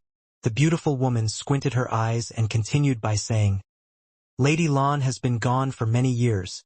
She tried everything she could to get away from us. Why bother them now? This is the fate of the Luo family. It is not something we can escape." The man's eyes looked strange. I was just saying if he did not learn it." The woman increased her tone of voice deliberately. The man now slowly turned around. He stared at the woman for a while and then said, "He will learn it. No ifs, no buts. If he does not learn it, then that means he is not one of ours." The beautiful woman was silenced, and she did not say anything else. She maintained the silence between them in the pavilion, and simply listened to the gentle wind that caressed them both. On planet Roca, Luo Sulan placed her hands on her cheeks and daydreamed in front of her desk.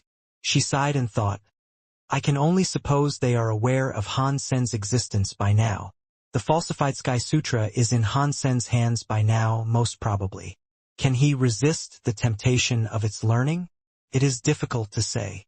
Inside the base headquarters, Han Sen turned his communicator off and stopped reading the Hyper-Geno art.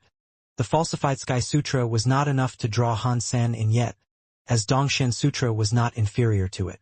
The skill was presented to him out of nowhere, and he was still not sure who had given it to him and for what purpose. He wasn't quite willing to accept a skill he had no prior knowledge about. And he still had Blood Pulse to learn in the near future, too. That wasn't any worse than the falsified Sky Sutra, either. This was one aspect of his personality that Luo Sulan made sure to train into Han Sen as he grew up. There were some self-serving modifications, however. Luo Sulan formulated a base for Han Sen's personality, and it was only after he had been living in the shelter that it started to complete. It even had his own style. Even Luo Sulan thought Han Sen could not resist the temptation of learning the skill. But what neither she nor the mysterious figures knew was that Han Sen had the Dongshen Sutra. He was far more powerful than they both believed him to be, and as such the falsified Sky Sutra meant little to him. Han Sen logged into the Skynet and entered the St. Hall community. He purchased the skill, Sonic Thunder Punch. He had finally come up with a way to kill the fairy. The last time Han Sen saw Sonic Thunder Punch, he fancied buying it. But back then, he was browsing for skills to be used by his other self, Coin. Therefore, he ended up buying Elephant Disc Punch. This time, Han Sen was free to buy Sonic Thunder Punch as himself, from the St. Hall. Having done so, he was keen to start into its practice.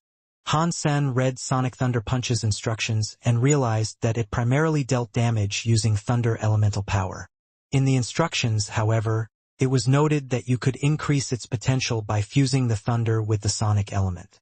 Most people could only manage to possess and wield one elemental power. The most talented evolvers had been known to possess two different elements, but Han Sen had never seen the combination of thunder and sonic used before. Han Sen could simulate the Silver Fox's thunder powers and Death Knell's sonic power, so there was nothing stopping him from giving it a try. With those two elemental powers combined as a base for his Sonic Thunder Punch, Han Sen had high expectations.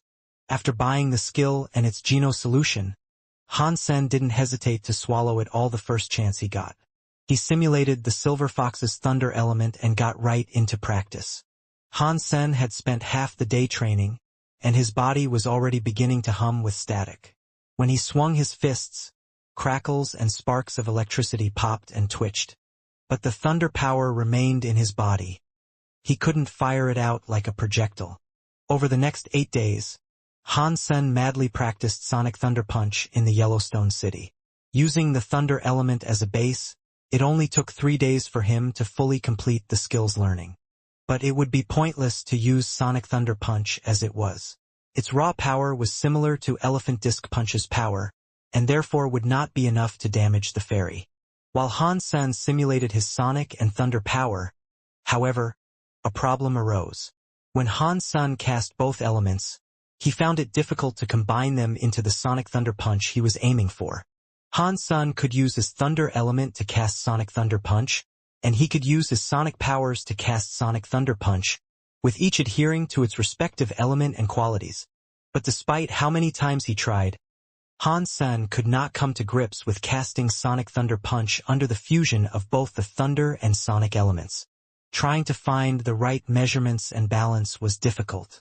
Han Sen summoned his little angel and practiced it with her, hoping he could gain enough experience to improve. Zhou Yumei was bored, as she sat on the bench in the plaza. Each and every day, all there was to entertain her eyes was Han Sen practicing, and training his skills with the little angel. She did not understand why Han Sen still required so much practice, despite his already incredible strength. She really wanted Han Sen to show her a way out, as he would sneak back to the Alliance on his own frequently. Zhou Yumei had requested this many times, to no avail. Han Sen's method of returning to the Alliance, however, was simple. Every time he wanted to go back, he would summon his little angel and get her to restrain the spirit in the spirit hall. While it was busy, Han Sen could just run on through the teleporter. And despite her repeated pleading, Han Sen refused to bring her with him. Every time he returned, he did so in possession of an abundance of snacks. They weren't gifts for her, though. In fact, they were the opposite. For a very high price, he would sell her these snacks, and the amount would be written down as a debt on her contract like a tab. What a horrible man! Zhou Yumei munched on the snacks she was helpless to refuse, as she watched Han Sen and the little angel with scorn. Suddenly, a large clap of thunder sounded. Han Sen's fist cast lightning like a silver sun. The wrecking fist was driven into a 1 meter wide and 1 meter thick pillar. It was annihilated. An aftershock followed the terrifying punch, which rattled Zhou Yumei into dropping her snacks all over the floor. Her ears rang and her energy felt disturbed. She fell on the floor, spitting out blood. It took a while for her to stand back up, and she could only do so when her energy started returning to normal and the sound had dissipated.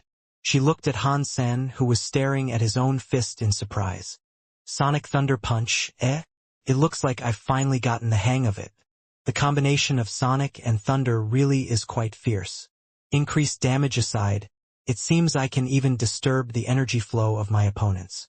This punch is almost as powerful as Elephant Rex Strike. Han Sen was overjoyed. After his constant practice, he had finally completed his training of Sonic Thunder Punch. There was one negative, however. The punch drained all his power. Cost even more than Elephant Rex Strike. Despite his Jade Sun Force's constant replenishment of energy, he still had a shortage. But this did little to hamper his excitement. If that punch could disturb the little fairy's energy flow, then it'd open her up for a savage onslaught by the little angel. With a side of luck, that'd be enough to overcome her. Han Sen took a break. He still wanted to practice some more, but for the time being he'd have to wait for his energy to return. He only succeeded in performing his desired strike once. It was too dicey to go out there now expecting his next try to be a success too. He had to ensure, no matter how much time it took, that he had perfected the casting of Sonic Thunder Punch. Zhou Yumei sat atop a stone tower, watching Han Sen practice from a distance. After what happened last time, she didn't want to sit too close to where he was training. Although Han Sen did not talk to her much, and he wasn't nice whenever he did, she cherished the company she had. She was delighted to no longer be all alone in this desert city. She had the suspicion that the man was obsessed with combat. It dampened her spirits somewhat, and she hoped that he could take a time out every now and then to spend time with her, or at least to talk a little. Obviously, Han Sen was more interested in practicing a fighting skill than interacting with her. He practiced the skill every day, and only spoke with her briefly during his breaks. Yet those small snippets of conversation were the happiest, brightest moments of her day. This man was able to take her worries and throw them away, but at the same time he could also make her sad. Recently, she had noticed that his ring finger was no longer naked, he had a ring on. Seeing this made her upset. Suddenly, another loud thunderbolt broke the skies. Even though she was sitting a good distance away, she still had to throw her hands over her ears as the energy inside her body succumbed to turmoil. After the loud noise, Zhou Yumei immediately ran down to him. She knew every time Han Sen cast that punch, he'd be in need of a lengthy break. Hey, so what sort of skill are you learning? It looks kinda lame, doesn't it? What does it do, give people a jump scare? How about you let me teach you some real skills? Zhou Yumei ran straight to Han Sen and spoke in a prideful tone. Han Sen smiled at her but did not say anything. The woman was already in her 20s, but her personality hadn't quite caught up yet. She was a bit childish, he thought. Seeing Zhou Yumei like that, Han Sen had a flashback to his days as a child. He remembered when he once bullied a girl, all because he fancied her. I'm good. Thank you. I'm afraid I don't have the time to practice your real skills, Han San coldly said. He could cast Sonic Thunder Punch perfectly by now, and once his energy had recovered this time, he would be off. He was going to attempt his next fight against the fairy. In the middle of the Black Desert, Han San and the little angel walked. They were a good distance away from the shelter, since Han San wanted to use a beast soul associated with coin. As such, he didn't want Zhou Yumei to see. Han San ran across the desert sands, all the while observing the regions he paced through. The fairy popped out of the black sands, and with a maddened stare towards Han Sen, let out a fierce gust of icy air. Han Sen ignored her sudden appearance and continued his run. The little angel swiftly came to Han Sen's back and cut off the fairy's advance. The little angel garnered the fairy's attention well enough for it to go after her. And in this way, the fairy was led countless miles until the Yellowstone city was out of sight. Han San summoned all manner of beast souls and armored up in preparation for a fight against the fairy. Under the protection provided by the Ant King's armor and the Devil Unicorn's elemental shroud, at least Han Sen couldn't be one-shot by his fluttering nemesis. He also had Jade Skin prepared, revved up and ready to withstand any ice powers that broke through his defenses. For the actual fight, however, Little Angel would be Han Sen's greatest weapon. Han Sen's combat contributions would be secondary, as his attacks did little to the fairy individually, but he at least hoped that together they would be greater than the sum of their parts. He didn't want to use the Sonic Thunder Punch yet, but he was able to incite the fairy's fury well enough without it for now. His pestering jabs gave the fairy a rabid lust for Han Sen's blood. Turning to him, the fairy unleashed its ice powers, and so Han Sen retreated for the moment. He evaded her attacks and called for the little angel to resume its kiting. After doing this a few times, the harassment of Han Sen's petty strikes and subsequent evasions got on the fairy's nerves. More than ever, it desired nothing more than to hack Han Sen into pieces. The fairy took advantage of her next opportunity to dodge the little angel's attack and buzzed right past her. Like a wild, icy shadow, she quickly gained on Han Sen. But this did not come as a surprise to him. Rather, this pleased Han Senator. His eyes flashed as he cast his Dongxian Sutra. Half of his body gleamed like silver lightning, while the other half chimed ominously like an ancient bell. The moment the fairy appeared in front of Han Sen, his fist blurred towards her. The silver lightning and the bell sounds came as one. His fist was like a silver sun, shooting towards the fairy. Dong! The fairy's face convulsed into an expression of hatred, and in response she threw her own fist to greet the incoming star. As they collided, streaks of silver lightning and cones of exhausted frosty air consumed the environment with the noise of a deafening explosion. The silver lightning could not hurt the fairy, but the bells sound threw the fairy for a loop. She began twirling around at the mercy of a violent seizure, seemingly dazed out of her ordinary consciousness. The force that was birthed by the collision of fists sent Han San careening across the desert dunes, a 100-meter skid mark unfurling behind him. Blood flew out of his heaving mouth. The little angel dashed forward to slice the fairy while its energy was disturbed. Her hefty blow finally drew blood, forming a nasty gash. Pang! The fairy was launched into the black sand like a bullet, and it let out a screech of agony. Finish her! Han Sen commanded the little angel, as he quickly made his own exhausted retreat. After his strike, his body was weak. It would take him a long time to recover and become battle-ready again. If the little fairy found its wings and resumed its chase, he feared he'd be killed in no time at all. But there was no need for the verbal command, because the little angel was already raising her greatsword once more. She drove it down into the sandy cleft the fairy's body had created as it crashed. Like a geyser, ice burst forth from the sandy crevice. Inside the pit, the fairy was down on its knees. With excruciating effort, it lifted one hand to block the greatsword. The little angel's eyes flashed, and she brought the greatsword down once more. The fairy was drained of her prior power, and now the sword managed to pierce through her hand and draw blood. The fairy's body collapsed into the sand, the blood from the wound on its back oozing out at a dangerous speed. She was not done for yet, however. She let out another screech and, as if it instilled her with renewed vigor, amplified the power of her icy fortification. She stood up straight as a frightening, frosty air froze the great sword that sought to end her. Within 2 seconds, the ice had consumed the entire blade. The little angel was afraid to get hurt, so she let go of the great sword and took a step back. The fairy used this moment to escape her sandy coffin and race towards Han's senator. Her frosty air swirled around her. And although she was heavily wounded, her demise did not matter if she could bring Han-san down with her. Holy smokes! It was the little angel that injured you. What are you coming after me for? Han-sen's heart had been dropped into a vat of quicksand, recalling how he had actually only managed to hurt the fairy once. For the entire time she had hounded him, he had no idea what drove her desire for vengeance, or why she despised him so much. Han-sen boosted his powers a little, so he could throw his frail body out of the way and dodge her incoming attack. The fairy looked as if she was ready to keel over and succumb to her wounds. Whatever happened next, it would be her final stand.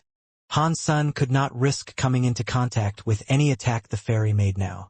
With his body in such a weakened condition, he'd sustain grievous damage if he allowed her attacks to touch him.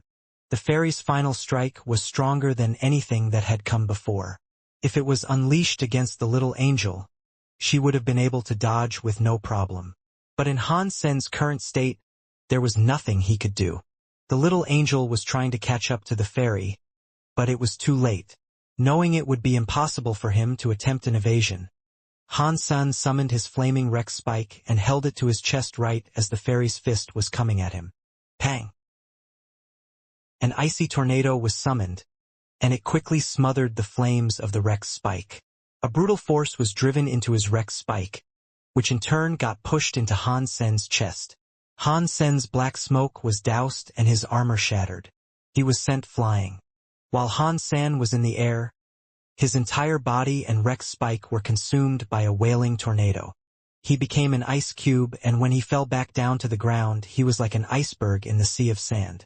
The little angel caught up from behind, swung her great sword, and whacked the fairy down into the black sand. Blood now gushed from her exposed wounds. The fairy had reached the end of its tether, and it would soon die. It had no hope of competing against the little angel anymore. It was drained of strength, and its body was covered in exposed wounds that gushed blood. The little angel's eyes flashed, and she waved her white wings. But as she flew towards the fairy, a firework of frost and ice rocketed into the air and exploded. The dazzling display brought with it an abundance of snowflakes. But within the snowfall, a small shadow fluttered out of the haze with great speed. The fairy wasn't dead, but like a shadow, it took off in the direction of the bamboo forest. Catcha! Han-sen cleaved his way through the ice that encased him. His chest was all bloody and cut. Even his ribcage was exposed. Kill her! Han-sen was now infuriated, and he did not care for the wound on his chest.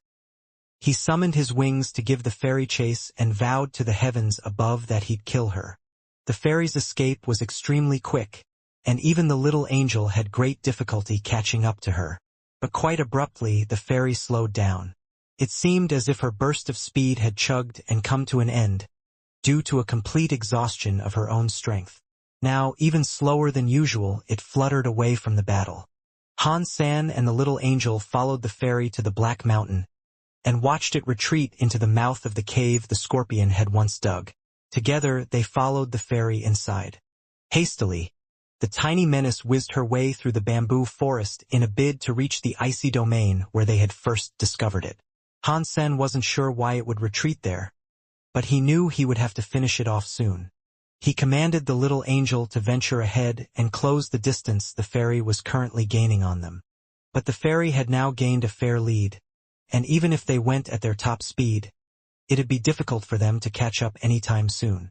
The fairy managed to reach the lake, and now that the narcissus was gone, a thick layer of ice coated the entire area. Not even the water could be seen anymore. The fairy smacked the 1-foot-thick ice that paned the water and shattered it. Without lingering, it quickly dove into the icy cauldron. The little angel didn't hesitate to follow her in, and plunged in after her. To her surprise, the lake itself was shallow, only a few meters deep at the most. Hansen caught up and stood by the water's edge. The lake was pure, and he could see what occurred below with startling clarity. Hansen watched the little angel swing her greatsword beneath the water, but it seemed as if something was repelling the completion of her strikes, and she was unable to deal damage to the heavily injured fairy. When Hansen looked closer, he noticed the fairy was hiding inside a fist-sized scallop shell. The scallop shell was translucent like refined ice, and you would only notice its presence if you peered closely.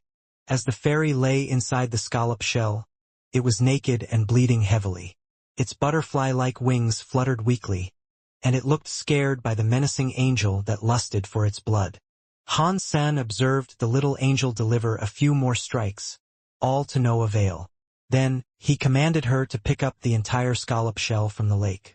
The scallop shell felt cold when Hansen held it in his hand. It was unlike any other shell he had ever held before. It looked as if it had been carved from some icy jade. Yet it looked natural, and it didn't seem to have been crafted by anyone. Is this gear that was created by the fairy? As Hansen mulled the question, he examined the dying fairy, which appeared to be in shock. But Hansen came to the conclusion that this assumption was incorrect. The fairy was born from a narcissus, so it hadn't had the opportunity to create gear for itself yet. After all, even if it could make gear, why would it create a scallop shell? Hansen placed the scallop shell on the ground and bid for the little angel to smack it a few more times. But it was incredibly durable, and try as she might, she could not break it open. The repeated strikes only drew thin white marks across its previously untarnished exterior. Hansen then sought to try out his toxic dragon drill on it, but that proved futile. After that strike, all that remained on the shell was a little white dot. He tried everything at his disposal, but still he could not crack the shell open. With a great depression, his heart sunk with the thought. Taking on this fairy was no small feat. Will this whole thing result in failure, all due to its hiding? But quickly, Hansen noticed something was amiss. The fairy should have been happy at Hansen's inability to get at it, but instead, it looked shocked and worse than ever. Hansen picked up the scallop once more and noticed something wrong with it. The scallop was not empty, as its interior was full of a transparent liquid. Hansen at first believed it to be water from the lake, but upon closer inspection, realized it wasn't. The liquid was corrosive, and it was rotting the fairy's wounds. It wasn't healing, and instead, it was doing much worse. Hansen smiled at this revelation. Just as he believed, the scallop shell was indeed not a gear created by the fairy. Hansen then assumed the scallop shell belonged to another creature, but somehow, it had ended up at the bottom of the lake. Searching for safety, the fairy tried to use it as a hiding spot. She most likely did not realize the oozy mucus inside the shell would deteriorate her wounds into an even worse state. Perhaps she had hidden inside the shell before, but the liquid couldn't do anything to her fair and undamaged body. Maybe that was why she thought it a great idea to hide inside, and jovially prevent Hansen from finishing her off. But the fairy did not expect the previously harmless liquid to begin finishing her off. She was trapped inside, all the while her wounds eroded. "Let's see you get out of this one," Hansen calmly mocked the fairy, but did not believe she would submit to the fate of a grisly corrosion inside the shell without attempting one last daring escape. By remaining inside, a far less merciful death would await her than what Hansen would gleefully provide. Her entire body now slowly melted, and it was going to do so until only her bones remained. It was going to be a horrific death, for sure. If Hansen was the fairy, he'd have come out and fought by now. Dying in battle was far better than the slow, torturous death of being withered away by a thick and translucent mucus. But the fairy was still stubbornly holding on, not daring an escape. Hansen was in no rush, though. He allowed the little angel to hold onto the scallop shell for him as they departed the bamboo forest and returned to the Yellowstone city. There was no fear of the fairy daring an escape, as her death was secured no matter what she attempted. But it did look like it was going to be a while before it died, and judging from the fairy's face, it wasn't yet ready to run off, if it ever would be. The fairy was already badly injured, and it was only going to get worse the longer it remained inside. The later it exited the shell, the weaker it would be. Han-san no longer had any worries about this entire affair with the fairy. For the chance of obtaining its beast soul, Han-san allowed the little angel to continue holding it and stay vigil for its slaying, if the fairy ever decided to leave the shell. Even if he could not receive the beast soul, he could refine her life geno-essence or eat her flesh. Either way, slaying her would be beneficial. Her blood could feed the death knell, too. With the blood of a second-generation supercreature, perhaps his bell pet would start growing. After resolving the entire debacle with the fairy, Han-sen no longer wanted to linger in the solitary shelter. He hadn't found out why there was a super spirit chained up in the spirit hall, but he ultimately decided it had nothing to do with him and didn't mind leaving the mystery unresolved. After preparing his supplies, he rallied Zhou Yume and Little Orange to accompany him in a journey across the desert sands and away from the Yellowstone city. The fairy was still hanging on inside the scallop shell, as her wounds got worse and worse. Han-sen figured she wouldn't survive another 10 days, and by then, she'd be nothing but bones. "Do you actually know the way out of here?" Zhou Yume asked from atop Little Orange, as the unceasing sun bore down on her. "No," Han-sen quickly replied. He had selected a direction and decided to stick to it, but he had no defined path that would lead him out of the Black Desert. Zhou Yume thought about starting an argument with Han-sen, and she raised her lips to do so, but right before the words left her lips, the sound of a bird screeching pierced their eardrums. Far across the sweltering dunes of the Black Desert, a black-flamed phoenix-like bird was flying. Han-san was taken aback at the sight of the black flame phoenix soaring across the horizon. Its speed was incredible, and it disappeared from sight within the blink of an eye. A heat wave descended from the sky and almost cooked Han-sen's body hair. Fortunately, the phoenix did not seem to be interested in them. It simply flew on its own accord and disappeared. That being said, it seemed to be going in the direction Han-sen had selected for his own journey. "Why don't we switch course and choose a different direction to go in? Ill fortune is the only thing that can come from a close encounter with such a creature," Zhou Yume suggested with worry. Before they caught sight of the bird, Zhou Yume noticed her Little Orange was a little on edge. Han-sen shook his head, however. "We have to go this way." If he wanted to cross the Black Desert, he had to continue in the direction he was going. And the phoenix-like bird did not seem interested in them anyway. It was most likely just passing by. After another 2 days of travel, it occurred to Han-sen that they had not again seen the bird, whereas Zhou Yume forgot about the sighting entirely. After dark, Han-sen erected a tent so he could rest for the night and move on the morrow. "How come you only ever erect one tent for yourself? Where do you expect me to sleep, huh?" Zhou Yume's black eyes were opened wide. "If you don't fancy sleeping outside in the rough, then come inside and sleep with me." Han-sen was already crawling into the tent as he spoke. "You... what a gentleman," Zhou Yume said sarcastically. She peered into the darkness of the desert all around them, then crawled inside after Han-sen. It was a simple tent, and it was not one you could stand up in. The Silver Fox and Little Orange were already inside and had gotten all snug. Lying down, Zhou Yume could feel Han-sen's body warmth. "I'm warning you, don't get any funny ideas," Zhou Yume told Han-sen, with the eyes of a madwoman. "Do not worry. I lacked the gentle love of a mother when I was young." Han-sen did not even look at Zhou Yume while he spoke. Instead, his eyes were fixed on a book he had just pulled out from his pack. "What is that supposed to mean?" Zhou Yume froze, unable to understand what Han-sen meant by that. "Nothing. I'm just complimenting the fact that you are young and small," Han-sen casually said. "You have good taste, but no matter how pretty I am, you can't."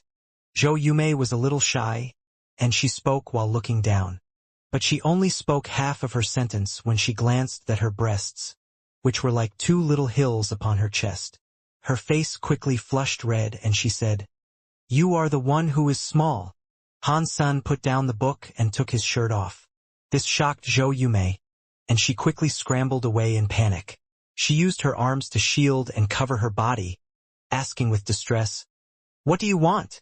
Hansen smiled and patted the muscles that composed his chest and said, They may not be big, but they're bigger than yours. Zhou Yumei couldn't help but take a look. She was impressed by the sight, and they were indeed wide and thick. They weren't particularly outstanding, but they had delicate curves that made them attractive to look at. And Hansen had a six-pack that was like jade, and the silky smooth white skin that drove women crazy. Seeing this, Zhou Yumei almost started drooling. Furthermore, she began to develop the urge to touch them. Clean the saliva from your lips and go to sleep. You shouldn't disturb me during the night. Hansen pushed Zhou Yumei's head away, as her body drew nearer to him. Then, he tucked himself into his sleeping bag. Zhou Yumei wanted to fight back, but she instead looked down once more and observed her own modest chest. She thought about Hansen's thick and wide chest, where the muscles locked and curved around each other impeccably. She noticed she had indeed lost this round before it even began, and she had no ammunition to return fire on this particular subject. Zhou Yumei was a little upset after this, so she retreated into her own sleeping bag. Then she began to think about how dark life truly was. But then another image flashed in her mind, and it was the image of Hansen's stunning upper body, sexy clavicles, and tantalizing abs.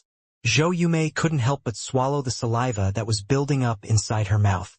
She tried to shake the image and tighten her eyelids, but the picture remained. She couldn't be free of Hansen's amazing body.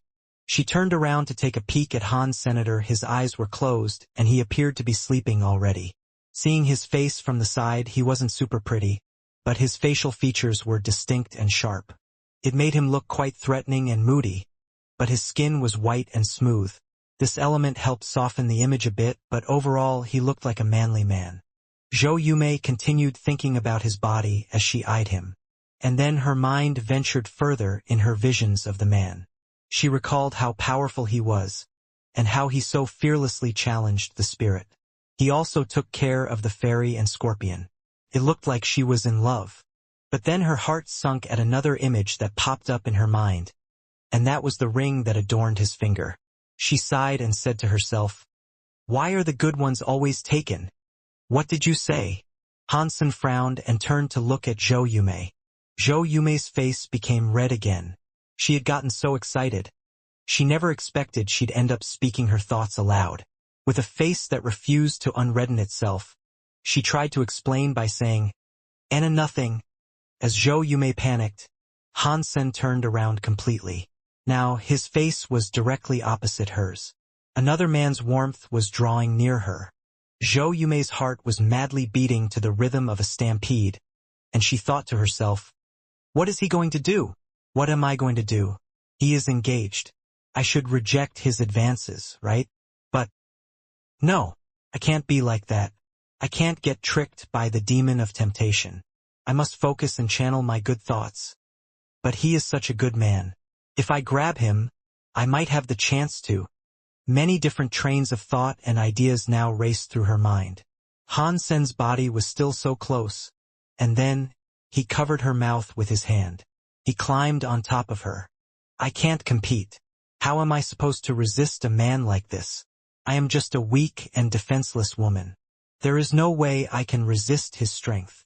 Zhou Yumei managed to find herself an excuse, which quickly put her at ease. Seeing Hansen's body above her, she closed her eyes and continued thinking, There is no one else here. What is he holding my mouth for? Even if I scream, no one could possibly come to my aid. I might moan and groan in delight, but there's no reason for me to scream. Zhou Yumei's heart was still pumping wildly, but after a while, her expectations weren't coming to pass. She felt strange, and then she peeked open her eyes a little. With one hand still covering her mouth, Hansen had unzipped the tent and taken a peek outside. Zhou Yumei's face was now burning and her neck was getting hot. She wanted to dig a hole and hide. Hansen looked outside and noticed a halo that sat upon the black desert in the distance. There were many glowing dandelions, painting the sands of the desert. It was an infinite meadow of them, one that he couldn't spy an end to. The heads of the dandelions danced with the caress of a breeze. A lone luminescent dandelion brushed by the tent, carried by the gentle breeze. Han Sen initially thought it was some special sort of creature that had drawn near, and although it wasn't, he still eyed it with a modicum of concern. It was a surprise to see the bevy of lights as little more than flowers, and it was a most curious phenomenon.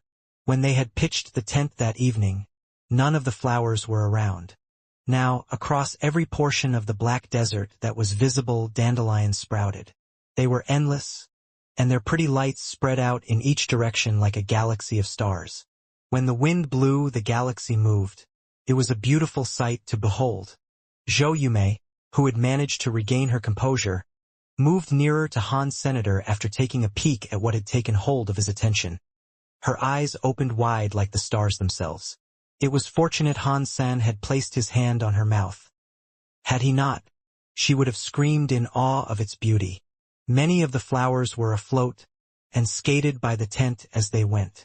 From afar, that little tent must have looked like a shining castle. But the plants weren't aggressive, and no harm was delivered to their little camp. Zhou Yumei tried to pull Han Sen's hand away from her mouth, but he had a firm grip. Just as she was about to lose her temper, she heard a noise in the distance. It was like the sound of a heavy animal's footstep. In between each step was a momentary silence, and its rhythm maintained this pace slowly. But ever so slightly, the sound seemed to be getting louder, and its source closer. Han Sun looked further into the distance and saw, beneath the night sky, a creature coming towards them. It shined like a beacon of holy light. It walked alongside the dandelions that were below and afloat, like a glorious ship through the net of stars, soaring through the galaxy. Zhou Yumei could see the luminous creature now as well. She was surprised to see it was a white rhino. Its body was shaped like a little hill, and with every step it made, the ground of the desert shook. The glowing dandelions that were to be trodden underfoot jumped into the air as if to guide its path.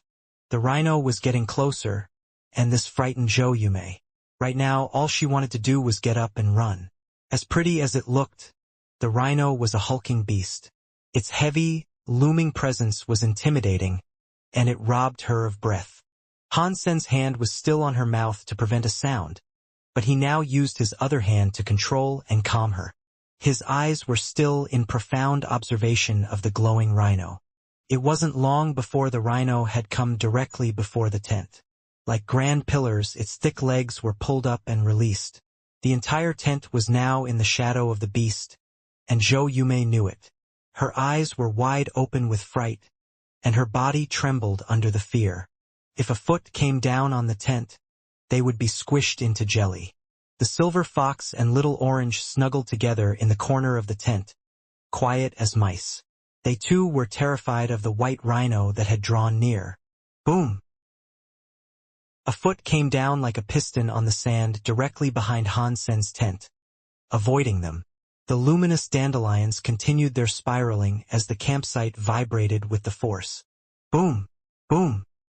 The rhino did not decelerate, and it continued in the direction it had been going. The 4 pillars crossed over the tent, missing the guy ropes by inches. The craters left behind by the creature's feet now decorated the campgrounds. Zhou Yumei's heart almost leapt out of her chest. Fortunately, the white rhino did not pay heed to the presence of a tent as it went onwards.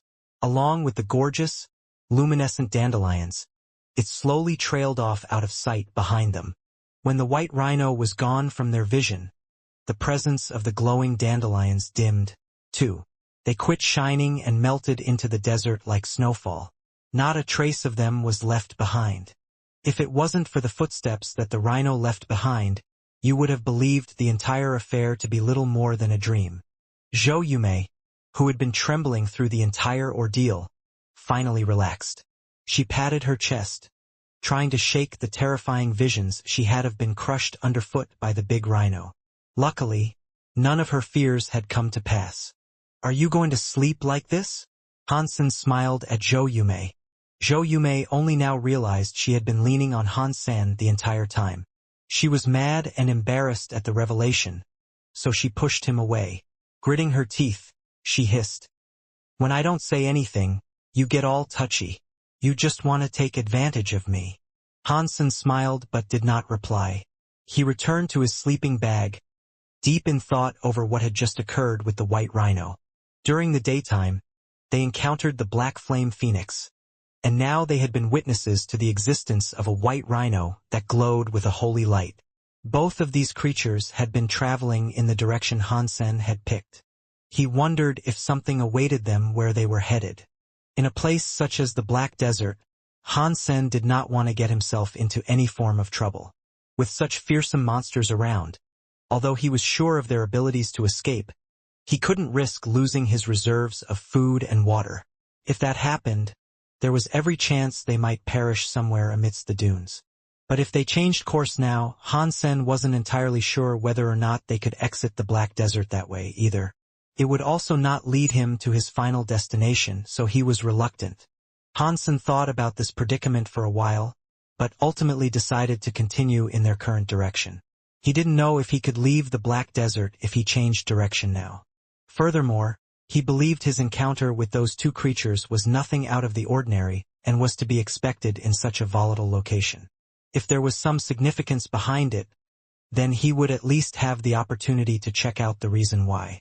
The next day, Hansen continued in the same direction atop his golden roar.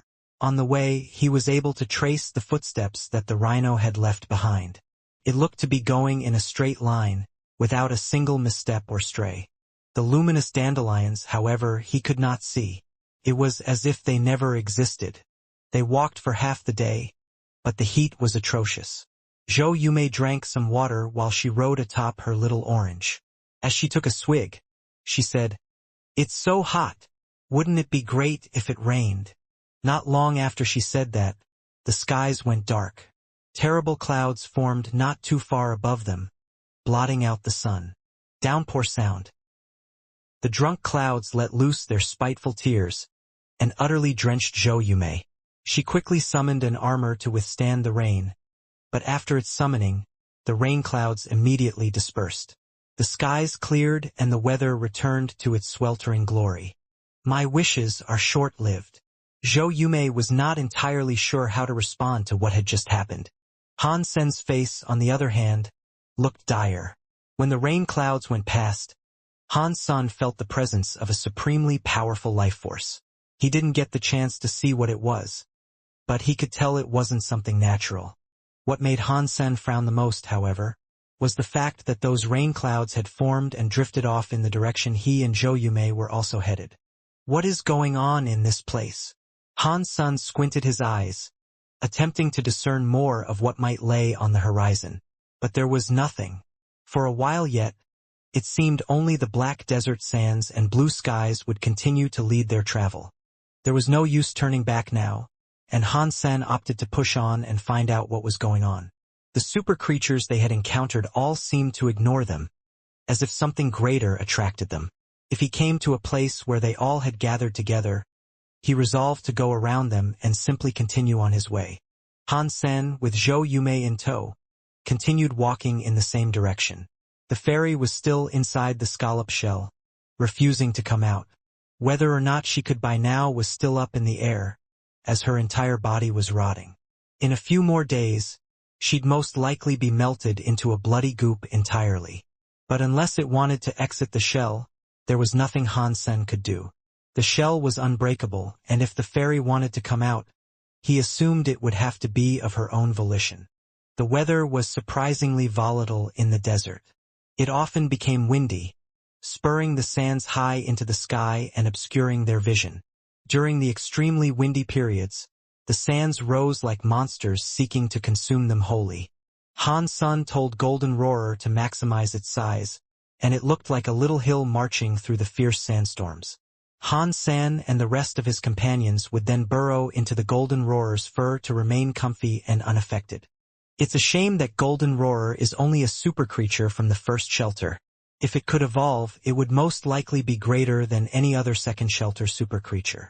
Hansen sighed. The sandstorms left almost as quickly as they came. After half a day, they all stopped. But it was the lasting effects that were the most troublesome. Following the sandstorms, the landscape morphed.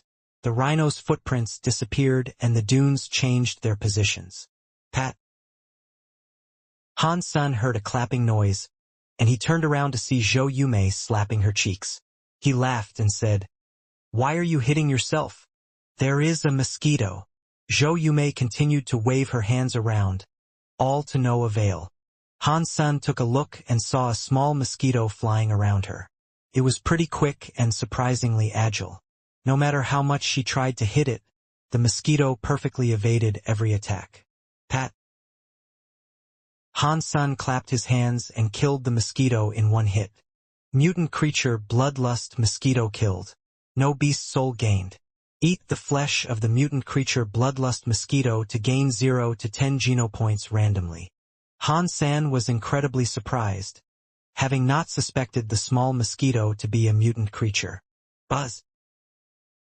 A few more mosquitoes showed up, which Han-san promptly killed. After that, even more showed up. They flew around madly, producing an infuriating sound. Pat, pat, pat.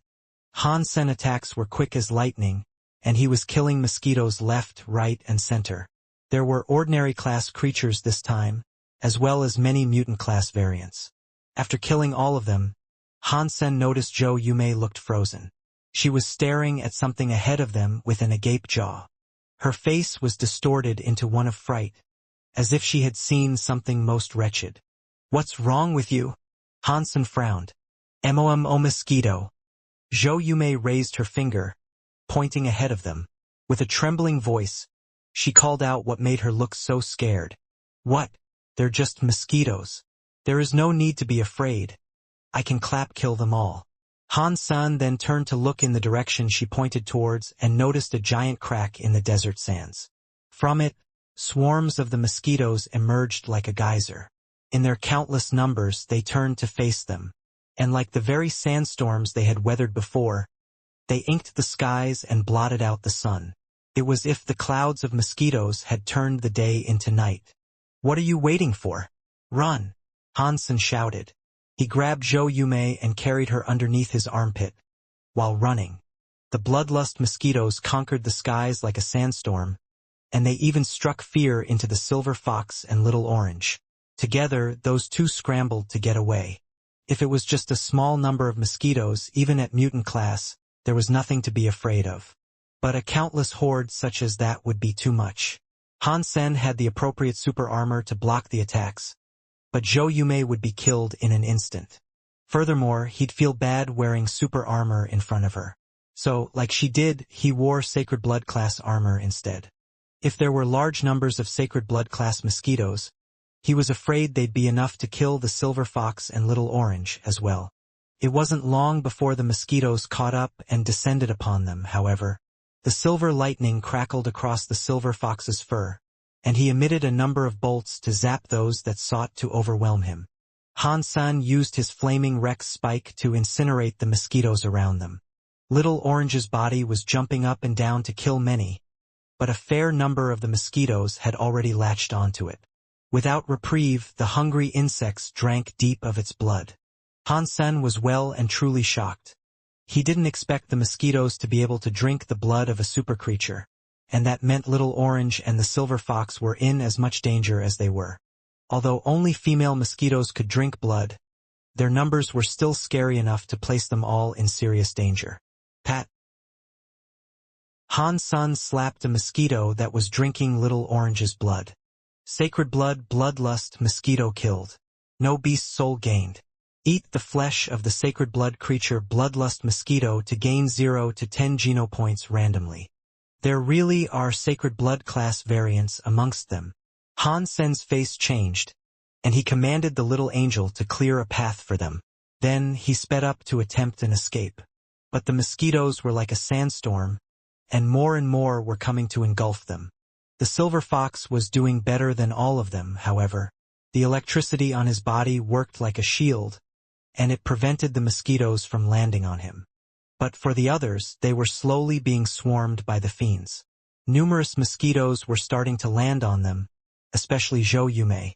Although she was plated in armor, the sections of skin that were still showing were ripe for a biting.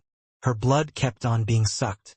The mosquitoes weren't deadly on their own, and even if they sucked until their bellies were full, it wasn't much blood to lose. But with this number of them bearing down, things were dire. Within seconds, Zhou Yumei's body was host to a large number of lumps. Sucking her blood was fine, but the lumps were driving her insane. They were itchy, and each of her 10 fingers went into overdrive, scratching as fiercely as she could. She was doing it so much, blood was being drawn to the surface. And as people say, the more you scratch, the itchier it gets. It wasn't long before her skin was all frayed, and yet she couldn't resist scratching. Han Sun tried his best to fight off the mosquitoes, but his efforts seemed to be in vain. There were too many of them for him to handle. Even Little Orange's body had been swarmed, and many mosquitoes were helping themselves to a buffet of blood on its backside. The bodies of the super creatures were far better than Zhou Yumei's. That much was plain to see. The itch didn't seem to affect them at all, so the effects of the blood-sucking didn't seem so concerning. The silver fox continued to fire electricity, but it was clearly a drain on his energy reserves. Han Sen wasn't sure how much longer it could last. Han Sen felt really bad in his heart. He couldn't find a way to give Zhou Yumei the immediate aid and respite she needed right now. If this was to continue, Zhou Yumei seemed likely to die out here. While Han Sen contemplated his next move, he suddenly saw a white fog approaching.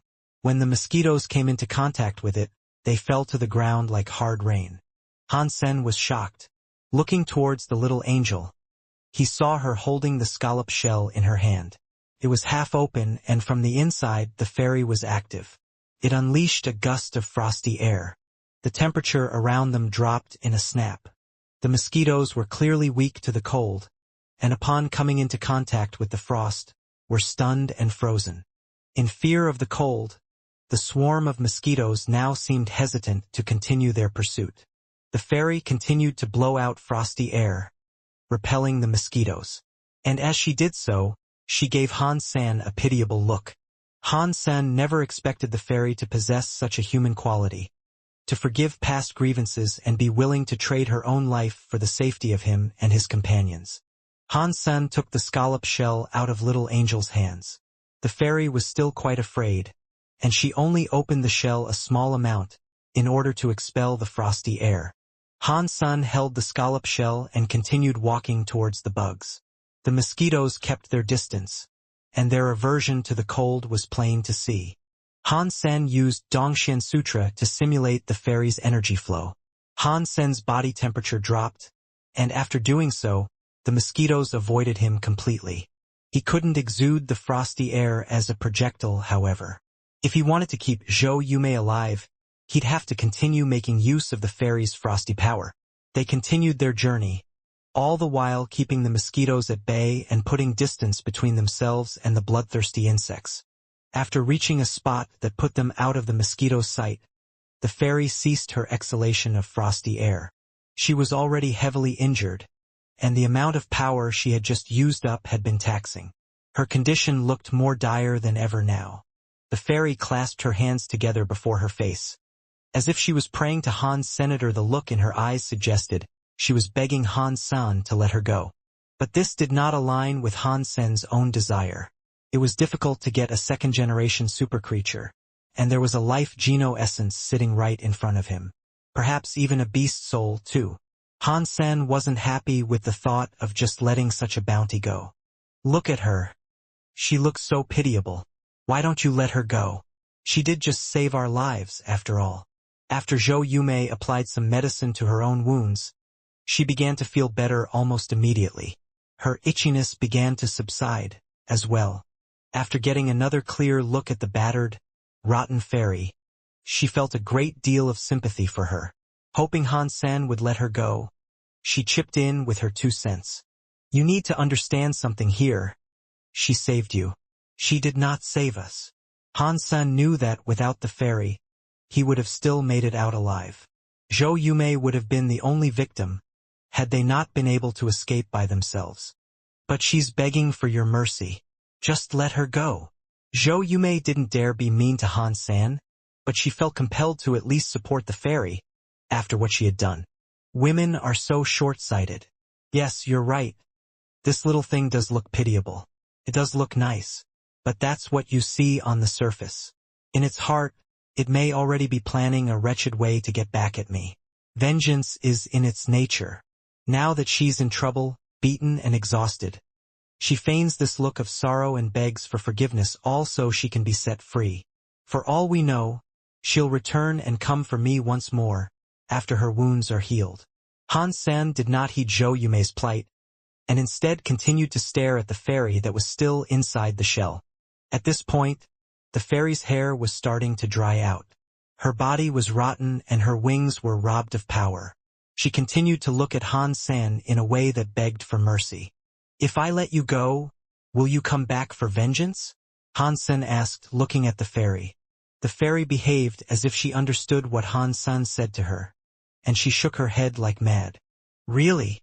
Han Sen asked, with a deeper tone of voice this time. The fairy continued to shake her head, and it seemed as if she was being sincere. "All right then, come on out. Let's forget about what happened in the past. But don't even think about doing it again. If you do, I won't forgive you," Han Sen said to the fairy. The fairy seemed to be fairly intelligent, and after he finished talking, she popped the lid of the shell open and flew out. She then landed on the palm of Han Sen's hand. Han Sen held the fairy there, and in his heart he grinned. The smile of a devil adorned his lips, and he thought to himself, "Oh, little fairy, you are in my hands, and now I am going to kill you." Han Sen never thought the previously vengeful, maniacal fairy would be so easy to trick. She seemed to believe what he said without question, and now she had allowed him to hold her. Little did she know, he was planning to bring a swift end to their truce. The fairy remained off guard, allowing herself to be held by Han Sen. She seemed oblivious to Han Sen's murderous gaze. Without a shadow of a doubt, she put full stock in Han Sen's pledge of not killing her. Her calm, relaxed posture in Han Sen's hand was a reflection of this. Her smooth white arms held onto Han Sen's fingers, and she rubbed her head against them. She looked so pitiable, and she pointed at her wounds, as if requesting that he heal her. "You little fairy, how dare you ask me to help you recover? You must be in La La Land." Han Sen, as he held the fairy in place, planned to use Sonic Thunder Punch on it. With the sorry state her body was in, he didn't think she could withstand a punch like that again. Even if it couldn't kill her, he could rob her of half her life. Or half of whatever was left right now, at least. Han Sen then, unbeknownst to anyone else, secretly channeled the Sonic and Thunder elements. Soon, he'd cast Sonic Thunder Punch and utterly annihilate the fairy once and for all. But seeing the defenseless fairy clench his fingers tight, giving him poor puppy dog eyes, Han Sen found himself unable to do it. "No, I can't allow myself to be tricked by the fairy's appearance. It's a wretched demon of vengeance, and I cannot allow her to live. Squeeze her. I have to squeeze her." Han Sen then cruelly started to cast Sonic Thunder Punch. But shortly after starting, he stopped. "Little angel." Han Sen called out to his little angel. The little angel, great sword in hand, came over to Han Sen emotionlessly. Han Sen looked at the fairy in his hand and looked at the little angel. Sighing, he sent the little angel away again. Han Sen was still unable to do it, for he was not a murderer, and his heart was soft and weak to those who needed aid. The fairy seemed so human, and she did her best to help out against the mosquitoes. Now that she was in Han Sen's hand, he found himself unable to kill something that was utterly defenseless. "Are you going to listen to me in the future?" Han Sen held the fairy in his hand, and his gaze was as sharp as a blade. The fairy nodded. She held onto Han Sen's fingers and kissed them with her red lips. Then she looked at him again with pitiable eyes. "If you say so, I will believe you once. This is a once-in-a-lifetime opportunity. Do not disappoint me, or else I won't let you go." Han Sen sighed, relaxed his hands and let the fairy sit down in his palms. The fairy flapped her butterfly wings and flew a few circles around Han's senator. She seemed overjoyed, but her current state of weakness was no secret. Before long, she fell back down into Han Sen's hand. Although Han Sen was willing to heal the fairy, he wasn't ready to 100% believe in her. Secretly, he observed her every movement. If she was up to no good, Han-san would not hesitate to get the little angel to kill her. Are you sure? Inside the Angel Gene office, Zhao Seventh spoke to Zhao Lian. It has already been confirmed. Han-sen's mother, Luo Lan, is the sole granddaughter of Luo Haitang.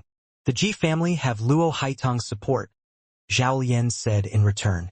Zhao Seventh sternly frowned and asked, has the Ji family done anything yet? They haven't done anything particularly big. But according to the intel provided by Old Qi, some of the demigods of the Ji family are on their way to the Godslayer shelter. Zhao Lian replied. They are lucky bastards. I cannot believe they have a connection with Luo Haitang. If this strengthens, they won't have to rely on us as much. Zhao Seventh's face was grim. I thought by helping Ji Ruojian, it would provide us the greatest influence. It looks as if I was incorrect. Uncle Seventh, you cannot blame yourself for this turn of events. No one expected Han Sen was to be Luo Haitang's great-grandson. And now, Luo Haitang's family, who have always remained neutral, are getting cozy with the Ji family. This would have been impossible to foretell, Zhao Lian said.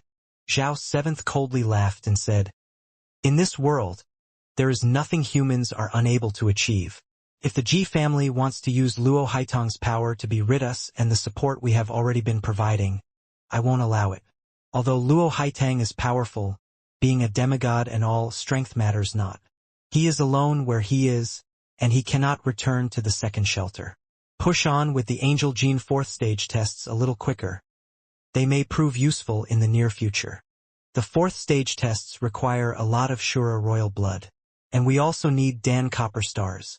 Zhao Lian wanted to continue, but his words hesitated to come out.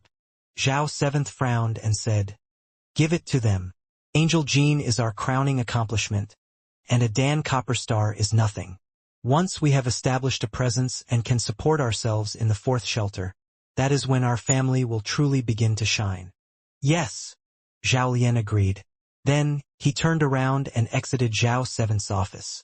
I will let these old men know that their time is up.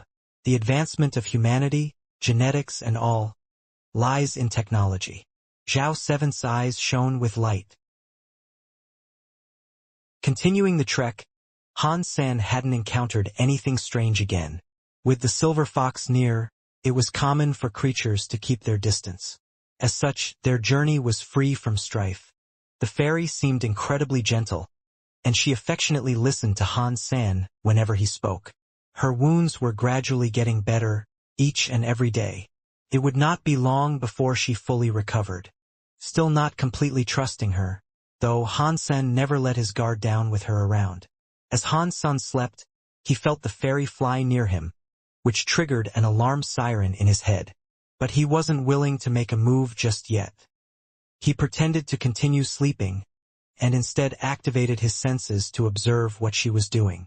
The fairy flew near him, circling his head.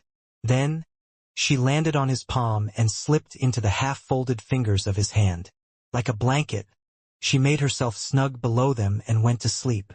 Han Sen's demeanor relaxed somewhat, and he was greatly surprised by her behavior. He opened his eyes and watched her slip into dreams of her own, looking so gentle as she did. But a few days later, Han Sen believed he was starting to be a little too naive and was letting his guard down. He thought the fairy was still biding her time for revenge, as all she did was laze about and ignore his commands. Aside from acting cute, she wouldn't do a single productive thing. These evil, tricksy second-generation creatures will never do anything decent. Han Sen was infuriated by her behavior. Previously, it had only been the silver fox he had to compete with for goods, but now there was the fairy, too. There were a couple of occasions when Han Sen wanted to treat himself to tastily cooked meat, but ended up being unable to. The combined bellies of the two creatures he had for company needed to be filled first, and that usually left him with the mangy leftovers. Fine, I'll fatten you both up first and then dine on you, Han Sen thought to himself. The group of travelers traversed the Black Desert for another 2 weeks. Just as Han Sen had almost forgotten about all the strange occurrences that had happened along the way, he stumbled across an oasis. No way, coconut trees here? Han Sen, after seeing the oasis, looked a little strange. Oases weren't entirely strange, but the abundance of coconut trees was. Each tree was decorated with a number of basketball-sized coconuts that looked absolutely delicious. This was a harsh desert, and yet, why would seaside-grown coconut trees be growing here? Their sheer number was incredible, too. It was like an infinite forest of coconut trees. Zhou Yume looked excited. With Little Orange, she immediately took off running into the coconut forest. She gathered many of the coconuts with a hungry face. She had been drinking plain nutrient solutions for the longest time, and by now she was sick of them. "Stop! Don't touch those things!" Hansen quickly called out to Zhou Yume. "Why not? I'm just hungry for some coconuts. There aren't any creatures around." Zhou Yume turned around with a confused look. "We are in the world of shelters. Use your head and try to think why so many coconut trees might just happen to exist here. Of course, feel free to go ahead with your meal, if you aren't afraid to die," Han Sun coldly warned. If she insisted on eating them, then he wouldn't stop her. His care for Zhou Yume did not extend that far. Zhou Yume, with a disappointed grimace, walked back to Han Sen empty-handed. "Well, is there a way I can determine whether or not I can eat those coconuts?" "Yeah, by eating them." As Han Sun said that, he began walking into the coconut forest. The golden roar trailed behind, carrying their packs. They walked for many miles before seeing something else of significance. What Han Sen eventually found surprised him a great deal. There was a large green lake, the water of which looked like sparkling emerald. It was massive, and skirting its entirety were the coconut trees. "Can I drink the water?" Zhou Yume ecstatically asked Han Sen. "I'm afraid you cannot." Han Sen walked near the water's edge as he spoke. Seeing the clear water in the lake, he furrowed his brows. He gave the lake a sniff and then, with a bottle, had a tiny sip of the water. With a wry smile, he said, "Yep, you cannot drink this." "Why not?" Zhou Yume asked. "This is salt water." Han Sen passed the bottle over to Zhou Yume. She tried the little bit he had collected and spat it out with haste. The water was incredibly salty, just like seawater. Ignoring her reaction, Han Sun looked towards the center of the lake. There, a small island rested. It was no bigger than a football field, and at its center was a giant coconut tree. The coconut tree looked different than the rest. Not only was it taller, but its trunk was like white jade. The coconuts up high were different as well. They were like black, giant metal balls. Han Sen took a closer look. The giant, white jade coconut tree was bearing 3 coconuts, and they were each approximately the size of a yoga ball. Their darkness accentuated their sense of weight. 2. Splash. As Han San observed the white jade coconut tree, the waters of the lake shifted. Something huge arose from the water, and a pair of wheel-like eyes ascended to the sky and looked down on Han San and Zhou Yume. Han San and Zhou Yume were shocked. A white rhino exited the lake. The water level dropped significantly as it emerged. "Isn't that the white rhino we saw a while back?" Han Sen was taken aback. The white rhino, thankfully, did not seem too interested in their presence. After emerging from the waters of the lake, it approached the island at its center and gobbled up one of the black metal coconuts. As the rhino chewed it, a sweet fragrance tickled Han Sen's nose. The entirety of the coconut forest was quickly overwhelmed by the smell. The silver fox and Little Orange both gulped. The fairy could not help but fly over there in a rush, and within a second, her small body quickly managed to pierce and drill through the coconut into its interior. Han San was alarmed, thinking she might end up provoking the white rhino and inciting its wrath. Surprisingly, the white rhino did not attack the fairy, and kept happily munching its own coconut. Seeing how passive the rhino appeared, the silver fox and Little Orange quickly jumped into the lake and swam to the island at its center. The silver fox leapt up towards the coconut the fairy was in and drank the milk that was dripping from the borehole. Little Orange meowed from down below and tried to jump up and take a bite of the 3rd coconut.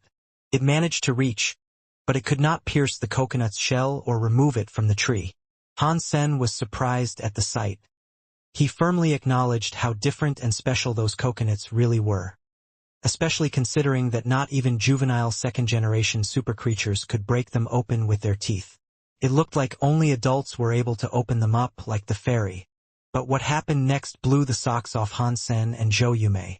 The white rhino opened its mouth and bit the coconut Little Orange was struggling to get for itself. It did not eat the coconut.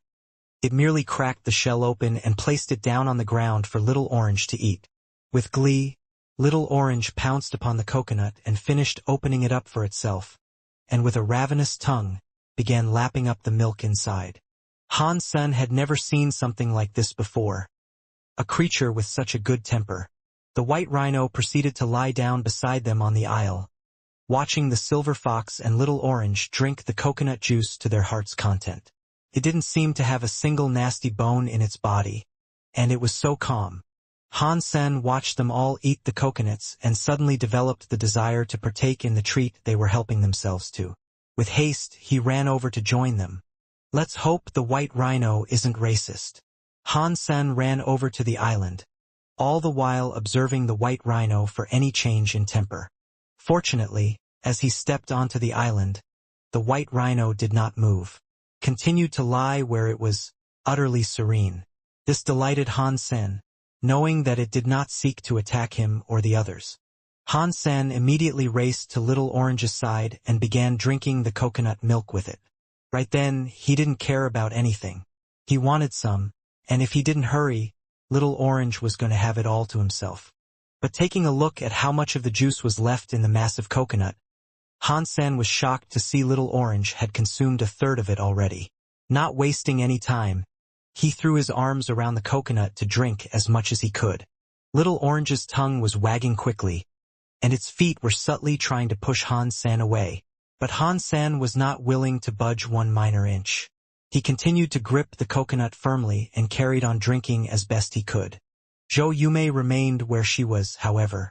She had never before seen someone so obscene, and so willing to fight against another animal for food. Save me some. Save me some. But when she resolved to get some for herself, and ran over to the island, she noticed there was no space left for her.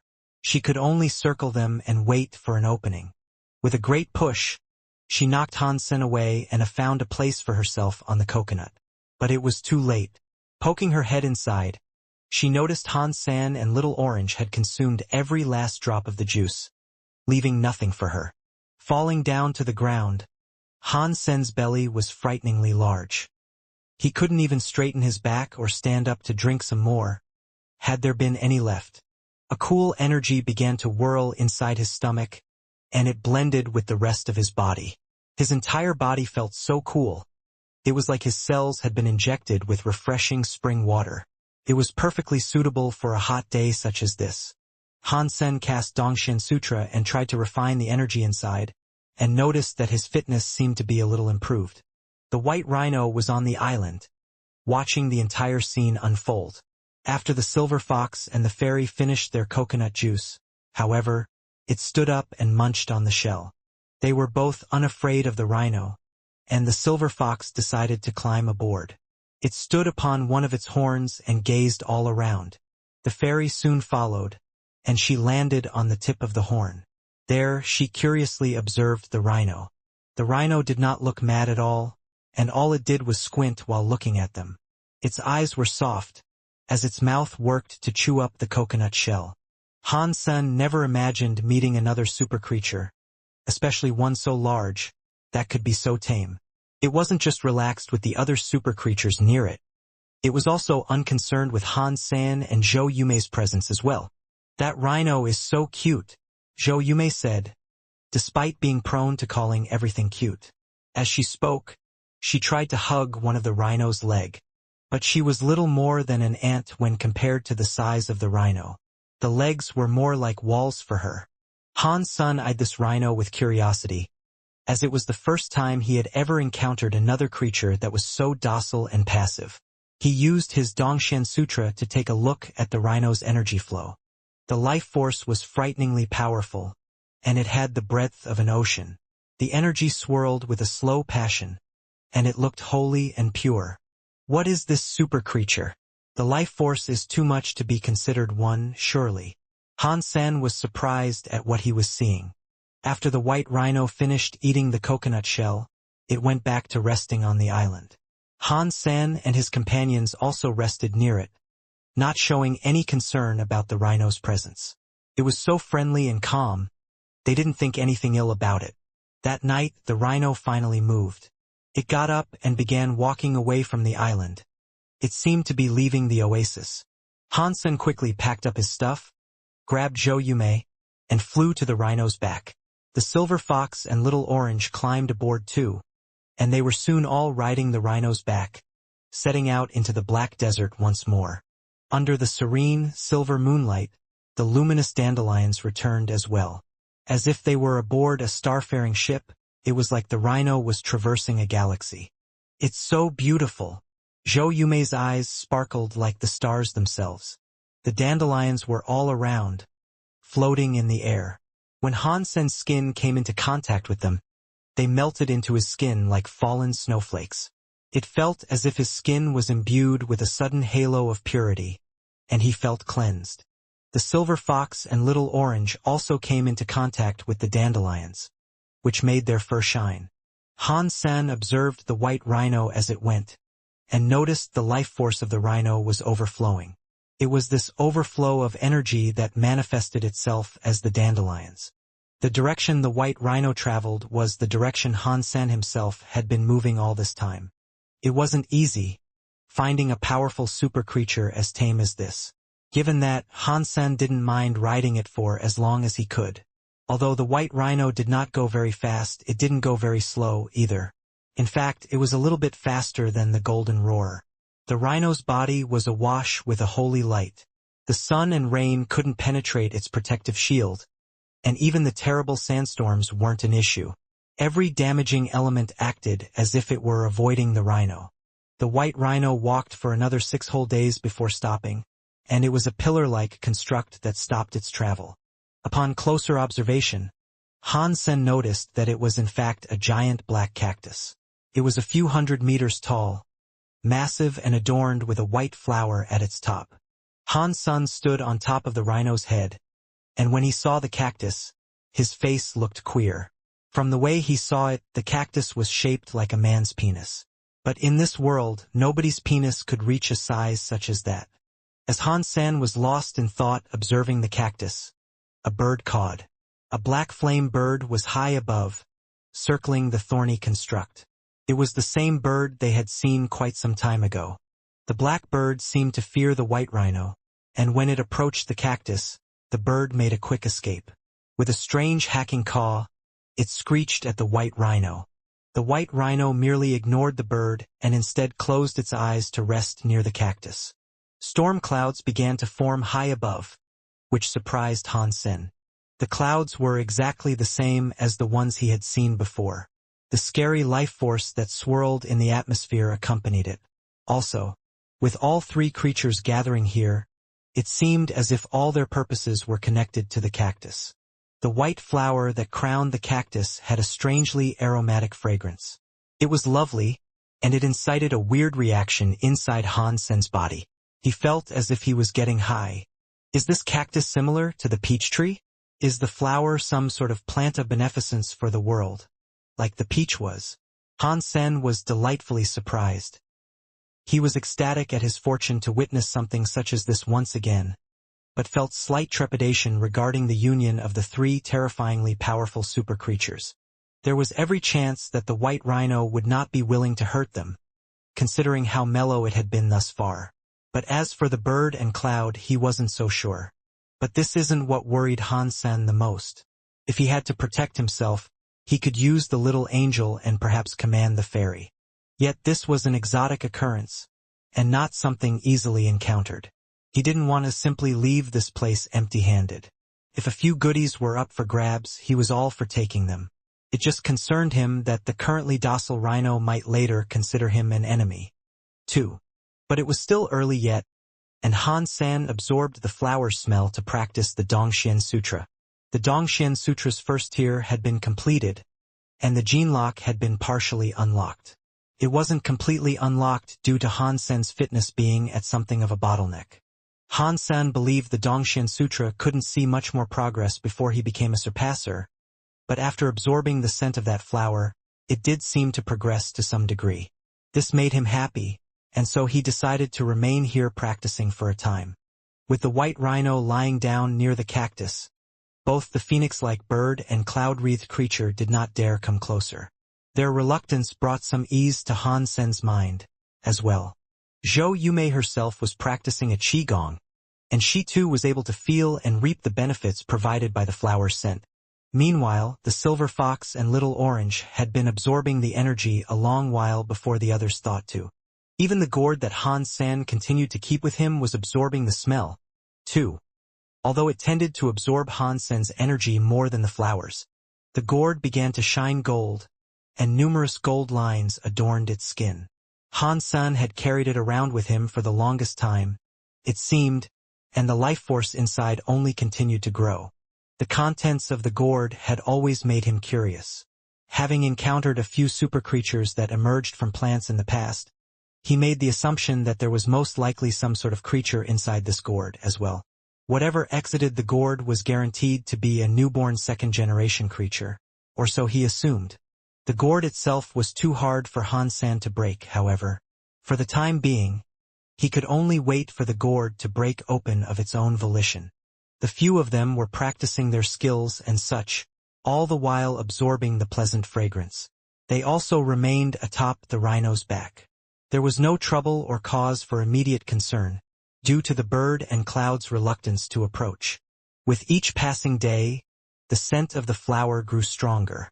But on the 5th day, that smell finally began to subside and fade.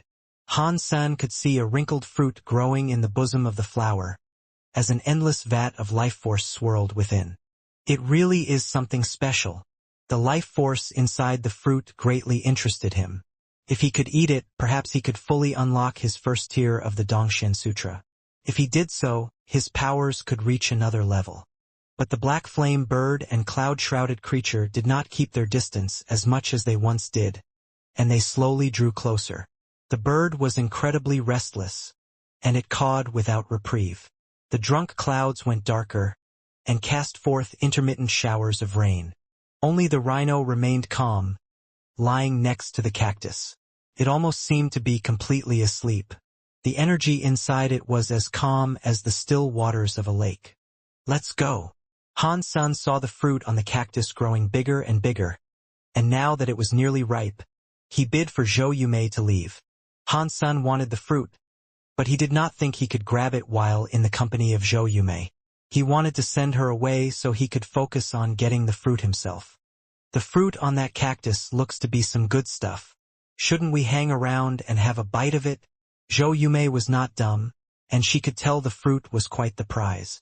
Aren't you afraid of being trampled to death? Han Sen gave Zhou Yumei a strange look. But the white rhino is so nice. And it's cute. I don't think it'll mind us taking it, Zhou Yumei said, but then a look of worry dawned on her face. Even if it didn't step on you, the big bird up there will turn you to charcoal, Han Sen said with a smile. Zhou Yumei suddenly shivered. Seeing Han Sen abandon the white rhino's back, she didn't dare remain and quickly accompanied him. With little orange alongside her, she followed with haste. The giant bird and cloud were still intently focused on the fruit, and they ignored them completely. This was a great boon for Han Sen's departure. Wait for me here. Do not go anywhere. Han Sen took Zhou Yumei a good distance away and left her some supplies. The silver fox and little orange were to stay with her as well. He returned to the cactus, only bringing the fairy with him. Facing those terrifying super creatures, only the fairy, an adult super creature, could fight back. The silver fox was still very young, so he wouldn't have been much use there. Han Sen didn't dare approach the rhino on his return, however. He hid himself and watched it closely. Once a battle between the trio commenced, Han Sen would evaluate the conditions and then decide whether or not he should intervene. The fairy and the little angel were both in the superclass, whereas Han Sen was a little bit below that. The fairy and the little angel could most definitely keep themselves alive for a time, but the same might not be said for Han Sen. If possible, Han-san would maintain his distance from the cactus and allow the fairy and the little angel to retrieve the item he desired.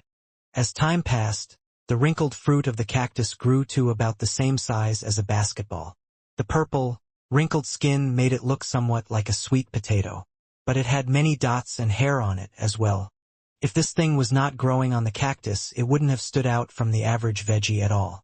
It didn't look bright and holy like the peach he once had the pleasure of eating. But the white rhino and the black phoenix were undoubtedly of a higher power tier than the black bear. These were adult second-generation super creatures, and they could very well occupy the upper echelon of power levels for the entirety of the second shelter. These creatures weren't the average, run-of-the-mill first-generation super creatures Han-sen competed with for the peach.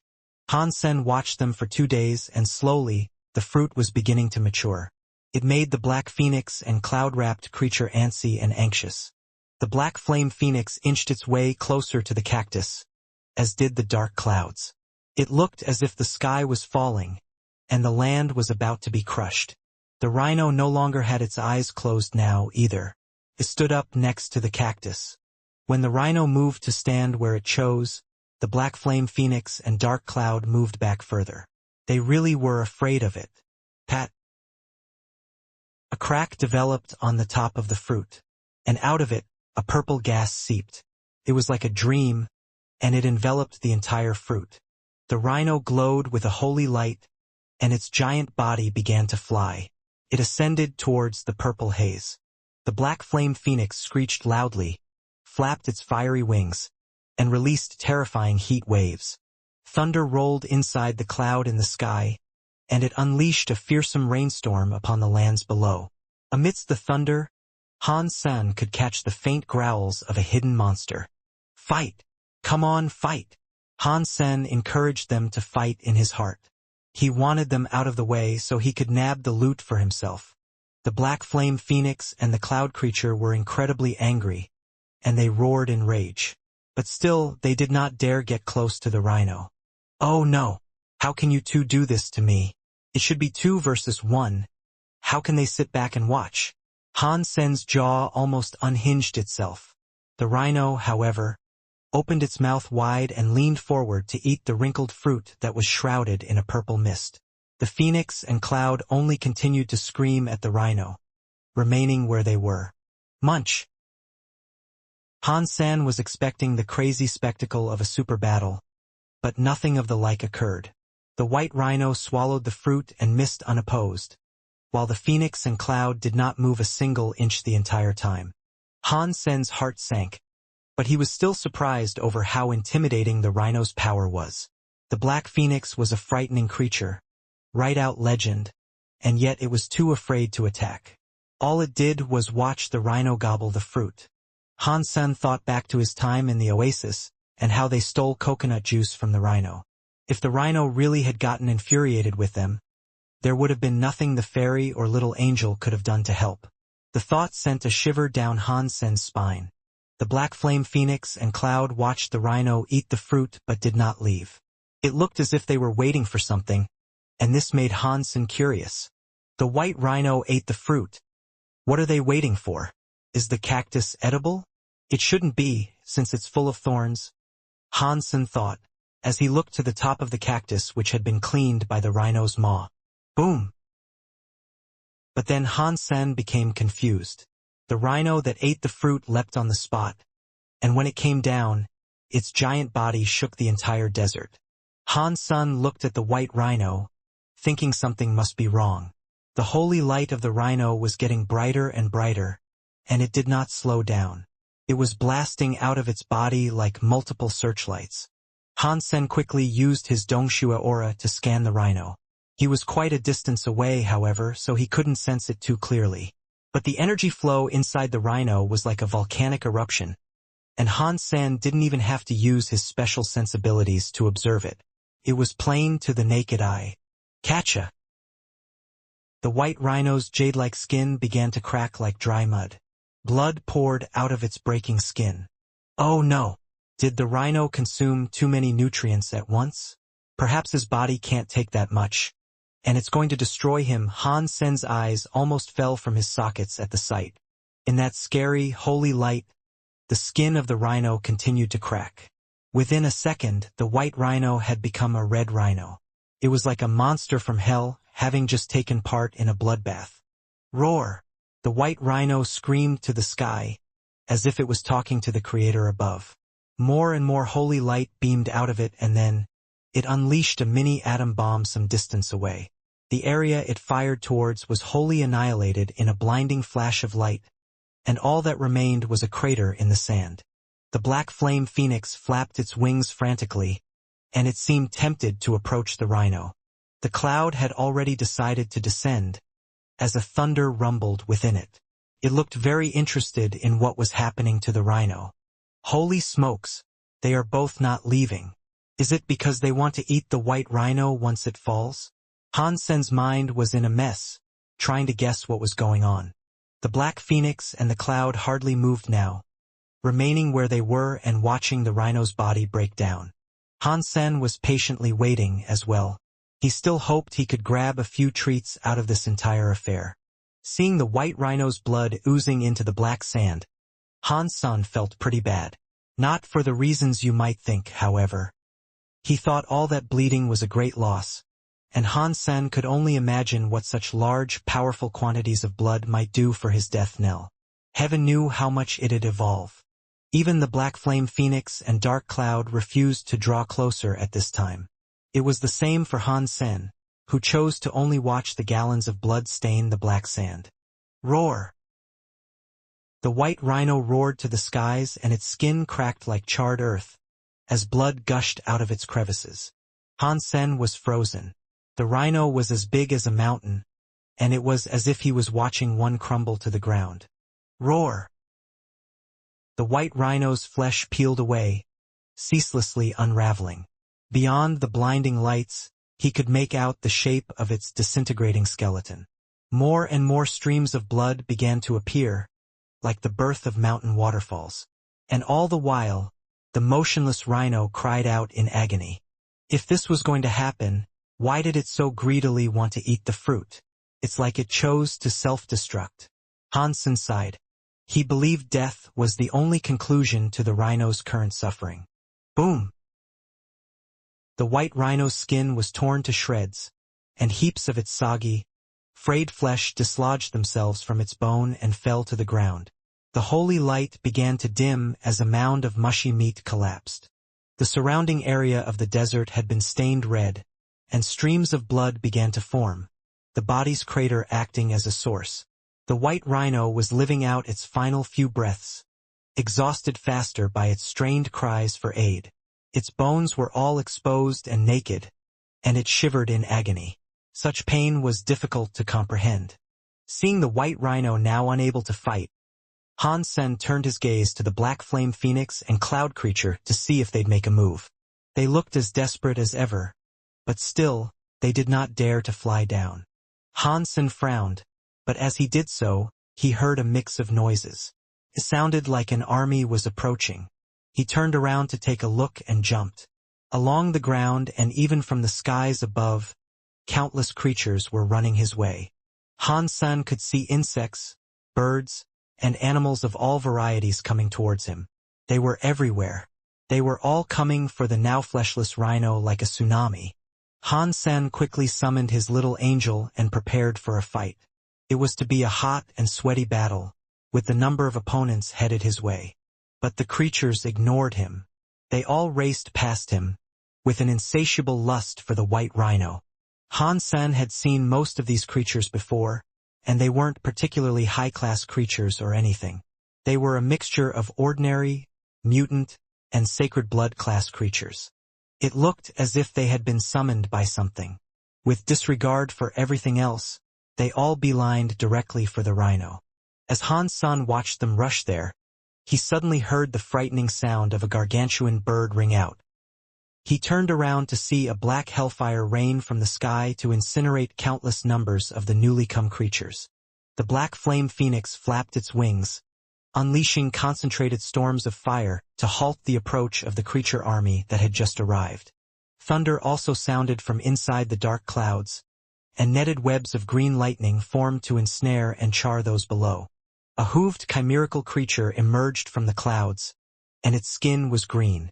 It was a frightening thing, and it looked like a cross between a dragon and a unicorn. Like a Kirin. It was a massacre. Blood was everywhere, as a mountain of bones began to pile up with each roasted creature. With no regard for themselves, the approaching creatures seemed to happily throw their lives away for the chance to reach the rhino. The two scary super creatures above were halting all who dared approach. The black flames of cruelty and the green lightning of savagery prevented the coming of everything. Not one of the creature stampede got close to the rhino. Han Sen was in awe of what he was seeing. The creatures ignored the presence of the two super creatures above and just continued to march towards their doom. Countless lives were being wasted, all in a short amount of time. The super creatures had to have been even mightier than the average super creature, too, for killing so many other creatures in such a short amount of time was an exhaustive, difficult task. They were both standing side by side, a bulwark to the tide of creatures they sought to incinerate. Now Han Sen understood what the true meaning of massacre was. The battles between humans and creatures were so weak in comparison. Between the thunder and rain, countless creatures still struggled and strove to claw their way across the scorched earth to get as close as they could. Han Sen, spectacle aside, thought the entire event to be a little strange. He wondered why, despite their prevention of others from eating the white rhino, did they not go and eat the rhino themselves? If it was because they thought the white rhino was not dead yet, they could have at least let the little creatures go first. But they didn't, and instead, they stopped every little creature from approaching the dying white rhino. Since they themselves didn't desire to eat the white rhino either, Han Sen was just confused. Roar! The white rhino, that was only tattered skin on bones now, roared again. It was weak and strained, and lacked all the power it once had. It didn't strike fear into the heart as it once had, and instead made those who heard it want to cry. A tear left the white rhino's lifeless eyes. The blood-scourged eyes made the tear look so pure. It was like jewelry, glistening brightly. Han Sen watched the tear descend and drop into the pool of blood, which quickly extinguished its beauty in the nectar of pain and suffering. With fragile, trembling bones, the rhino did its best to stand back up. But as it struggled to rise, more of its flesh fell. Only the skeleton of what once was now remained. Yet somehow a force compelled it to stand up, against the odds. The skeleton of the rhino, in a pool of blood, amidst the red and black sands of a charred landscape made for an incredible image.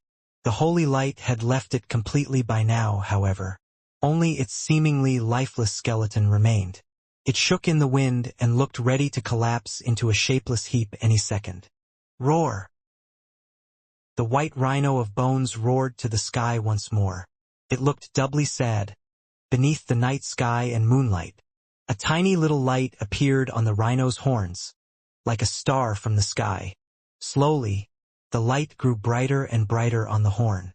Soon after, it ignited the entire horn into flame. The horn was like a sconce of holy fire. This was not yet the end. The holy light spread to the remainder of the rhino's bones, and its entire skeleton was alight with that same holy fire. Roar! The white rhino roared to the sky again. It was like it was declaring war, standing in defiance of a wretched fate. The holy fire was like a volcanic eruption, and it lit up the entire desert brightly. Doused in the bright holy light, the army of creatures elected to halt their advance. They just stood there, watching the rhino rise anew like the sun. Although the light was bright, it did not harm your eyes to look on it. It was warm and accepting. While Han Sen watched the flames, the bones crumbled away like petals from flowers. As the bones were shaved away, the beast became smaller and the light grew brighter. The bones that remained shone like jade. The rhino that was originally as big as a mountain was humbled as its bones petered away into dust. It wasn't long before its size was equal to that of an average earth rhino. Its bones had been refined into transparent crystals, through which coursed a holy light. Within that holy light, Han Sen was able to witness something utterly unbelievable. The bones were birthing new flesh. Skin and flesh returned, as if the rhino was being reborn. Roar! The roar cried out to the sky with renewed vigor, and no anger or suffering tainted its call. It sounded like a cry of relief, or like the chirp of a chick having pecked away the layers of its shell to be born true. Countless creatures watched it, and even the black flame phoenix and green Kirin looked on in awe. With the holy light that looked like water, the rhino's body reassembled itself with great speed. It wasn't too long before its body had been wholly recomposed, with its flesh fully recovered. The only difference from its previous appearance was its smaller size. Yet despite that, its holy presence and aura were stronger than ever. Snowflakes now descended from the sky, and upon closer inspection, Han Sen realized he was wrong. It wasn't snow, but the luminous dandelions that had returned, bearing the image of snowfall descending across the desert. The luminous dandelions landed on the creatures, and faded into their skin. It imbued them with a holy aura, as well. Han Sen watched luminous dandelions descend on himself, too, and as they sunk into his own body, he felt purer than he had ever felt before. He held one in his hand, and it smoothly faded into his fingers. A cleansing energy coursed through his body, as if it was washing him clean. The dirt inside him dispersed and his body felt wonderful and calm. Those luminous dandelions feel more effective than they did before. What level has this rhino evolved to? Han Sen looked at the rhino with wonder and surprise. The holy rhino called to the sky again, and the holy light inside it was like a volcanic eruption. A holy light shot upwards into the sky like a heavensward beam. Boom! The holy light reached the zenith of the world, and in that place, a mysterious metal door appeared. Strange symbols and transcriptions appeared upon the door, and gears and cogwheels adorned it. Slowly the door opened. It opened only slightly, before a horrid feeling rushed out. It was a malevolent force that made things feel as if the sky was going to quickly descend and crush the world below. All the creatures were knocked down to the ground, the black flame phoenix and green Kirin included. Han Sen and the little fairy also suffered, feeling as if they had suddenly been crushed by the very atmosphere. Only the holy rhino stood its ground, standing still in defiance as its holy light shone as a beacon. With peaceful, graceful eyes, it looked at the door high above. By the shelters, what is going on? What is that metal door? Han Sen froze as he watched. Everything that had transpired thus far had gone against all his wildest expectations. He had never heard of anything as remotely strange as this happening. The metal doors had not even been swung wide. They were only opened a tiny bit, and already the presence and feeling it exuded were incredibly intimidating. It was almost harassing. Han Sen felt as if a living life force existed behind the door, one that was more enticing than the cactus fruit. Where does that door lead? Han Sen was still pinned to the ground, but he was able to keep an eye on the door. As the door slowly opened, what was behind it was a blur. Try as he might, his vision could not pierce that veil and see what lay beyond. A terrifying presence exited it, and life swirled from beyond and into the atmosphere of the area. Within this harsh and barren black desert, something was stirring. Life came in an abundance, and the realm seemed to be born anew in haste. Before long, grass and flowers coated the whole ground. The place had been given a makeover, and its beauty was so great, it had taken on the feeling one would get if they strolled through the Garden of Eden. It was difficult to imagine that where Hassan was, an arid desert had once existed. The fairy trembled in a mixture of fear and enthralling excitement as she looked upon the door and the rhino. The black flame phoenix and green Kirin were the same. They looked envious of the rhino, wishing they were the ones in its stead. The metal door finally opened in its entirety. Han Sen frantically tried to see what was there, but he couldn't see anything. He could see something faint, but nothing with vivid detail. He believed he had seen a human body exit the blur behind the doorframe. Are there humans inside there? Han Sen was gobsmacked, not expecting a human to exit such a curiously hidden metal door. But Han Sen could not be entirely sure that whatever had come out was indeed a human. The details were scant, and it was only the being's humanoid shape he could make out. The shadow of a person drew closer and closer, and it really did seem to be the figure of a human. But the energy it released was terrifying. It was oppressive, and it gave Han San the feeling that he should kowtow before it. Gazing at it with his lowly human eyes, Han San was stricken with the feeling that his actions were blasphemous and that he wasn't worthy of the sight. Many creatures, like the Black Phoenix, Green Kirin, and Fairy were all on the ground. They trembled, not daring to steal a single look. Boom! The shadow departed the emptiness, with one foot outside the door. Han San forced himself to take a closer look at the door, and he saw a leg plated in black metal. It looked frighteningly powerful, and it gave the feeling that the leg would crack the world asunder if it ever touched the ground. Quickly, the body exited the door in full, and Han San was now able to see it clearly. It was a man clad in black armor. He looked cold but handsome. He looked hallowed. All that his eyes saw would have been inconsequential to him. His body possessed a horrid aura, one that suggested all who looked upon him should cower in fear. Even the rhino, that was standing still the entire time, lowered its head at his coming. Han San was shocked at what he was seeing and knew that person could not be a true human. Han San saw black wings on his back, and they weren't beast souls. They looked to be a part of him. Is it a spirit? Han San was amazed at this entire turn of events, but he still had to question how a spirit could be that powerful. Compared to this thing, Light Son of God had the presence of a bug. "Will you follow me along the path of evolution?" the man said with a cold tone of voice, looking at the rhino. "Roof!" the rhino responded to the man. Then it began flying towards the metal door. Hovering beside the man, it turned around to look at the desert as if it was going to miss the place.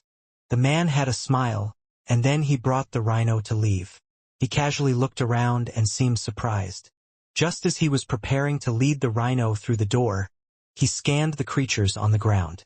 Han San could suddenly feel that the man's eyes were aimed at him, and there was no chance of him being mistaken about that.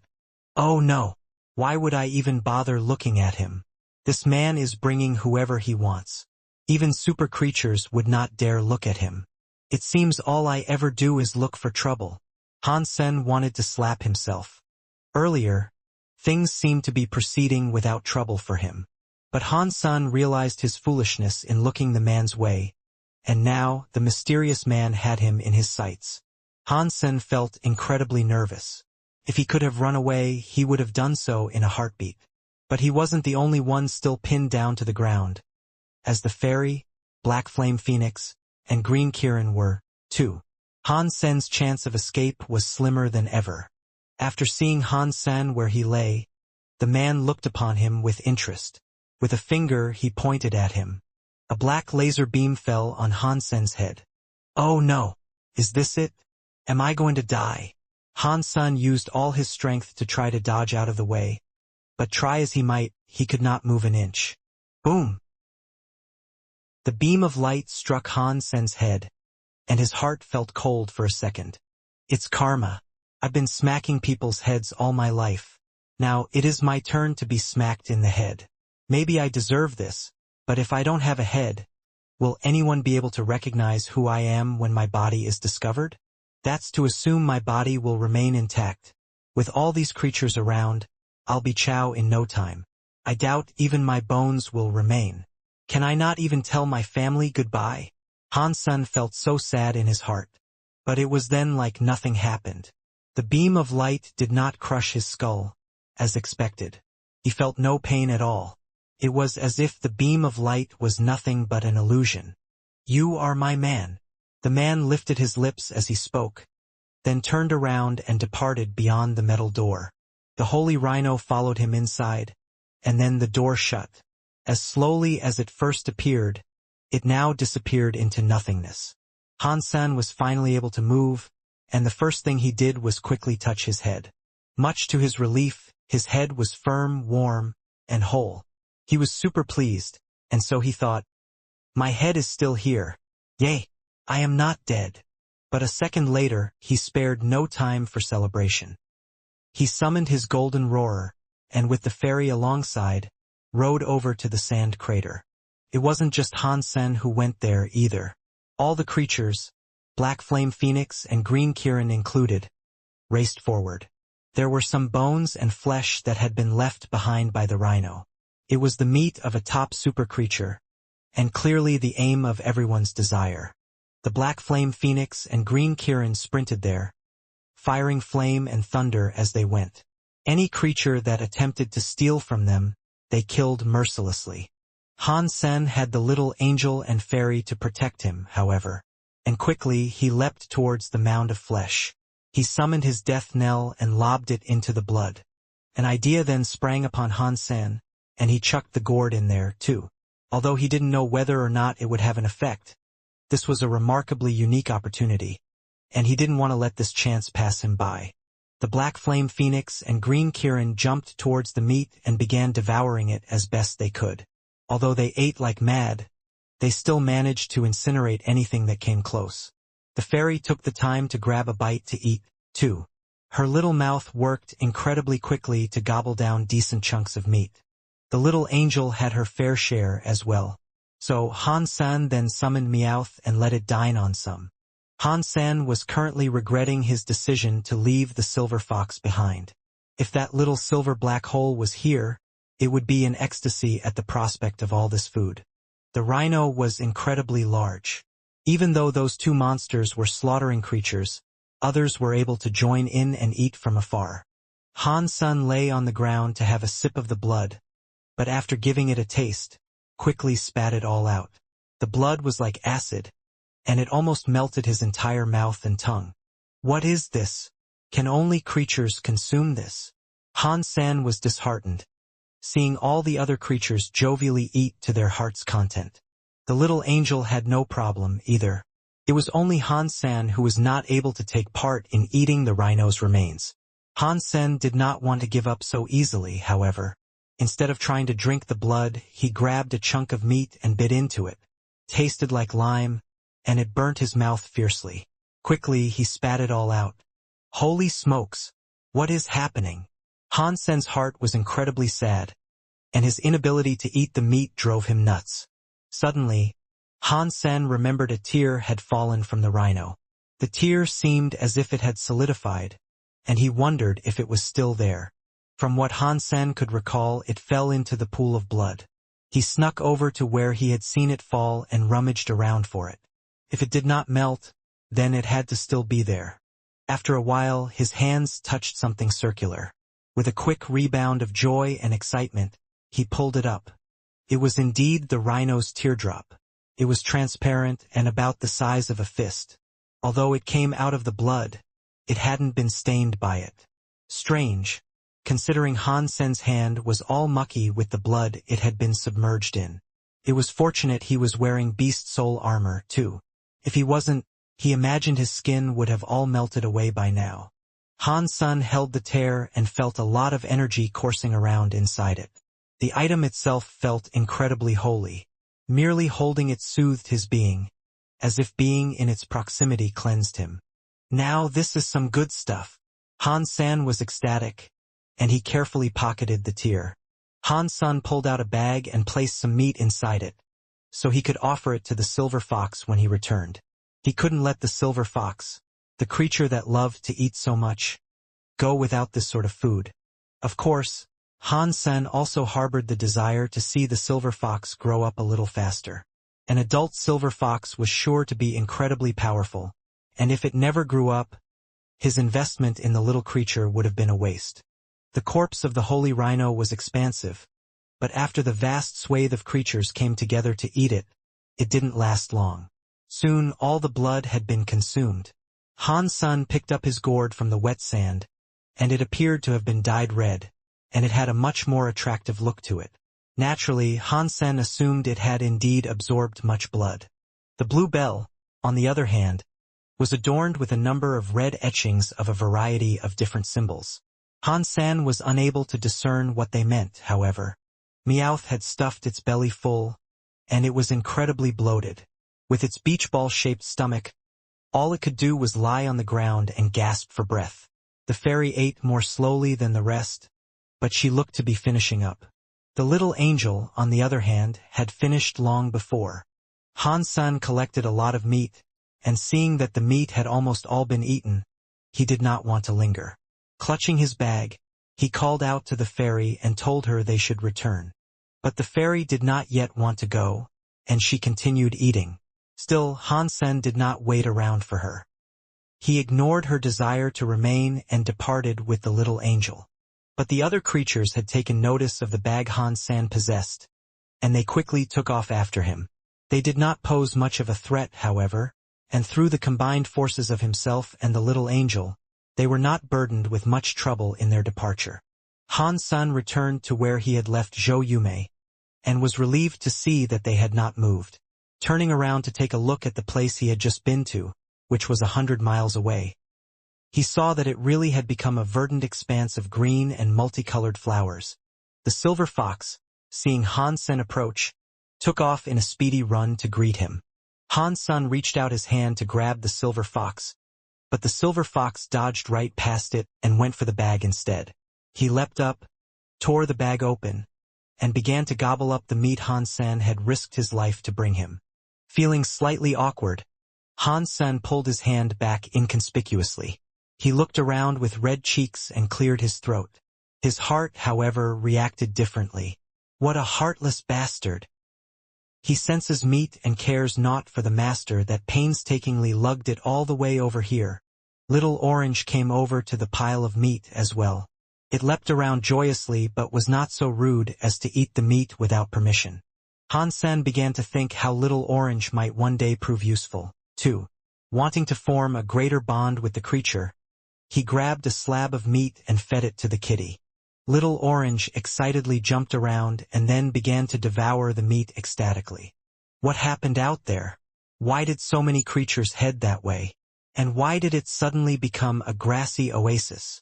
Zhou Yume ran over to Han-sen and asked inquisitively. The white rhino died. The creatures came over to devour its corpse. I managed to collect some of its meat on my return. Han-san did not indulge her with the details of what had transpired, as it was too strange and curious. He'd keep it a secret for now and deliberate the events some more. But intel like this was something valuable, and it was the sort of information you could sell for a high price. He wouldn't tell anybody willy-nilly. This is the rhino's flesh? When Zhou Yume heard what the meat was, she looked surprised. Then, she took a moment of silence for the deceased creature. After that, she popped back into her bubbly self and asked, "Oh, big brother dearest, might I request some of that flesh?" Zhou Yume knew that the rhino was something special. Sacred blood creatures could not compare with it. She knew that very well. The flesh of such a beast had to be something quite remarkable. If Han-san had agreed to give Little Orange a slab, she thought he'd most certainly provide her with one or two. You can eat, yes, but first you must sign this. Sign this and you can eat as much as you want. Han-sen pulled out an IOU form. Fine, whatever. Zhou Yume had already accumulated much debt while traveling with Han Senator after a brief scan of the document, and not seeing anything particularly trapping, she hastily signed it. After signing it, she happily ran towards the bag of meat in the belief she had earned herself quite the prize, and for a small price, too. Not often could you purchase such incredible flesh. But when Zhou Yume took a bite, her face turned green and she spat it all out. She ran back to Han-san and pointed her finger at him, shouting, "You lied to me! This isn't the white rhino's meat." "I did not lie. If you don't believe me, why don't you go ask your precious Little Orange? Don't you see him there, eating it so merrily? If it isn't the white rhino's meat, why else would it keep eating?" Han-san pointed to Little Orange and offered his explanation. Zhou Yume thought Han-san might have been right.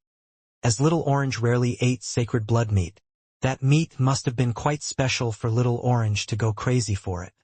But, with her tongue unable to find words of retort, she closed her mouth. Seeing the evil smile on Han-sen's face, however, she understood what had happened. Madly, she tried her best to get back the IOU form and said, "You lied to me. You knew I wouldn't be able to eat the meat, and you still got me to sign this IOU form anyway. That's entrapment. Give it back." Excuse me? I never lied to you once. I didn't sell it to you either. You begged me for it. How could you make this my sinister deed? Han-san was not willing to give it back, so he pocketed the IOU. Zhou Yumei was not willing to let the paper go so easily, though. As she tried to get it back, Han-san grabbed her by the wrist. He spun her around and she fell backwards against him. And then, her firm round bottom was pushing against his front. Han-san smacked the meaty buttocks, and Zhou Yumei tripped forward a few steps while grabbing them in defense. Her mind was a vortex of anger and embarrassment, and all she could do was look back at him with fiery eyes. She didn't dare approach. Zhou Yumei no longer wanted to provoke Han-san, so she decided to move and package much of the meat for Little Orange to eat exclusively. As she did this, Han-san grabbed her clothes. "What are you doing?" Zhou Yumei demanded angrily. "You stole the words right out of my mouth. What are you doing, moving my meat?" Han-san raised his lips. "I bought your meat, didn't I? I can do whatever I want with it," Zhou Yumei said in return. "I said that you can eat as much as you want. I never said anything about taking it. Takeaway buffets don't exist for a reason, you know?" Han-san laughed as he spoke. "You, asshole. Little Orange. Bite him." Zhou Yumei gritted her teeth and bid for Little Orange to commit an act of revenge on her behalf. Little Orange ran towards Han-san, but he just stood there unmoving. Within a second, Little Orange leapt onto him. Meow! When Little Orange leapt in front of Han-san, he landed gently. With his fluffy head, he brushed against Han-san multiple times. He meowed all the while. "Good boy." Han-san stroked Little Orange's head and provided him with another slice of meat. This made Little Orange extremely happy, and he kept on meowing at Han-san's side. Zhou Yumei was furious and her head almost exploded with rage. "Traitor! Little Orange, you traitor! How can you let this terrible man buy your love?" "What traitor?" Like a little darling sparrow selecting a tree to settle down in. Kitties know which master they should settle for. Han-san spoke his bit in a boisterous, cocky manner, and he stroked Little Orange as he did so. Han-san knew Little Orange wasn't being nice, however. He knew as soon as the meat was gone, he'd run back to be with Zhou Yumei. But here in this boring desert, he didn't mind taking the time and effort to get her all flustered. Zhou Yumei was speechless, despite her fuming anger. Suddenly she calmed, though. She pointed at Han-san's forehead and started laughing, saying, "I'm a good girl. I won't fight with men, and I especially won't do it with you, who is half a man and half a woman. How old are you, huh? And you're using rouge on your forehead? I'm not going to fight someone like that." "What rouge?" Han-san's heart jumped. Quickly he touched his forehead. Han-san touched his forehead and felt nothing. It was smooth and free from wrinkles like usual. But Zhou Yumei's face did not look like she was telling him a lie. Han-san pulled out a mirror from his pack, the one that was used for the beetle night, and had a look. Han-san's face dropped. On his forehead, between his eyebrows, there was a single red dot. He tried to rub it away, but it was as if it had been branded. No matter how much he scrubbed, it wouldn't go away. Han-san took a closer look. The red dot was on the surface of his skin, but it was as stubborn as if it was embedded within. Removing it any time soon didn't seem likely. Quickly, Han-san ran his Dongxian Sutra to see if there was anything wrong with his body. To his relief, there were no problems and everything seemed to be normal. Then what is this exactly? Han-san then thought about the spirit that had stepped from beyond that metal door and the things it had said.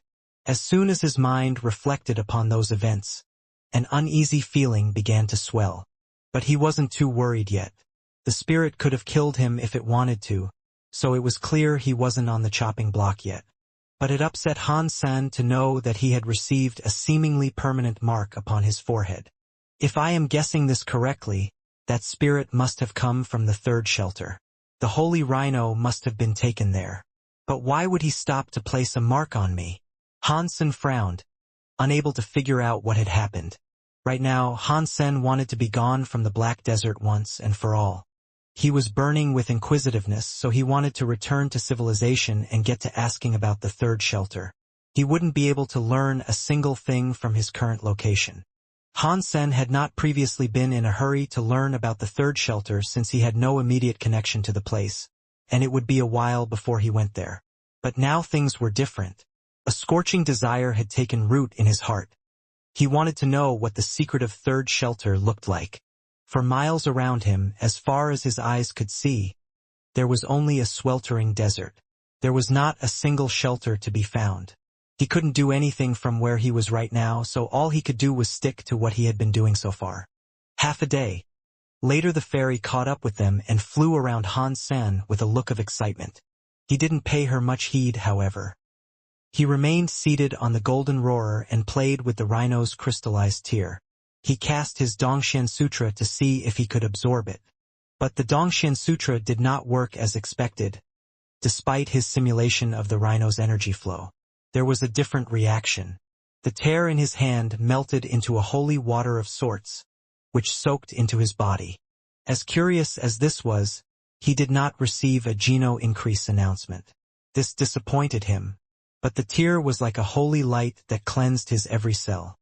His skin began to peel, as dirt rose to the surface and was thrown away. After this process began, Han Sen could peel large films of his skin away. It was as if he was shedding, and every time he removed some of his old, now-dead skin, more dirt would appear and be cleansed away. After doing this 4 times, his body was put at great ease and a comfort he never knew existed. Now he felt as if he had previously suffered a flu and a wretchedly stuffed nose to go along with it. But now he had fully healed.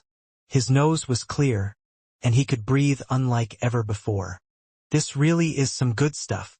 Han Sen was surprised, feeling as if his body had just been reborn. The tear's effectiveness was incredible. This was the tear that fell from the rhino's eyes while it was evolving. It possessed a nirvanic power, and through this energy he had absorbed from the rhino's teardrop, he felt reborn. Even if he took the fruit of the cactus and ate it, he thought the tear he had received was a far greater item. Although this holy tear of nirvana did not increase Han Sen's gene number, it strengthened them. The quality of genes always exceeded the quantity. His existential tear might not have risen, but such a task was something that would take a long time to do. It was something Han Sen was prepared for anyway. Han Sen's dirt and old skin continued to peel, and his body performed this cycle 10 times before stopping. This did not take place over the course of 1 day, however. But after he was finished, his body was heavy. Everything in his vision blurred, and his prior ease of breathing became a struggle. He felt as if the atmosphere had been consumed by smog or dust. Han Sen was surprised. It felt like when he became an evolver, and he was staying in the first shelter. It was that sort of feeling, but not quite as strong. Luckily, my body hasn't evolved enough to be excluded from the second shelter. If it did, that would be terrible. If I was excluded, I would have to become a surpasser before reaching the third shelter.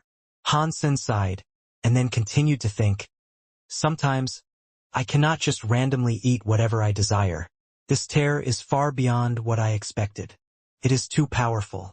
It exceeds what is normally offered by super creatures. Although his fitness did not increase, his first gene lock was blown wide open. And that came as a shock. Although he hadn't reached a fitness of 300 and become a celestial being, he could already unleash his true power. This made him exuberantly happy. It was a shame Zhou Yumei was with him, because he fancied giving his new powers a spin. Good men always receive good rewards. Han Sen could not stop repeating this phrase to himself. If others knew what he was thinking, he'd be viewed with disdain. The truth was, he had never done nor thought of performing a good deed. Han Sen continued riding through the sweltering badlands of the Black Desert in boredom. Seeking to occupy his mind, he decided to research the white rhino's energy flow a bit more. The rhino was incredibly strong, so its energy flow couldn't have been that bad. Therefore, Han Sen wanted to try it. Han Sen then found out that the holy light did not lend itself to any act of aggression. The holy light could heal wounds and provide impressive remedial effects, but it couldn't be used for attacks. Small wounds could be immediately healed by the light, but the overall future effectiveness would depend on the individual's level. He didn't have enough fitness right now, and his energy was nowhere near as impressive as the rhino's. As such, any holy light he simulated would not be as strong. Still, this satisfied Han senator living in this world was unpredictable, and things could change in a heartbeat. If there was ever a crisis and medical aid was needed but could not be found, this skill would prove incredibly valuable. After walking for a dozen days, his eyes met with the sight of the Gobi Desert and a nearby mountain. This made Han Sen and Zhou Yume incredibly happy, for they had now, at long last, exited the Black Desert. Han Sen quickened their pace in desire for a shelter. He wanted to return to the Alliance and find out all he could about the third shelter. Han Sen and Zhou Yume began crossing the mountain, and not long after, they stumbled across another human. Zhou Yume almost leapt for joy. "Bad guy. You can't threaten me anymore," Zhou Yume said to Han Sen in a mocking tone. After asking the fellow if there were any shelters around, she then bounced up and down in childish glee. "Once we arrive, prepare the sum of money you owe me. I have the stack of IOUs here, sealed and signed. Don't even think about trying to duck and dodge your way out of paying me," Han Sen coldly said. Zhou Yume stuck out her tongue at Han Sen and turned in a huff to walk in the direction of the shelter. "You're just walking off like that?" Han Sen stopped Zhou Yume. "Well, what else can I do?" Zhou Yume asked with apparent confusion. "You can go, but if you keep Little Orange in a shelter, aren't you afraid of others seeking to kill him?" Han Sen said. "What is there for me to worry about? Even I Know Nothing can compete with Little Orange," Zhou Yume said, as she proudly patted Little Orange's head. "You're suggesting you will allow Little Orange to go around murdering people in the shelter?" Han Sen asked. Zhou Yume frowned and said, "Well, what else am I supposed to do? I can establish a camp here, and you can allow Little Orange to remain." Han Sen retrieved his tent from the pack's lining golden growler and erected it. After setting it up, Han Sen told Little Orange, the Silver Fox, and the Little Fairy to stay inside. All those who could not be teleported would remain. Then he summoned Steel Prince and commanded that he stay behind to guard the camp as well. If anyone drew near, the Steel Prince could parley with them to prevent their approach. If people would not heed what the spirit told them, what happened next was not something Han Sen could be held accountable for. If someone had a death wish, then that was on them. After setting up everything, Han Sen led Zhou Yume to the human shelter.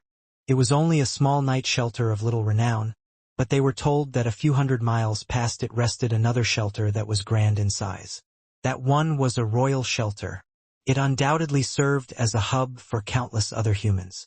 Han Sen and Zhou Yume were in a rush to get there.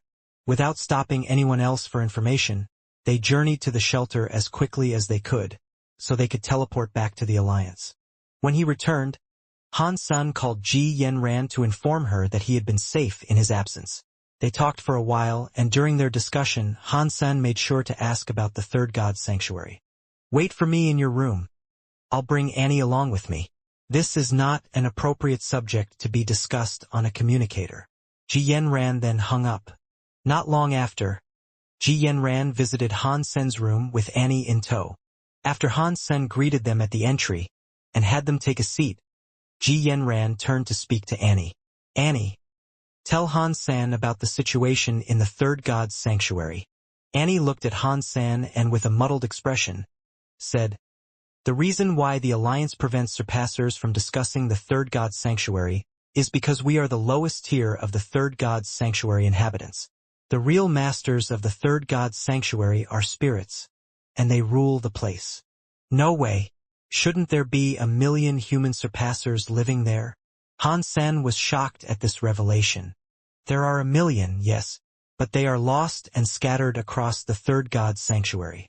Encountering another human is rare, and you'd be fortunate to encounter just one in a journey that spans the distance between 10 shelters. If you ascended to enter the third god's sanctuary and ended up arriving at a human shelter, it would be like winning the lottery." Annie explained the situation emotionlessly. "That's pretty grim," Han Sen said with a wry smile. Annie suddenly gave a complicated smile and said, "Grim? You think that's grim? That's not the half of it. When humans enter the third god's sanctuary, they are all sent to a shelter.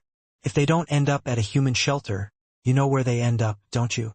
Spirit shelters? How is that possible? Han Sen's eyes opened wide, unable to comprehend what such a scene might look like. In the third god sanctuary, even ordinary creatures could be celestial beings, and even the lowest tier of spirit shelters would be packed to the gills with spirits and creatures. Any human who arrived in the third god's sanctuary to be greeted by such horror would be doomed. It would be impossible for them to resist such power. No wonder so many people choose not to move to the third god's sanctuary. Then, going there sounds very much like a death sentence. The million evolvers surviving there must be fiercely strong. Han Sen had a wry smile. Strong? Again, I must tell you that you are wrong. They bring shame to the human race, Annie coldly said. Why? What is the issue? Han Sen was too lazy to think about what she was implying, so he asked her to spell it all out. Eking out a living for yourself in the third god's sanctuary can only be done in 3 different ways. First, you might end up being sent to a bottom-tier spirit shelter. Spirits and creatures roam there, but if you can escape, then you live. Secondly, you can be sent to a human shelter and be safe from the get-go. Annie stopped for a moment, but then continued by saying, as tough as the first option may be, the second one is by no means easy to achieve. Human shelters are a rarity. Compared to the countless spirit shelters, the number humans own is very small. It is rare to end up at ordinary spirit shelters too, due to most having been destroyed by competing spirits. When conquered, they aren't taken over. They are put into ruin and left like so. Inferior shelters are quickly overcome by greater ones. You mentioned 3 different possibilities. Han Sen frowned, understanding the third had to be the most important. Yes, there is one other option, and that is to concede to the rule of spirits. You can sign a contract with them, pledging allegiance and fealty to their rule. A forfeiture of your life, as it were, Annie calmly said. Han Sen's reaction, however, was anything but. He was aghast. That was why the Alliance didn't make the situation there known to others.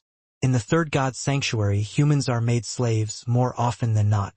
All I can assuredly tell you is, if you do end up at a bottom-tier spirit shelter, then congratulations. You'll most likely live. They are interracial, and if you do sign a contract with those, you will be treated as a fair member of their society. Only if it was a higher-class shelter might you be offered a contract to submit yourself to slavery. And if you cannot provide the resources they task you with obtaining or that they first desire upon your arrival, then you may not even be granted the mercy of being their thrall. They will slay you without hesitation. Annie didn't talk anymore, but Han Sen was beginning to get a fair grasp on the complexity of the situation in the third god's sanctuary. Through this discussion, one thing was clarified for Han Sen, though. When that spirit brought the rhino to the third god's sanctuary, it must have espied the power within Han Sen and thus marked him.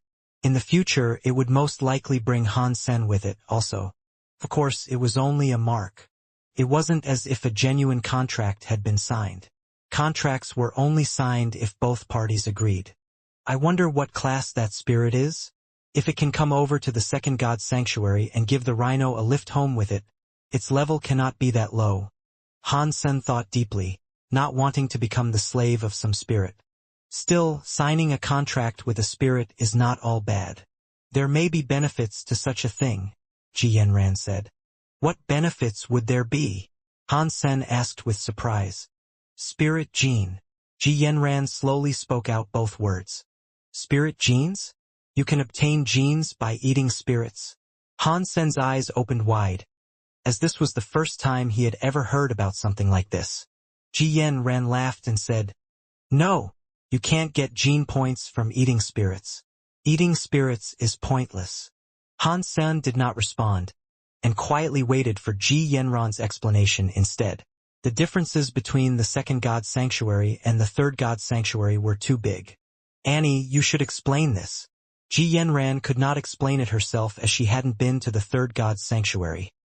Thus, she feared she couldn't describe it as efficiently as she might like. Annie nodded and said, The first god's sanctuary and second god's sanctuary require you to kill creatures in order to increase your fitness. In the third god's sanctuary, aside from fitness, you must also open your gene locks.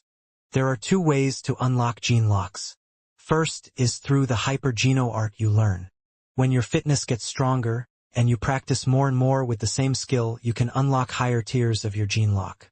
This method requires the geno points of creatures. The higher your fitness is, the higher the chance you have of unlocking a gene lock. It also has something to do with your hyper-geno art. Some skills have 3 to 4 locks, whereas others have 8 to 9. Annie took a small break before continuing. Then, she said, the second method of unlocking a gene lock is to get spirit geno points from a spirit. If one spirit has unlocked 3 of its gene locks, you can receive 100 spirit geno points off them. This will allow you to unlock 1 gene lock.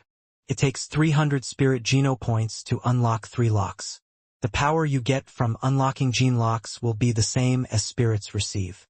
Your element and hyper-geno art does not matter. So, let me get this straight. If a spirit has unlocked 9 gene locks, and grants me 900 gene points, that means I can be an elite with 9 open gene locks? Han-san was shocked by this vat of information he was receiving. That's how it is supposed to work, yes. But even if the spirit gave you a spirit geno point, you would need a fitness level capable of receiving that power. If it is too low, your body won't be able to contain the power. Your body will break down if it unlocks too many gene locks at once, Ji Yanran explained. Spirit geno points are important to spirits, mind you. They won't randomly dish them out to humans, Annie added. So, how can I obtain these spirit geno points? Han-san asked. You sign a contract with a spirit and become a member of their shelter society. If you perform well, they can reward you with a fair amount of these spirit geno points. Annie looked at Han-san with a pause in her speech, but then continued by saying, of course, if you are powerful enough, then you can take a spirit stone. If the spirit does not self-destruct and instead accepts you as its new master, you can command the spirit to provide you with all its spirit geno points. But spirits would rarely accept masters in the third god sanctuary, and the possibility of that happening is extremely low. And furthermore, low-level spirits aren't very useful. The tiers they can aid you in unlocking are too low, Ji Yanran said. Would spirits really provide humans with spirit geno points? Han-san doubted this statement, finding it difficult to believe spirits were truly willing to provide humans, a different race, spirit geno points. They do if you assign a contract with them and accept the spirit as your master. In the eyes of spirits, humans are no greater than the creatures they generally command. They will treat you as they do creatures, and the spirits treat creatures as they do you. They provide creatures with spirit geno points. But the higher-tier spirits make it harder for you to obtain their spirit geno points. That being said, some humans have been known to unlock 8 of their gene locks with spirit geno points. Can a spirit in the second god's sanctuary provide humans with spirit geno points? Han-san asked. In the second god's sanctuary, no such creature exists right now. But people have theorized if a spirit had the same strength as a super creature, they might indeed have spirit geno points. But 1 gene lock is most likely the max they can provide, and that isn't worth very much. And humans will most likely be unable to obtain a spirit of such power here. Anyway, Ji Yanran answered. Spirit geno points can grant you powers unlike any you've ever had. But improving your own body to sustain such power is just as important. After all, the spirit geno points don't originally belong to you. You only make use of the powers they provide. You don't own and command the distribution of spirit geno points. Unlocking gene locks through your own strength is better, overall. Their tolerance and harmony with your body would be far more fitting. True elites always depend on the powers they have earned themselves. They unlock gene locks by channeling their own strength, Annie elaborated. After talking to Annie and Ji Yanran, Han-sen had now learned a lot more about the basic structure of the third god sanctuary. Although the power obtained from spirit geno points wasn't perfect, it could be considered a shortcut. Assuming he could cut a few corners and obtain such powers in a quicker manner as she was suggesting, Han-sen was fond of the idea. With stronger powers, Han-sen could kill creatures with greater ease and subsequently improve his own power through himself. There was nothing preventing such a thing. But if you wanted spirit geno points, you would have to sign a contract with a spirit. If you didn't, they wouldn't provide you with any. There were many pros and cons to weigh when it came to the signing of such a contract. Ordinary humans didn't really have much in the way of choice, and they were forced to sign such contracts. I wonder what level the spirit that took the rhino was? Hansen thought to himself. During Hansen's time back in the Alliance, Councilman Zhou contacted the Ji family. He and his family were incredibly appreciative of Hansen's effort to lead his daughter safely out of the Black Desert. In return, they sent them many expensive gifts. Ji Yanran was shocked upon seeing the lucrative gift list. She laughed and said, "It looks like Zhou Yumei is quite important in her family. I don't think this appreciation stems from her position in the family. I'd wager they're more concerned with her ownership of a pet super creature. If it grows up, it'd be incredibly powerful, and that would indeed assert her as a prominent figure." Hansen then proceeded to tell Ji Yanran the story of Hansen's meeting and subsequent adventure with Zhou Yumei and Little Orange. Is such a thing possible? This is a big opportunity. I have to provide my family with this information. Ji Yanran and Annie had their eyes wide open. If you like pets, I can give you one. Hansen laughed. Annie rolled her eyes, not believing what Hansen told her. The child of a super creature would be incredibly powerful, and raising one was sure to be harder than killing one. Zhou Yumei was just incredibly lucky, she assumed. Achieving ownership of one would be no easy task. Hansen was preparing to go out when he received a message saying he should expect another visitor. When Hansen heard this, he frowned. Visitors weren't permitted there, so he thought it was strange to hear someone was coming to see him. Who might it be, I wonder?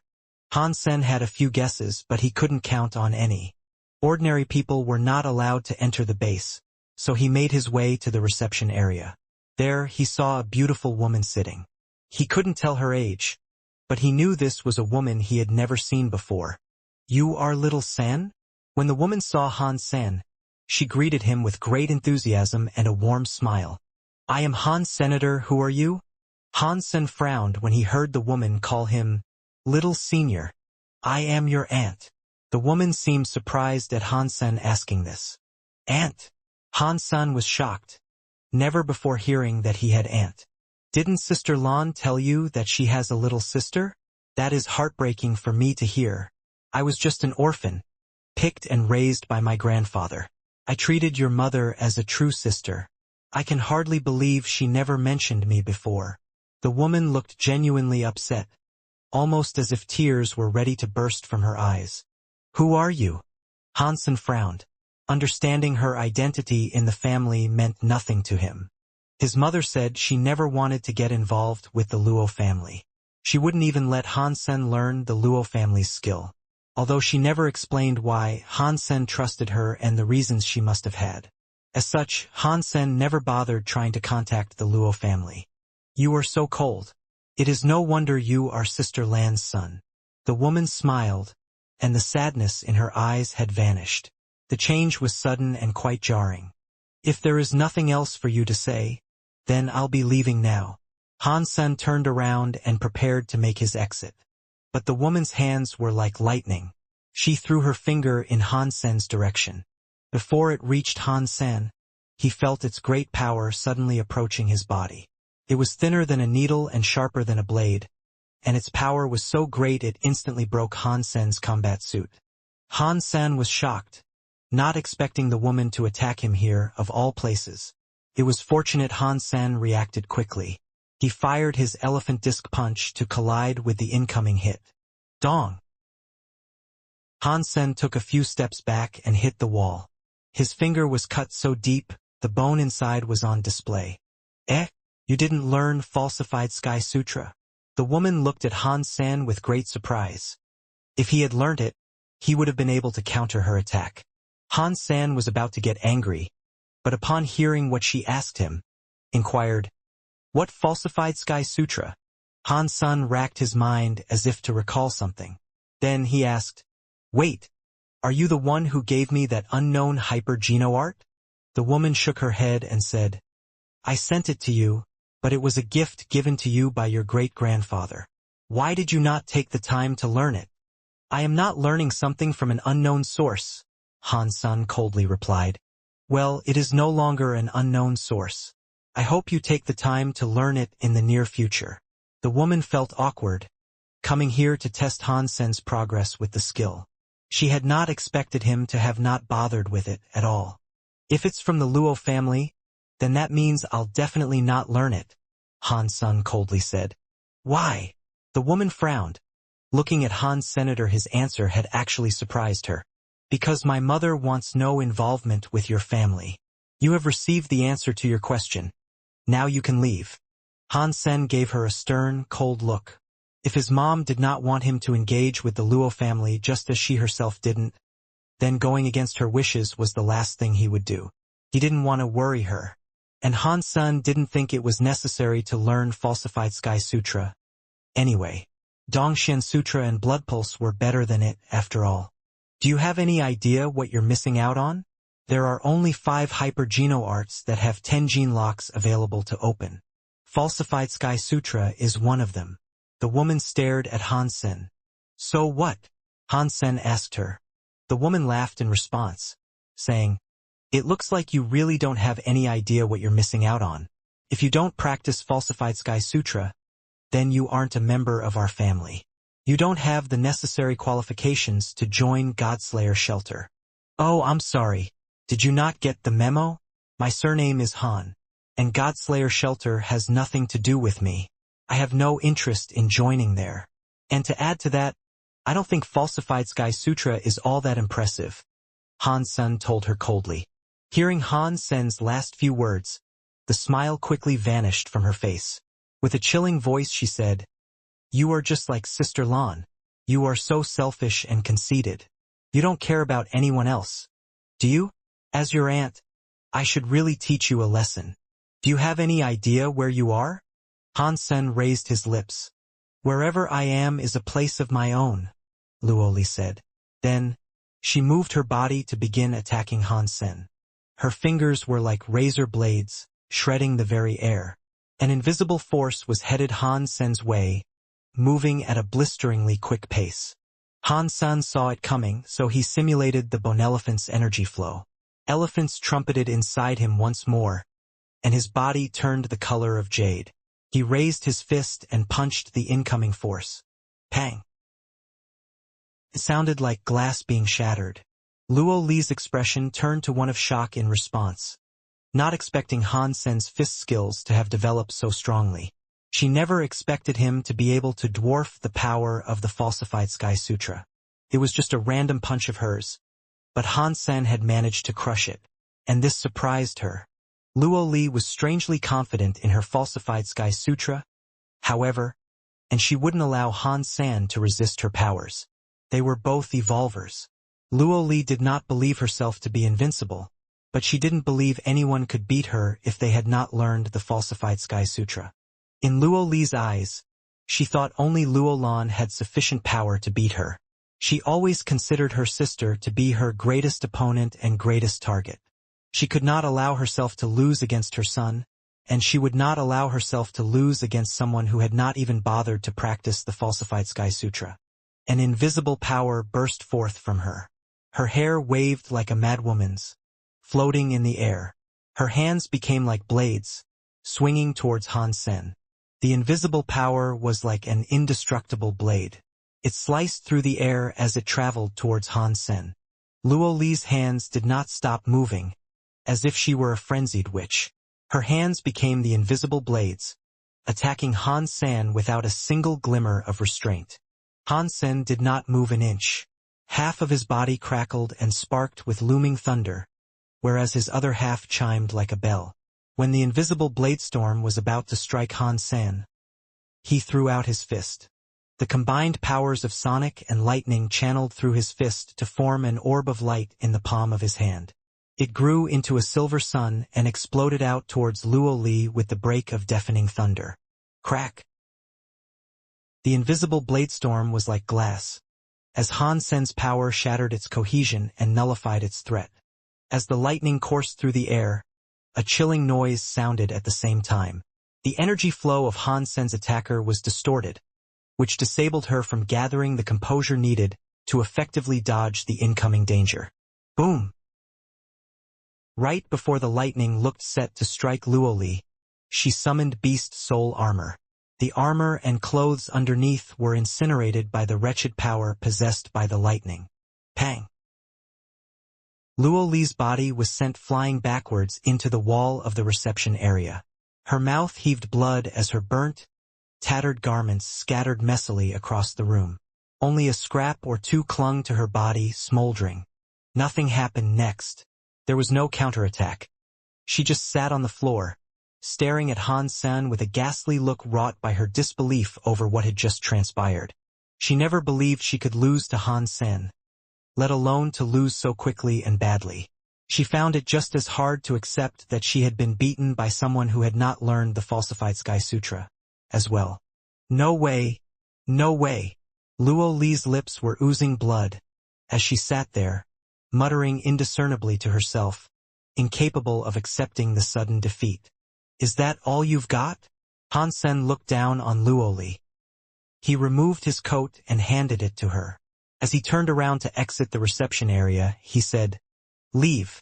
Neither I nor my mother have any interest in being a part of the Luo family anymore." Luo Li heard what Han-sen said and her body shook. As this happened, her mind stumbled back into the past. Is that all you've got? She had heard these words spoken to her many times while she was growing up. That proud and beautiful lady said the same thing to her every time she was defeated by her hands. Luo Li despised that sentence, and she held a further disgust for her pretty face. But now she was hearing it from someone else, and in a cruel twist of irony, that person was her son. Impossible! Impossible! He didn't learn falsified Sky Sutra. How can he have such power? There is no way I can lose to someone who has not learned falsified Sky Sutra. And there is no way I can lose to her son. Luo Li was screaming aloud in complete hysteria, but by now, she was in the room alone.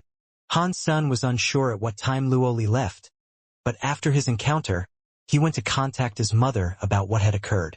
He wanted to confirm whether or not Luo Li truly was from the Luo family.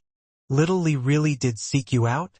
When Luo Sulan heard, she remained absolutely calm as if this was expected. There was a distinct lack of surprise in her voice. She really is my aunt?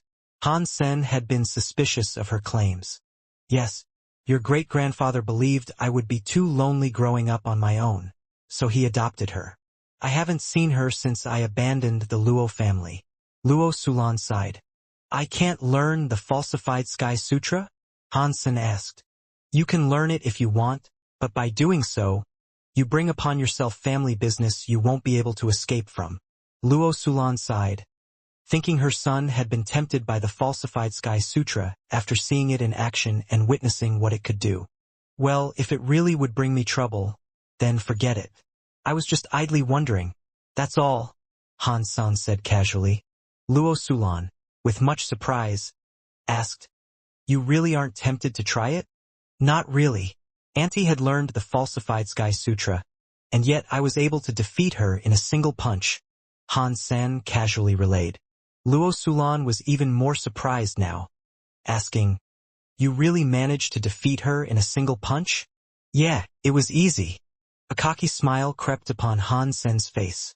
Luo Sulan, with a wry smile, said, It looks like you have developed further than I expected, and, I will say this, do not underestimate the falsified Sky Sutra. Although Little Li works her hardest, she isn't bound to the family through blood. That separation means she cannot learn the falsified Sky Sutra in its purest, most authentic form. How strong would the real falsified Sky Sutra be? Han-sen's interest in the skill had now increased. Although he managed to defeat her, he actually believed Luo Li to be one of the strongest evolvers he had ever gone up against. It has the power of Ashura. If you ever end up going against someone who has learnt that skill, remember this. Do not defend. Pitting yourself against a person who has learnt it can only lead to two outcomes. You either end up killing that person quickly or you die. Be quick or be dead. Luo Sulan said this, but it didn't quite explain enough. Mother, what happened to the Luo family? Han-san could no longer hold his desire to know, so he asked. If you do not belong to the Luo family, There is no need for you to know. Knowing would needlessly burden you with greater troubles. If you did enter the Luo family, however, you would quickly come to know. This was a subject Luo Sulan had no desire to talk about. By this point in their conversation, Luo Li had already dragged herself out of the base. On a ship, she spoke with Luo Haitang. Luo Li did not refrain from telling the complete truth, and she told him exactly what had happened. After Luo Haitang heard this, a strange look came across his face. He asked, "He didn't learn it?" "No," Luo Li surely answered. "He unleashed powers of thunder?" Luo Haitang asked. "Yes," Luo Li answered. "This is interesting. It is no wonder he is Little Lan's son. Then, he has indeed adopted Little Lan's excellent genes, the ones required by our family." Luo Haitang coldly continued his speak. "Tell Luo Yin to meet him in the shelter. Let the boy see the true form of the falsified Sky Sutra. He has the Luo family blood coursing through his veins. It will be something he will be unable to resist." "Yes," Luo Li said as she lowered her head. Han Sen entered the shelter once more and wanted to get a better grasp of his surroundings. He needed to learn exactly where he was and where he had to go next. "Oh no! Oh no! There is a spirit attacking the shelter." As Han Sen sat in the plaza, contemplating his next move, a screaming person came running through. Immediately, everyone became nervous. A spirit attacking a shelter? When Han Sen heard them yell this, it surprised him a great deal. It had been a long time since he had last heard of a spirit attacking a shelter. Han Sen curiously went to the city's wall. He wanted to see what manner of spirit had decided to attack the shelter. If the owner could not withstand the siege, then perhaps he could lend a hand. Han Sen. As Han Sen walked towards the gate, someone called out his name. "Lin Beifeng?" Han Sen turned around with surprise. It had been a while since he had last seen him, and he did not expect to see him here in the second god's sanctuary. "This is a fate-wrought meet, undoubtedly."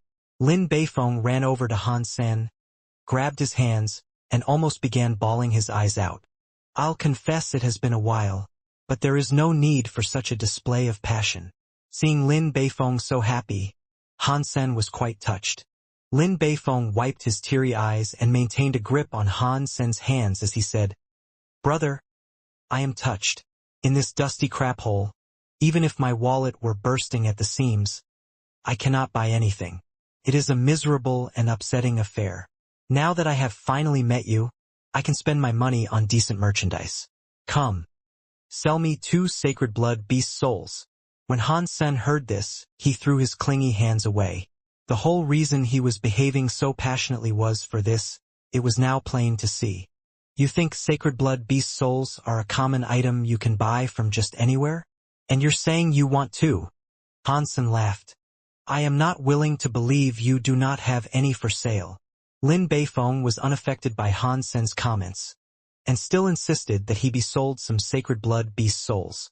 Lin Beifeng had been bored out of his mind in this place for quite some time. He was very rich, but his family lacked ties to the greater families. In his time here, few people had been willing to help him, and even with the money he had, he couldn't buy anything decent. His time here had not been pleasant. He never expected to see Han Sen here though, of all places. He had heard many tales regarding Han Sen's escapades, and having known him previously, was certain he would have sacred blood beast souls for sale. "Brother Beifeng, cease your acting.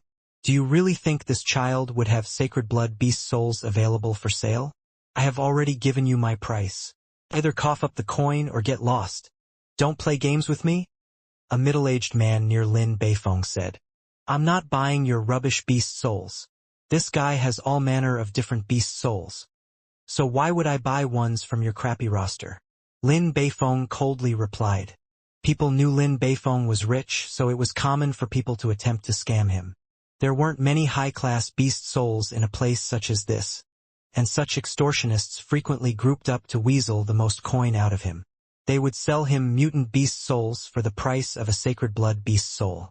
Either Lin Beifeng bought them or had nothing to use. He was a daily victim of this treatment. Unfortunately for him, these same schemers owned the shelters, and the prices they presented were unchangeable. After all, the prices were their call to make. Lin Beifeng had no choice but to suffer and accept the exorbitant fees they charged. Now that he had met Han Sen, he wasn't willing to be bullied anymore, and he most certainly wasn't going to buy their beast souls. Well, Brother Beifeng, I give you an ultimatum. You either buy it now off me for this price or don't. But if you come around wanting to buy it again in the future, I can guarantee you the price won't be this generous, Lu Jie fearlessly said. He did not believe the pretty, young stranger possessed a single sacred blood beast soul. Lu Jie knew all about this place and the surrounding area, and he knew that the shelter only had a dozen mutant beast souls available for sale. There weren't any sacred blood beast souls to be found in the markets, and there most certainly wouldn't be any on a pretty young man. Whatever, Lin Beifeng coldly said. Then he ignored the extortionist. Turning back to face Han Sen, he smiled and said, "Let's go, brother. I am buying you food. And perhaps, just perhaps, we might talk a while as we eat.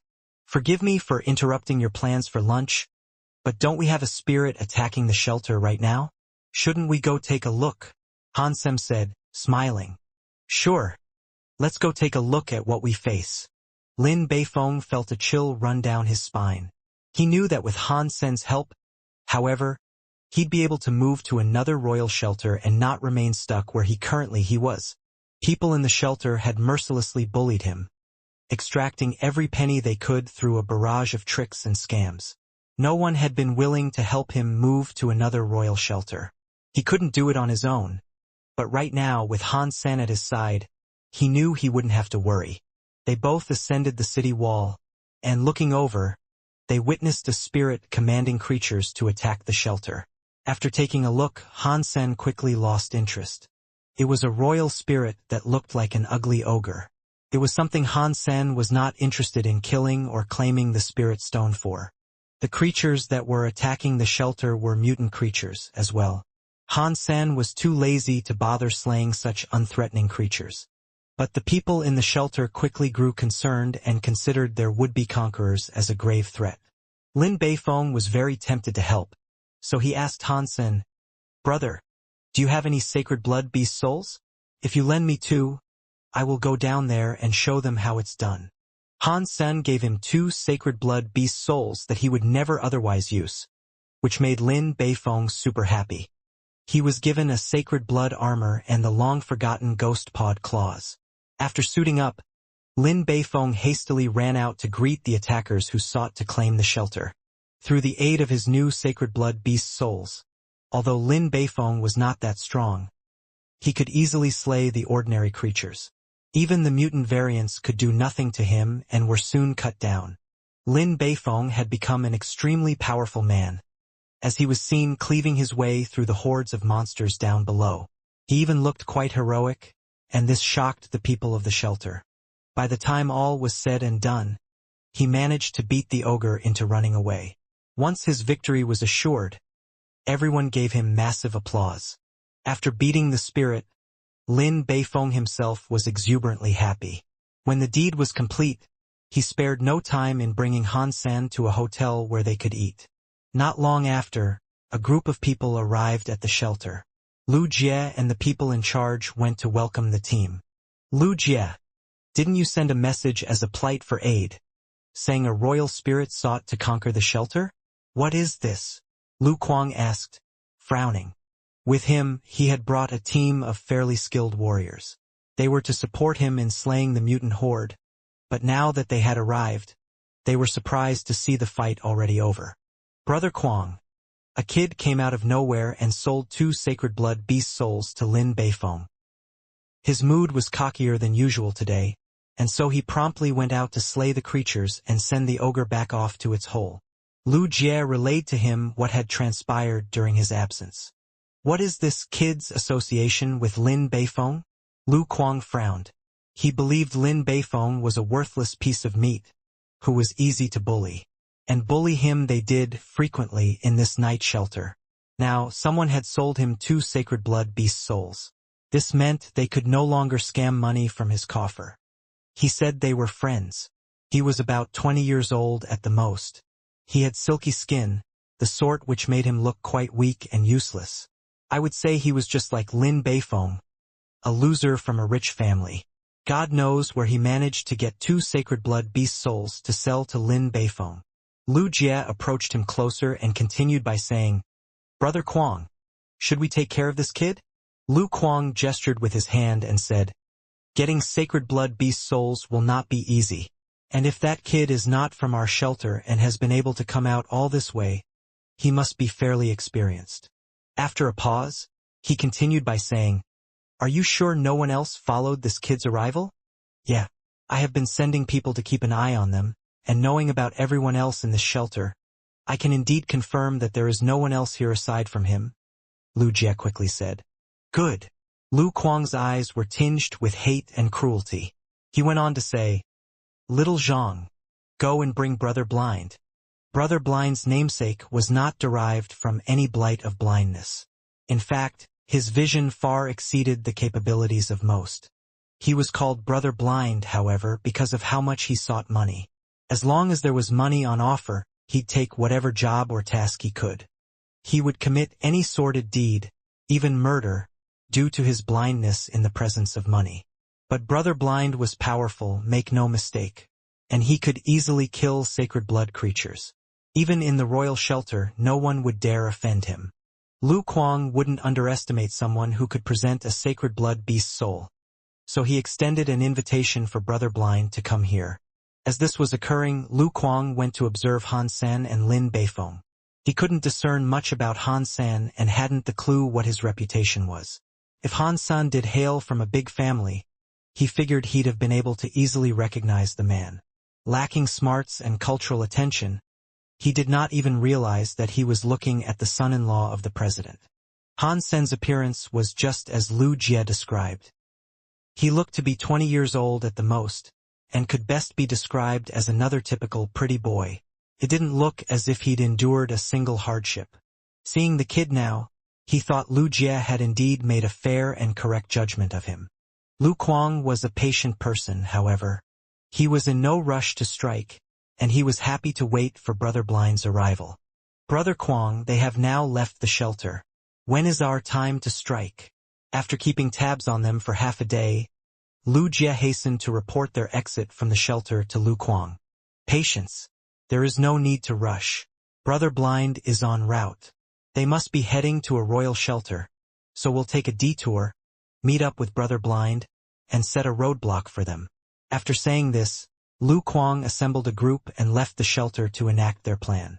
They walked through a woodland for 10 whole miles, before meeting up with Brother Blind. They hid along the veiling thickets that skirted the sides of the road that led to the royal shelter. Not long after, 2 people came into sight. They rode on 2 beasts, and just as expected, they were indeed Han San and Lin Beifeng. "Brother Blind, that's them." Lu Jie put away his binoculars and spoke, while pointing towards their sought-after prey.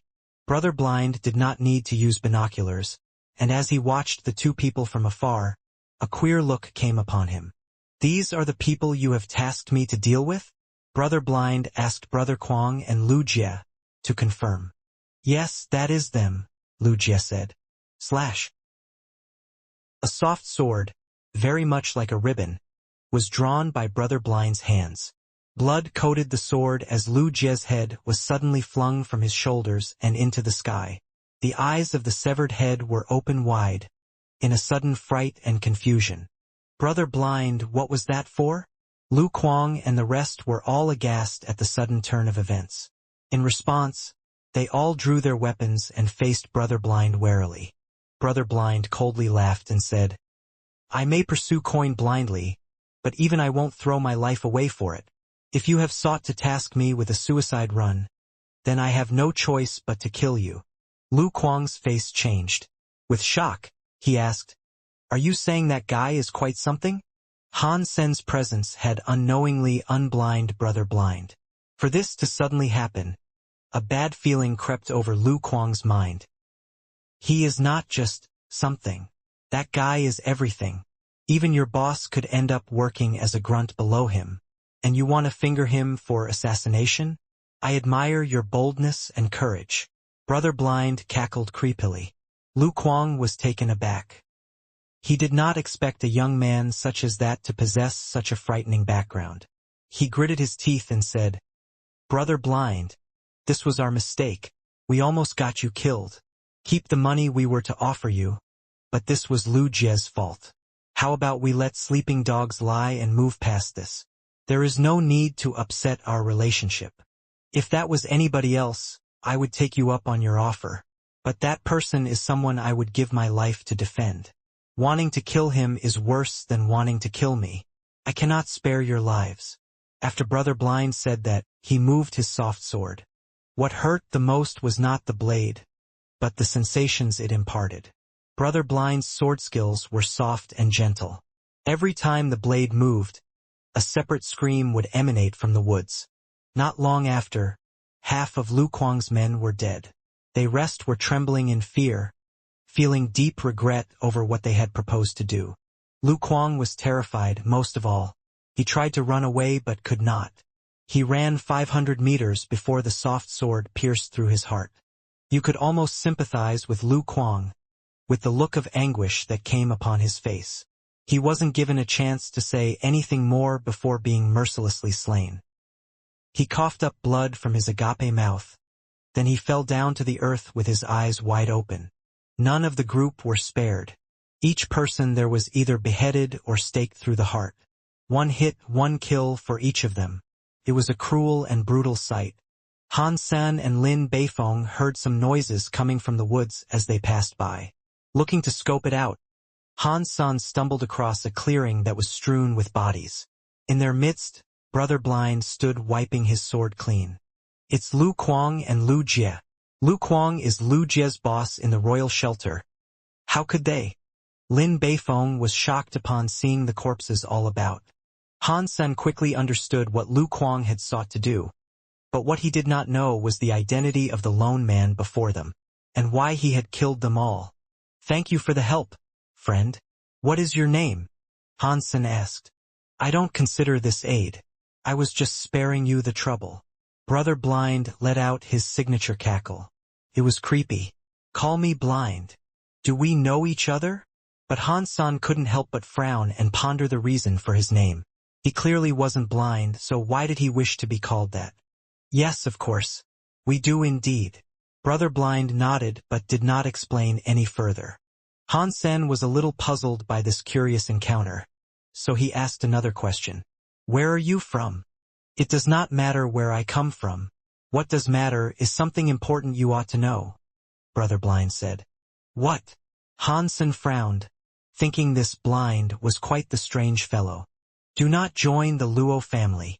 Brother Blind said these words slowly, with a grave tone. "Is this a warning or a friendly reminder?" Han Sen asked the blind man. "How you discern my words is up to you." Blind man did not explain. Instead, he pulled out a bag and tossed it over to Han Sen. Han Sen caught it, and it felt like there was a book or something inside, but he wasn't entirely sure. The bag was composed of highly advanced cloth. "Practice this when you find the time. It should help." After that, Blind Man turned around and left. He moved quickly, and within a second he disappeared from sight. Han San just stood there, watching the blind man disappear into the woods. He wasn't quite sure what he had just been witness to. Han Sen had the feeling he had been granted the duty of saving the world. He turned away from Lin Beifeng and had a quick peek into the bag he had been given. There really was a book in there, and the paper looked fairly modern. It must have been produced in the Alliance in the past few years, and was undoubtedly waterproof, fireproof, and bug-proof. Han Sen was a little disappointed, learning that it was not some ancient codex.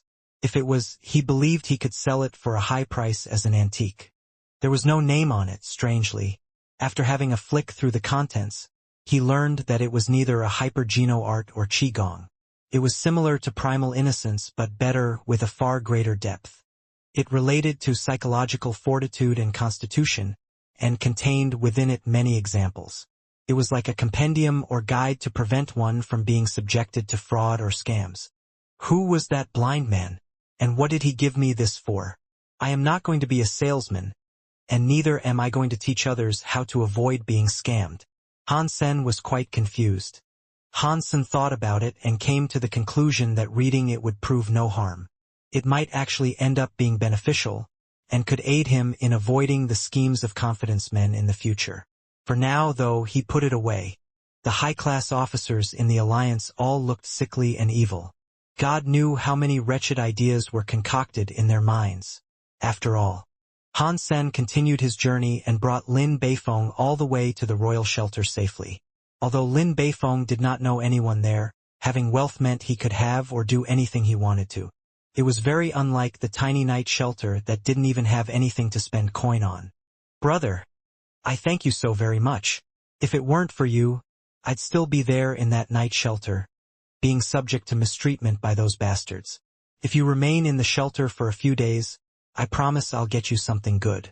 It'll be the least I can do to return the favor you have done me. Plus, it'll cover what I owe you for the sacred blood beast souls, Lin Beifeng said to Han Sen. There is no rush, but I do plan to remain here for a couple of days.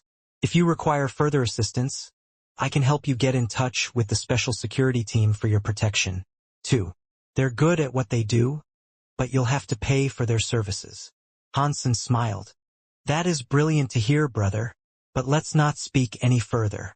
Wait for my good news. Lin Beifeng was more than pleased, loving the prospect of being helped by the special security team. By himself, his reputation would not have granted him the privilege, but with Han Sen's help, such a thing was possible. Han Sen did this on Lin Beifeng's behalf due to the concern he felt for him. He was worried that, left to his own devices, it wouldn't be long before someone else got their treacherous, money-prying hooks in him, or someone else that was associated with Lu Kuang might come after him once Han Sen was out of the picture. Han Sen stayed in the shelter and then got in touch with the special security team. He hired a bodyguard for Lin Beifeng's protection. Han Sen was not in a rush to leave, and elected to spend some time deliberating his next move. He was initially going to go see his mother so he could protect her and aid her in collecting Super Geno points. But seeing how his mom last responded when he brought the subject up, she didn't seem like she cared too much. Therefore, it was unnecessary for him to walk a few 100,000 miles to go see her. If he wanted to see his mom, he would have preferred to request a vacation in which he could go home and have a rest. Han Sen took to infogathering during stay in the shelter, and he spent some time digging around on Skynet. He was keen to learn whether or not there were nearby super creatures. The more he killed, the more points he would gain. And right now, he wanted to speed up so he could access the third god's sanctuary sooner. In fact, Han Sen felt quite pressured. The people he had been interacting with recently were beginning to make him feel a little dwarfed. He felt weak. Not being able to protect himself in the Alliance made him extremely uncomfortable. After a while of browsing, Han Sen came across a good place he could visit. At a nearby mountain, there was a nest of creatures. The shelter had tried to rout the fiends and force them to vacate the area, but the creatures were too powerful. Each time the shelter attempted to strike, they were brought a ruinous defeat. Therefore, it had been a while since they last tried to take on the nest. Han Sen viewed a few records of what the survivors had experienced in the attacks. He was able to confirm that there was indeed a super creature there, and that was all Han Sen needed to know before electing to go there. When he was in the first god's sanctuary, Han Sen once guessed a creature's egg had a super creature inside it. If the egg had not been broken before it naturally hatched, a super creature would have been born. Back then, these were just guesses Han Sen made. If this nest had super creatures there, then that would prove his guesses were correct. After obtaining a map, Han Sen set out to where the cave was said to be. With the silver fox in tow, not a single ill happenstance transpired. He was able to walk straight up to the nest. Han Sen climbed into a stone cave and noticed a green gold wall that had been broken. Beyond it was a hulking emerald crystal that was humanoid in shape. Han Sen used his Dongxian Sutra to scan it, and was surprised to learn that what he was seeing was indeed the creature he had come to hunt. It was a super creature. Han Sen summoned his little angel to start the fight with the emerald golem while he ventured deeper into the nest, wanting to see if an egg remained. With the silver fox there, none of the other creatures dared get close to Han Senator. This was good news for him, since he couldn't be bothered with fighting them. Anyway, with the fairy flying around, as well, they were sure not to bother him. Hansen quickly walked inside the nest and saw an egg inside. It was, however, cracked and empty. Now, he believed his prior guesses even more. If the first-generation super creatures are birthed from eggs, where do the eggs come from? Hansen had trouble with this conundrum, thinking he might never find the answer. The nest was deep underground, so it might be a while before humans figured this one out. Hansen then returned to the entrance and saw the little angel continuing to do battle with the golem. The emerald golem had sustained many scrapes and cuts.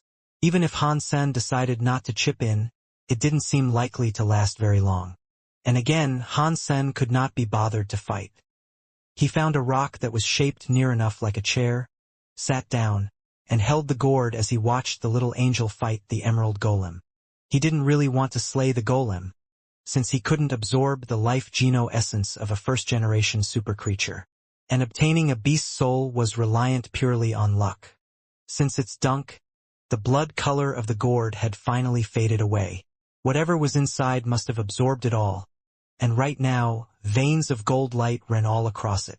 The energy flow of the gourd was becoming more and more obvious, and it had changed a lot since when he first laid hands on it. This surprised Hansen quite a bit, and it seemed to him that there was something growing deep inside. Hansen paid more attention to this new energy flow and noticed that the power inside was not too different from the holy rhinos. But Hansen did not understand the reason the gourd had an energy flow such as that. No matter how strong it was, it could only magnetize objects. This power wouldn't directly deal damage. The emerald golem was dying, and the little angel effortlessly exploited its every weakness. Within half an hour, it would most probably lie dead. The emerald golem consistently cried and roared out, but it was unable to do anything else. The little angel's greatsword repeatedly struck the neck of the emerald golem until its head was hewn off. It did not die when the head was removed, however. It continued to fight the little angel, even with a headless body. Fortunately, the little angel wasn't human. Decapitating the golem did not make her careless or have her drop her guard, and she was able to dodge the headless golem's surprise attack following its beheading. To ensure its defeat, the little angel spent the next several hours hacking away the rest of the golem's crystal limbs. Super creature emerald golem killed. No beast soul gained. The flesh of this creature is inedible, but you may harvest its life geno-essence. Consume its life geno-essence to gain 0 to 10 super geno points randomly. Not receiving its beast soul was a little disappointing for Hansen, but regardless, he picked up the fallen creature's green life geno-essence. He unsummoned the little angel and left the nest. He did not return to the shelter, but traveled west instead. During his research, he had learned of 2 nearby locations he wanted to check out. It was an area comprised of sprawling meadows, each painted with innumerable flowers that were all knitted together. As serene as the area was, the number of flowers put it on the radar for a great many insects. Butterflies, bees, ants, and more frequented this place. But it was said there was something even spookier that resided there. Something that stilled the hearts and desires for all who ventured near. To determine the validity of people's fears, Hansen wanted to travel into the heart of the meadows and see for himself whether or not there was a super creature residing there. Bugs were known to produce many offspring. If there was a super creature insect there, it might have been similar to the devil ant king and possess a large number of eggs. The verdant expanse before him was quite lumpy, but it was dressed with a sea of colorful flowers. These meadows went on and on towards the horizon, appearing endless. The flowers weren't particularly large, but they grew close to the soil and fit together as if to paint the ground. The colors did not just stem from the large variety of flowers budding in harmonic unison, but individual flowers themselves could possess up to 8 colors. Countless butterflies and bees danced in the air around them, yet no person ever went there to hunt. Hansen ventured into the flowery meadows and brought the silver fox along with him. All the butterflies and bees made sure to escape and flee for the lives in fear of the super creature pet. The little fairy retreated into her scallop shell. After recovering from her wounds, the liquid inside no longer dealt her harm. As such, she frequently enjoyed hiding inside it.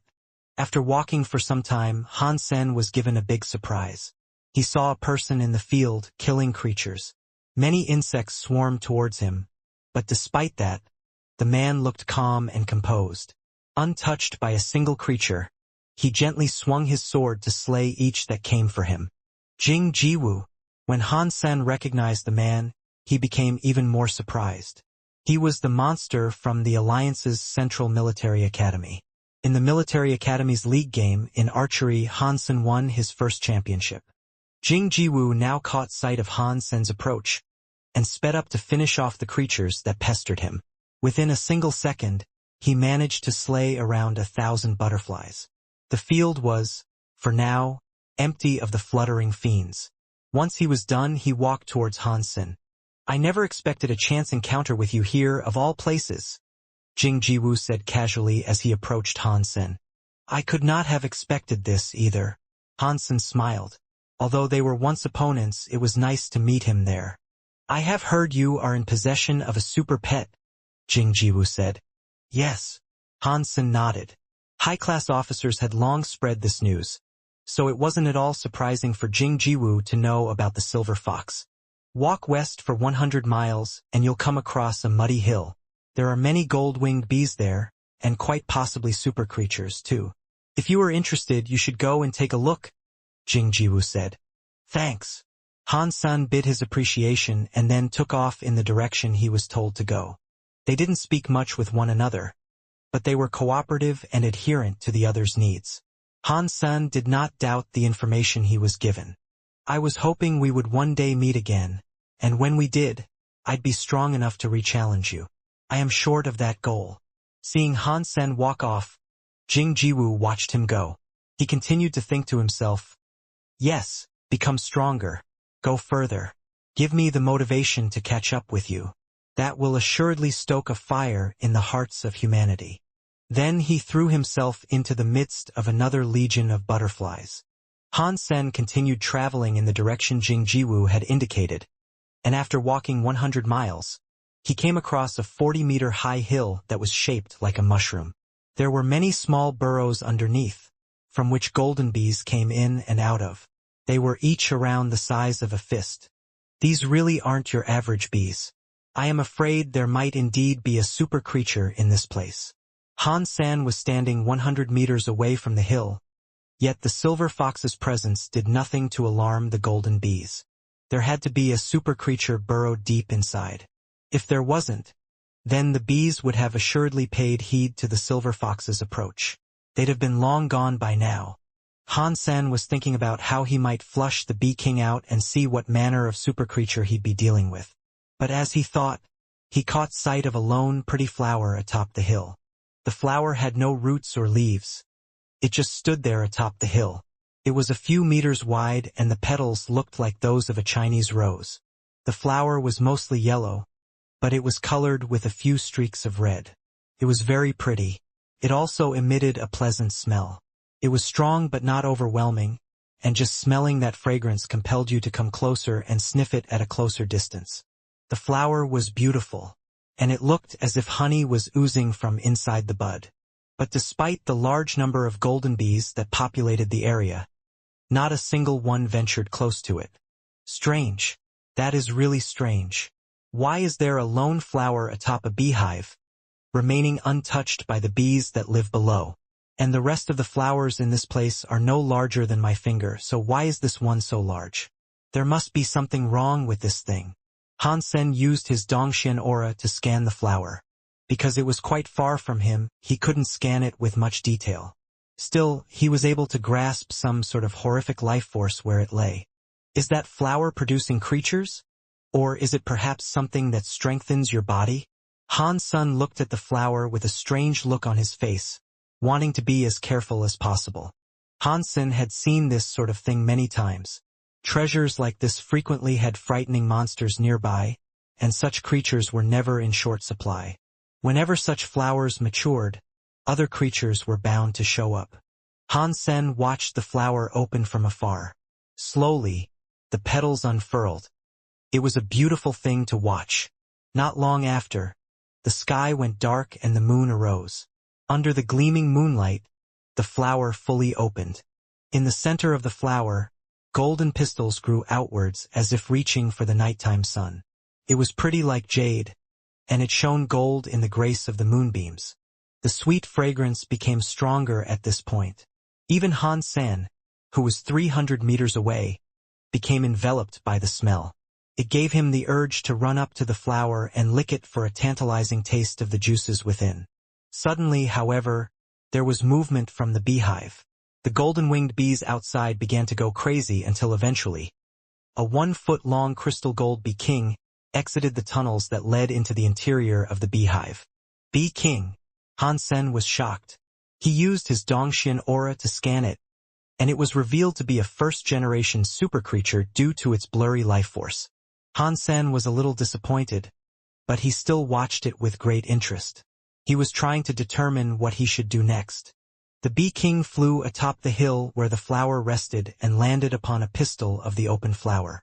It then started to drink nutrients from its top.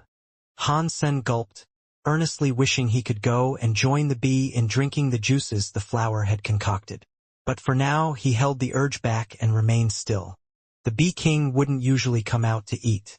It had many lesser, worker bees to gather food on its behalf. As such, there would never be a need for it to exit the safety of the hive. If the king was coming out to eat the flower itself, then that was a surefire sign that whatever the flower was, it was indeed special. But rare things such as that would usually have more than one super creature guarding or vying for it. Yet strangely, no other creature seemed to show up. Han Sen became oddly suspicious, seeing that the Bee King had been eating for quite some time without any intrusion. While Han Sen contemplated his next move and whether or not he should nick the flower from the Bee King, the super creature's honey sac filled up with the juices. At this point, it flew back inside the hive. Not long after, the Bee King returned from the hive once more. It flew back up to the flower, undoubtedly for further collection of the juices. It did this a few times until the moon reached its highest point in the sky. It was also at this time that the flower began to shrink and recede. The Bee King did not eat the honey because it's saving it? Han Sen's heart jumped as he imagined that. Normally, kings eat the best stuff. If it isn't eating it itself, then perhaps it has babies to feed. Maybe there are child super creatures someplace within. Thinking of this, Han Sen fancied venturing into the beehive to have a look for himself. Even if there were no second-generation super creatures, the Bee King's honey would come in useful for himself. But Han Sen was patient, and he wanted to watch things for a little while longer. This was a large group of creatures, and it was not going to be a simple super fight. He didn't believe the little angel could tackle the beehive and its occupants all alone. The fairy rarely listened to his commands, either. If the fairy went in ahead and consumed all the honey, it'd be a big loss. The silver fox enjoyed eating such rare delights, too. With both of them there, Han Sen had to be careful. Exerting much effort for no reward would be a crying shame. After watching the beehive for a few days, Han Sen had learned that the flower produced those juices each and every night. And every night, the king would venture out and collect it from the flower. It seemed that the flower produced an endless amount of juices, and no matter how much was collected, the next day the king would be back to obtain as much as it could within the same time frame. No matter how big the Chinese rose was, the juices inside had to be limited, though. How could it resist the ravenous appetite of the Bee King each and every night? Something had to be severely wrong here. Han Sen hesitated, but decided to summon his wings and fly forward. Night was settling in now, and he decided to view the flower from above. He saw there was still plenty of juice atop the pistils, and the bee was keen to continue collecting it. When the moon reached its highest point, the Bee King had collected all the juice. It was at this point the flower became smaller, but it looked as if it was just waiting to be reopened. The next day, when Han Sen flew high to take another look, the juices in the pistil had been fully replenished. This confused him a great deal. What is going on? Han Sen continued to think on his discovery, not wanting to be reckless. If he couldn't figure out the finer details of this curious phenomenon, he wouldn't strike lightly. While it was daytime, Han Sen heard a buzzing noise. He didn't care much, since there were many bugs and insects all around. It wasn't a particularly unique sound. But this time, the buzzing sound was getting louder and louder. When the sound was as deafening as a helicopter landing in Han Sen's ear, he perked his head to pay attention. When Han Sen raised his head, he saw a green cloud heading his way. Curiously, the sound was coming from that very cloud. After looking closer, he noticed that it wasn't a cloud. It was a sickeningly large host of fist-sized green flies. With great ferocity, they went flying down towards the beehive. The bees outside the hive all looked startled and nervous. A group of bees exited the tunnels of the hive and attempted to stop the approach of the green fly army. The area was cloaked in gold and green, as a battle between the two insect collectives unfolded.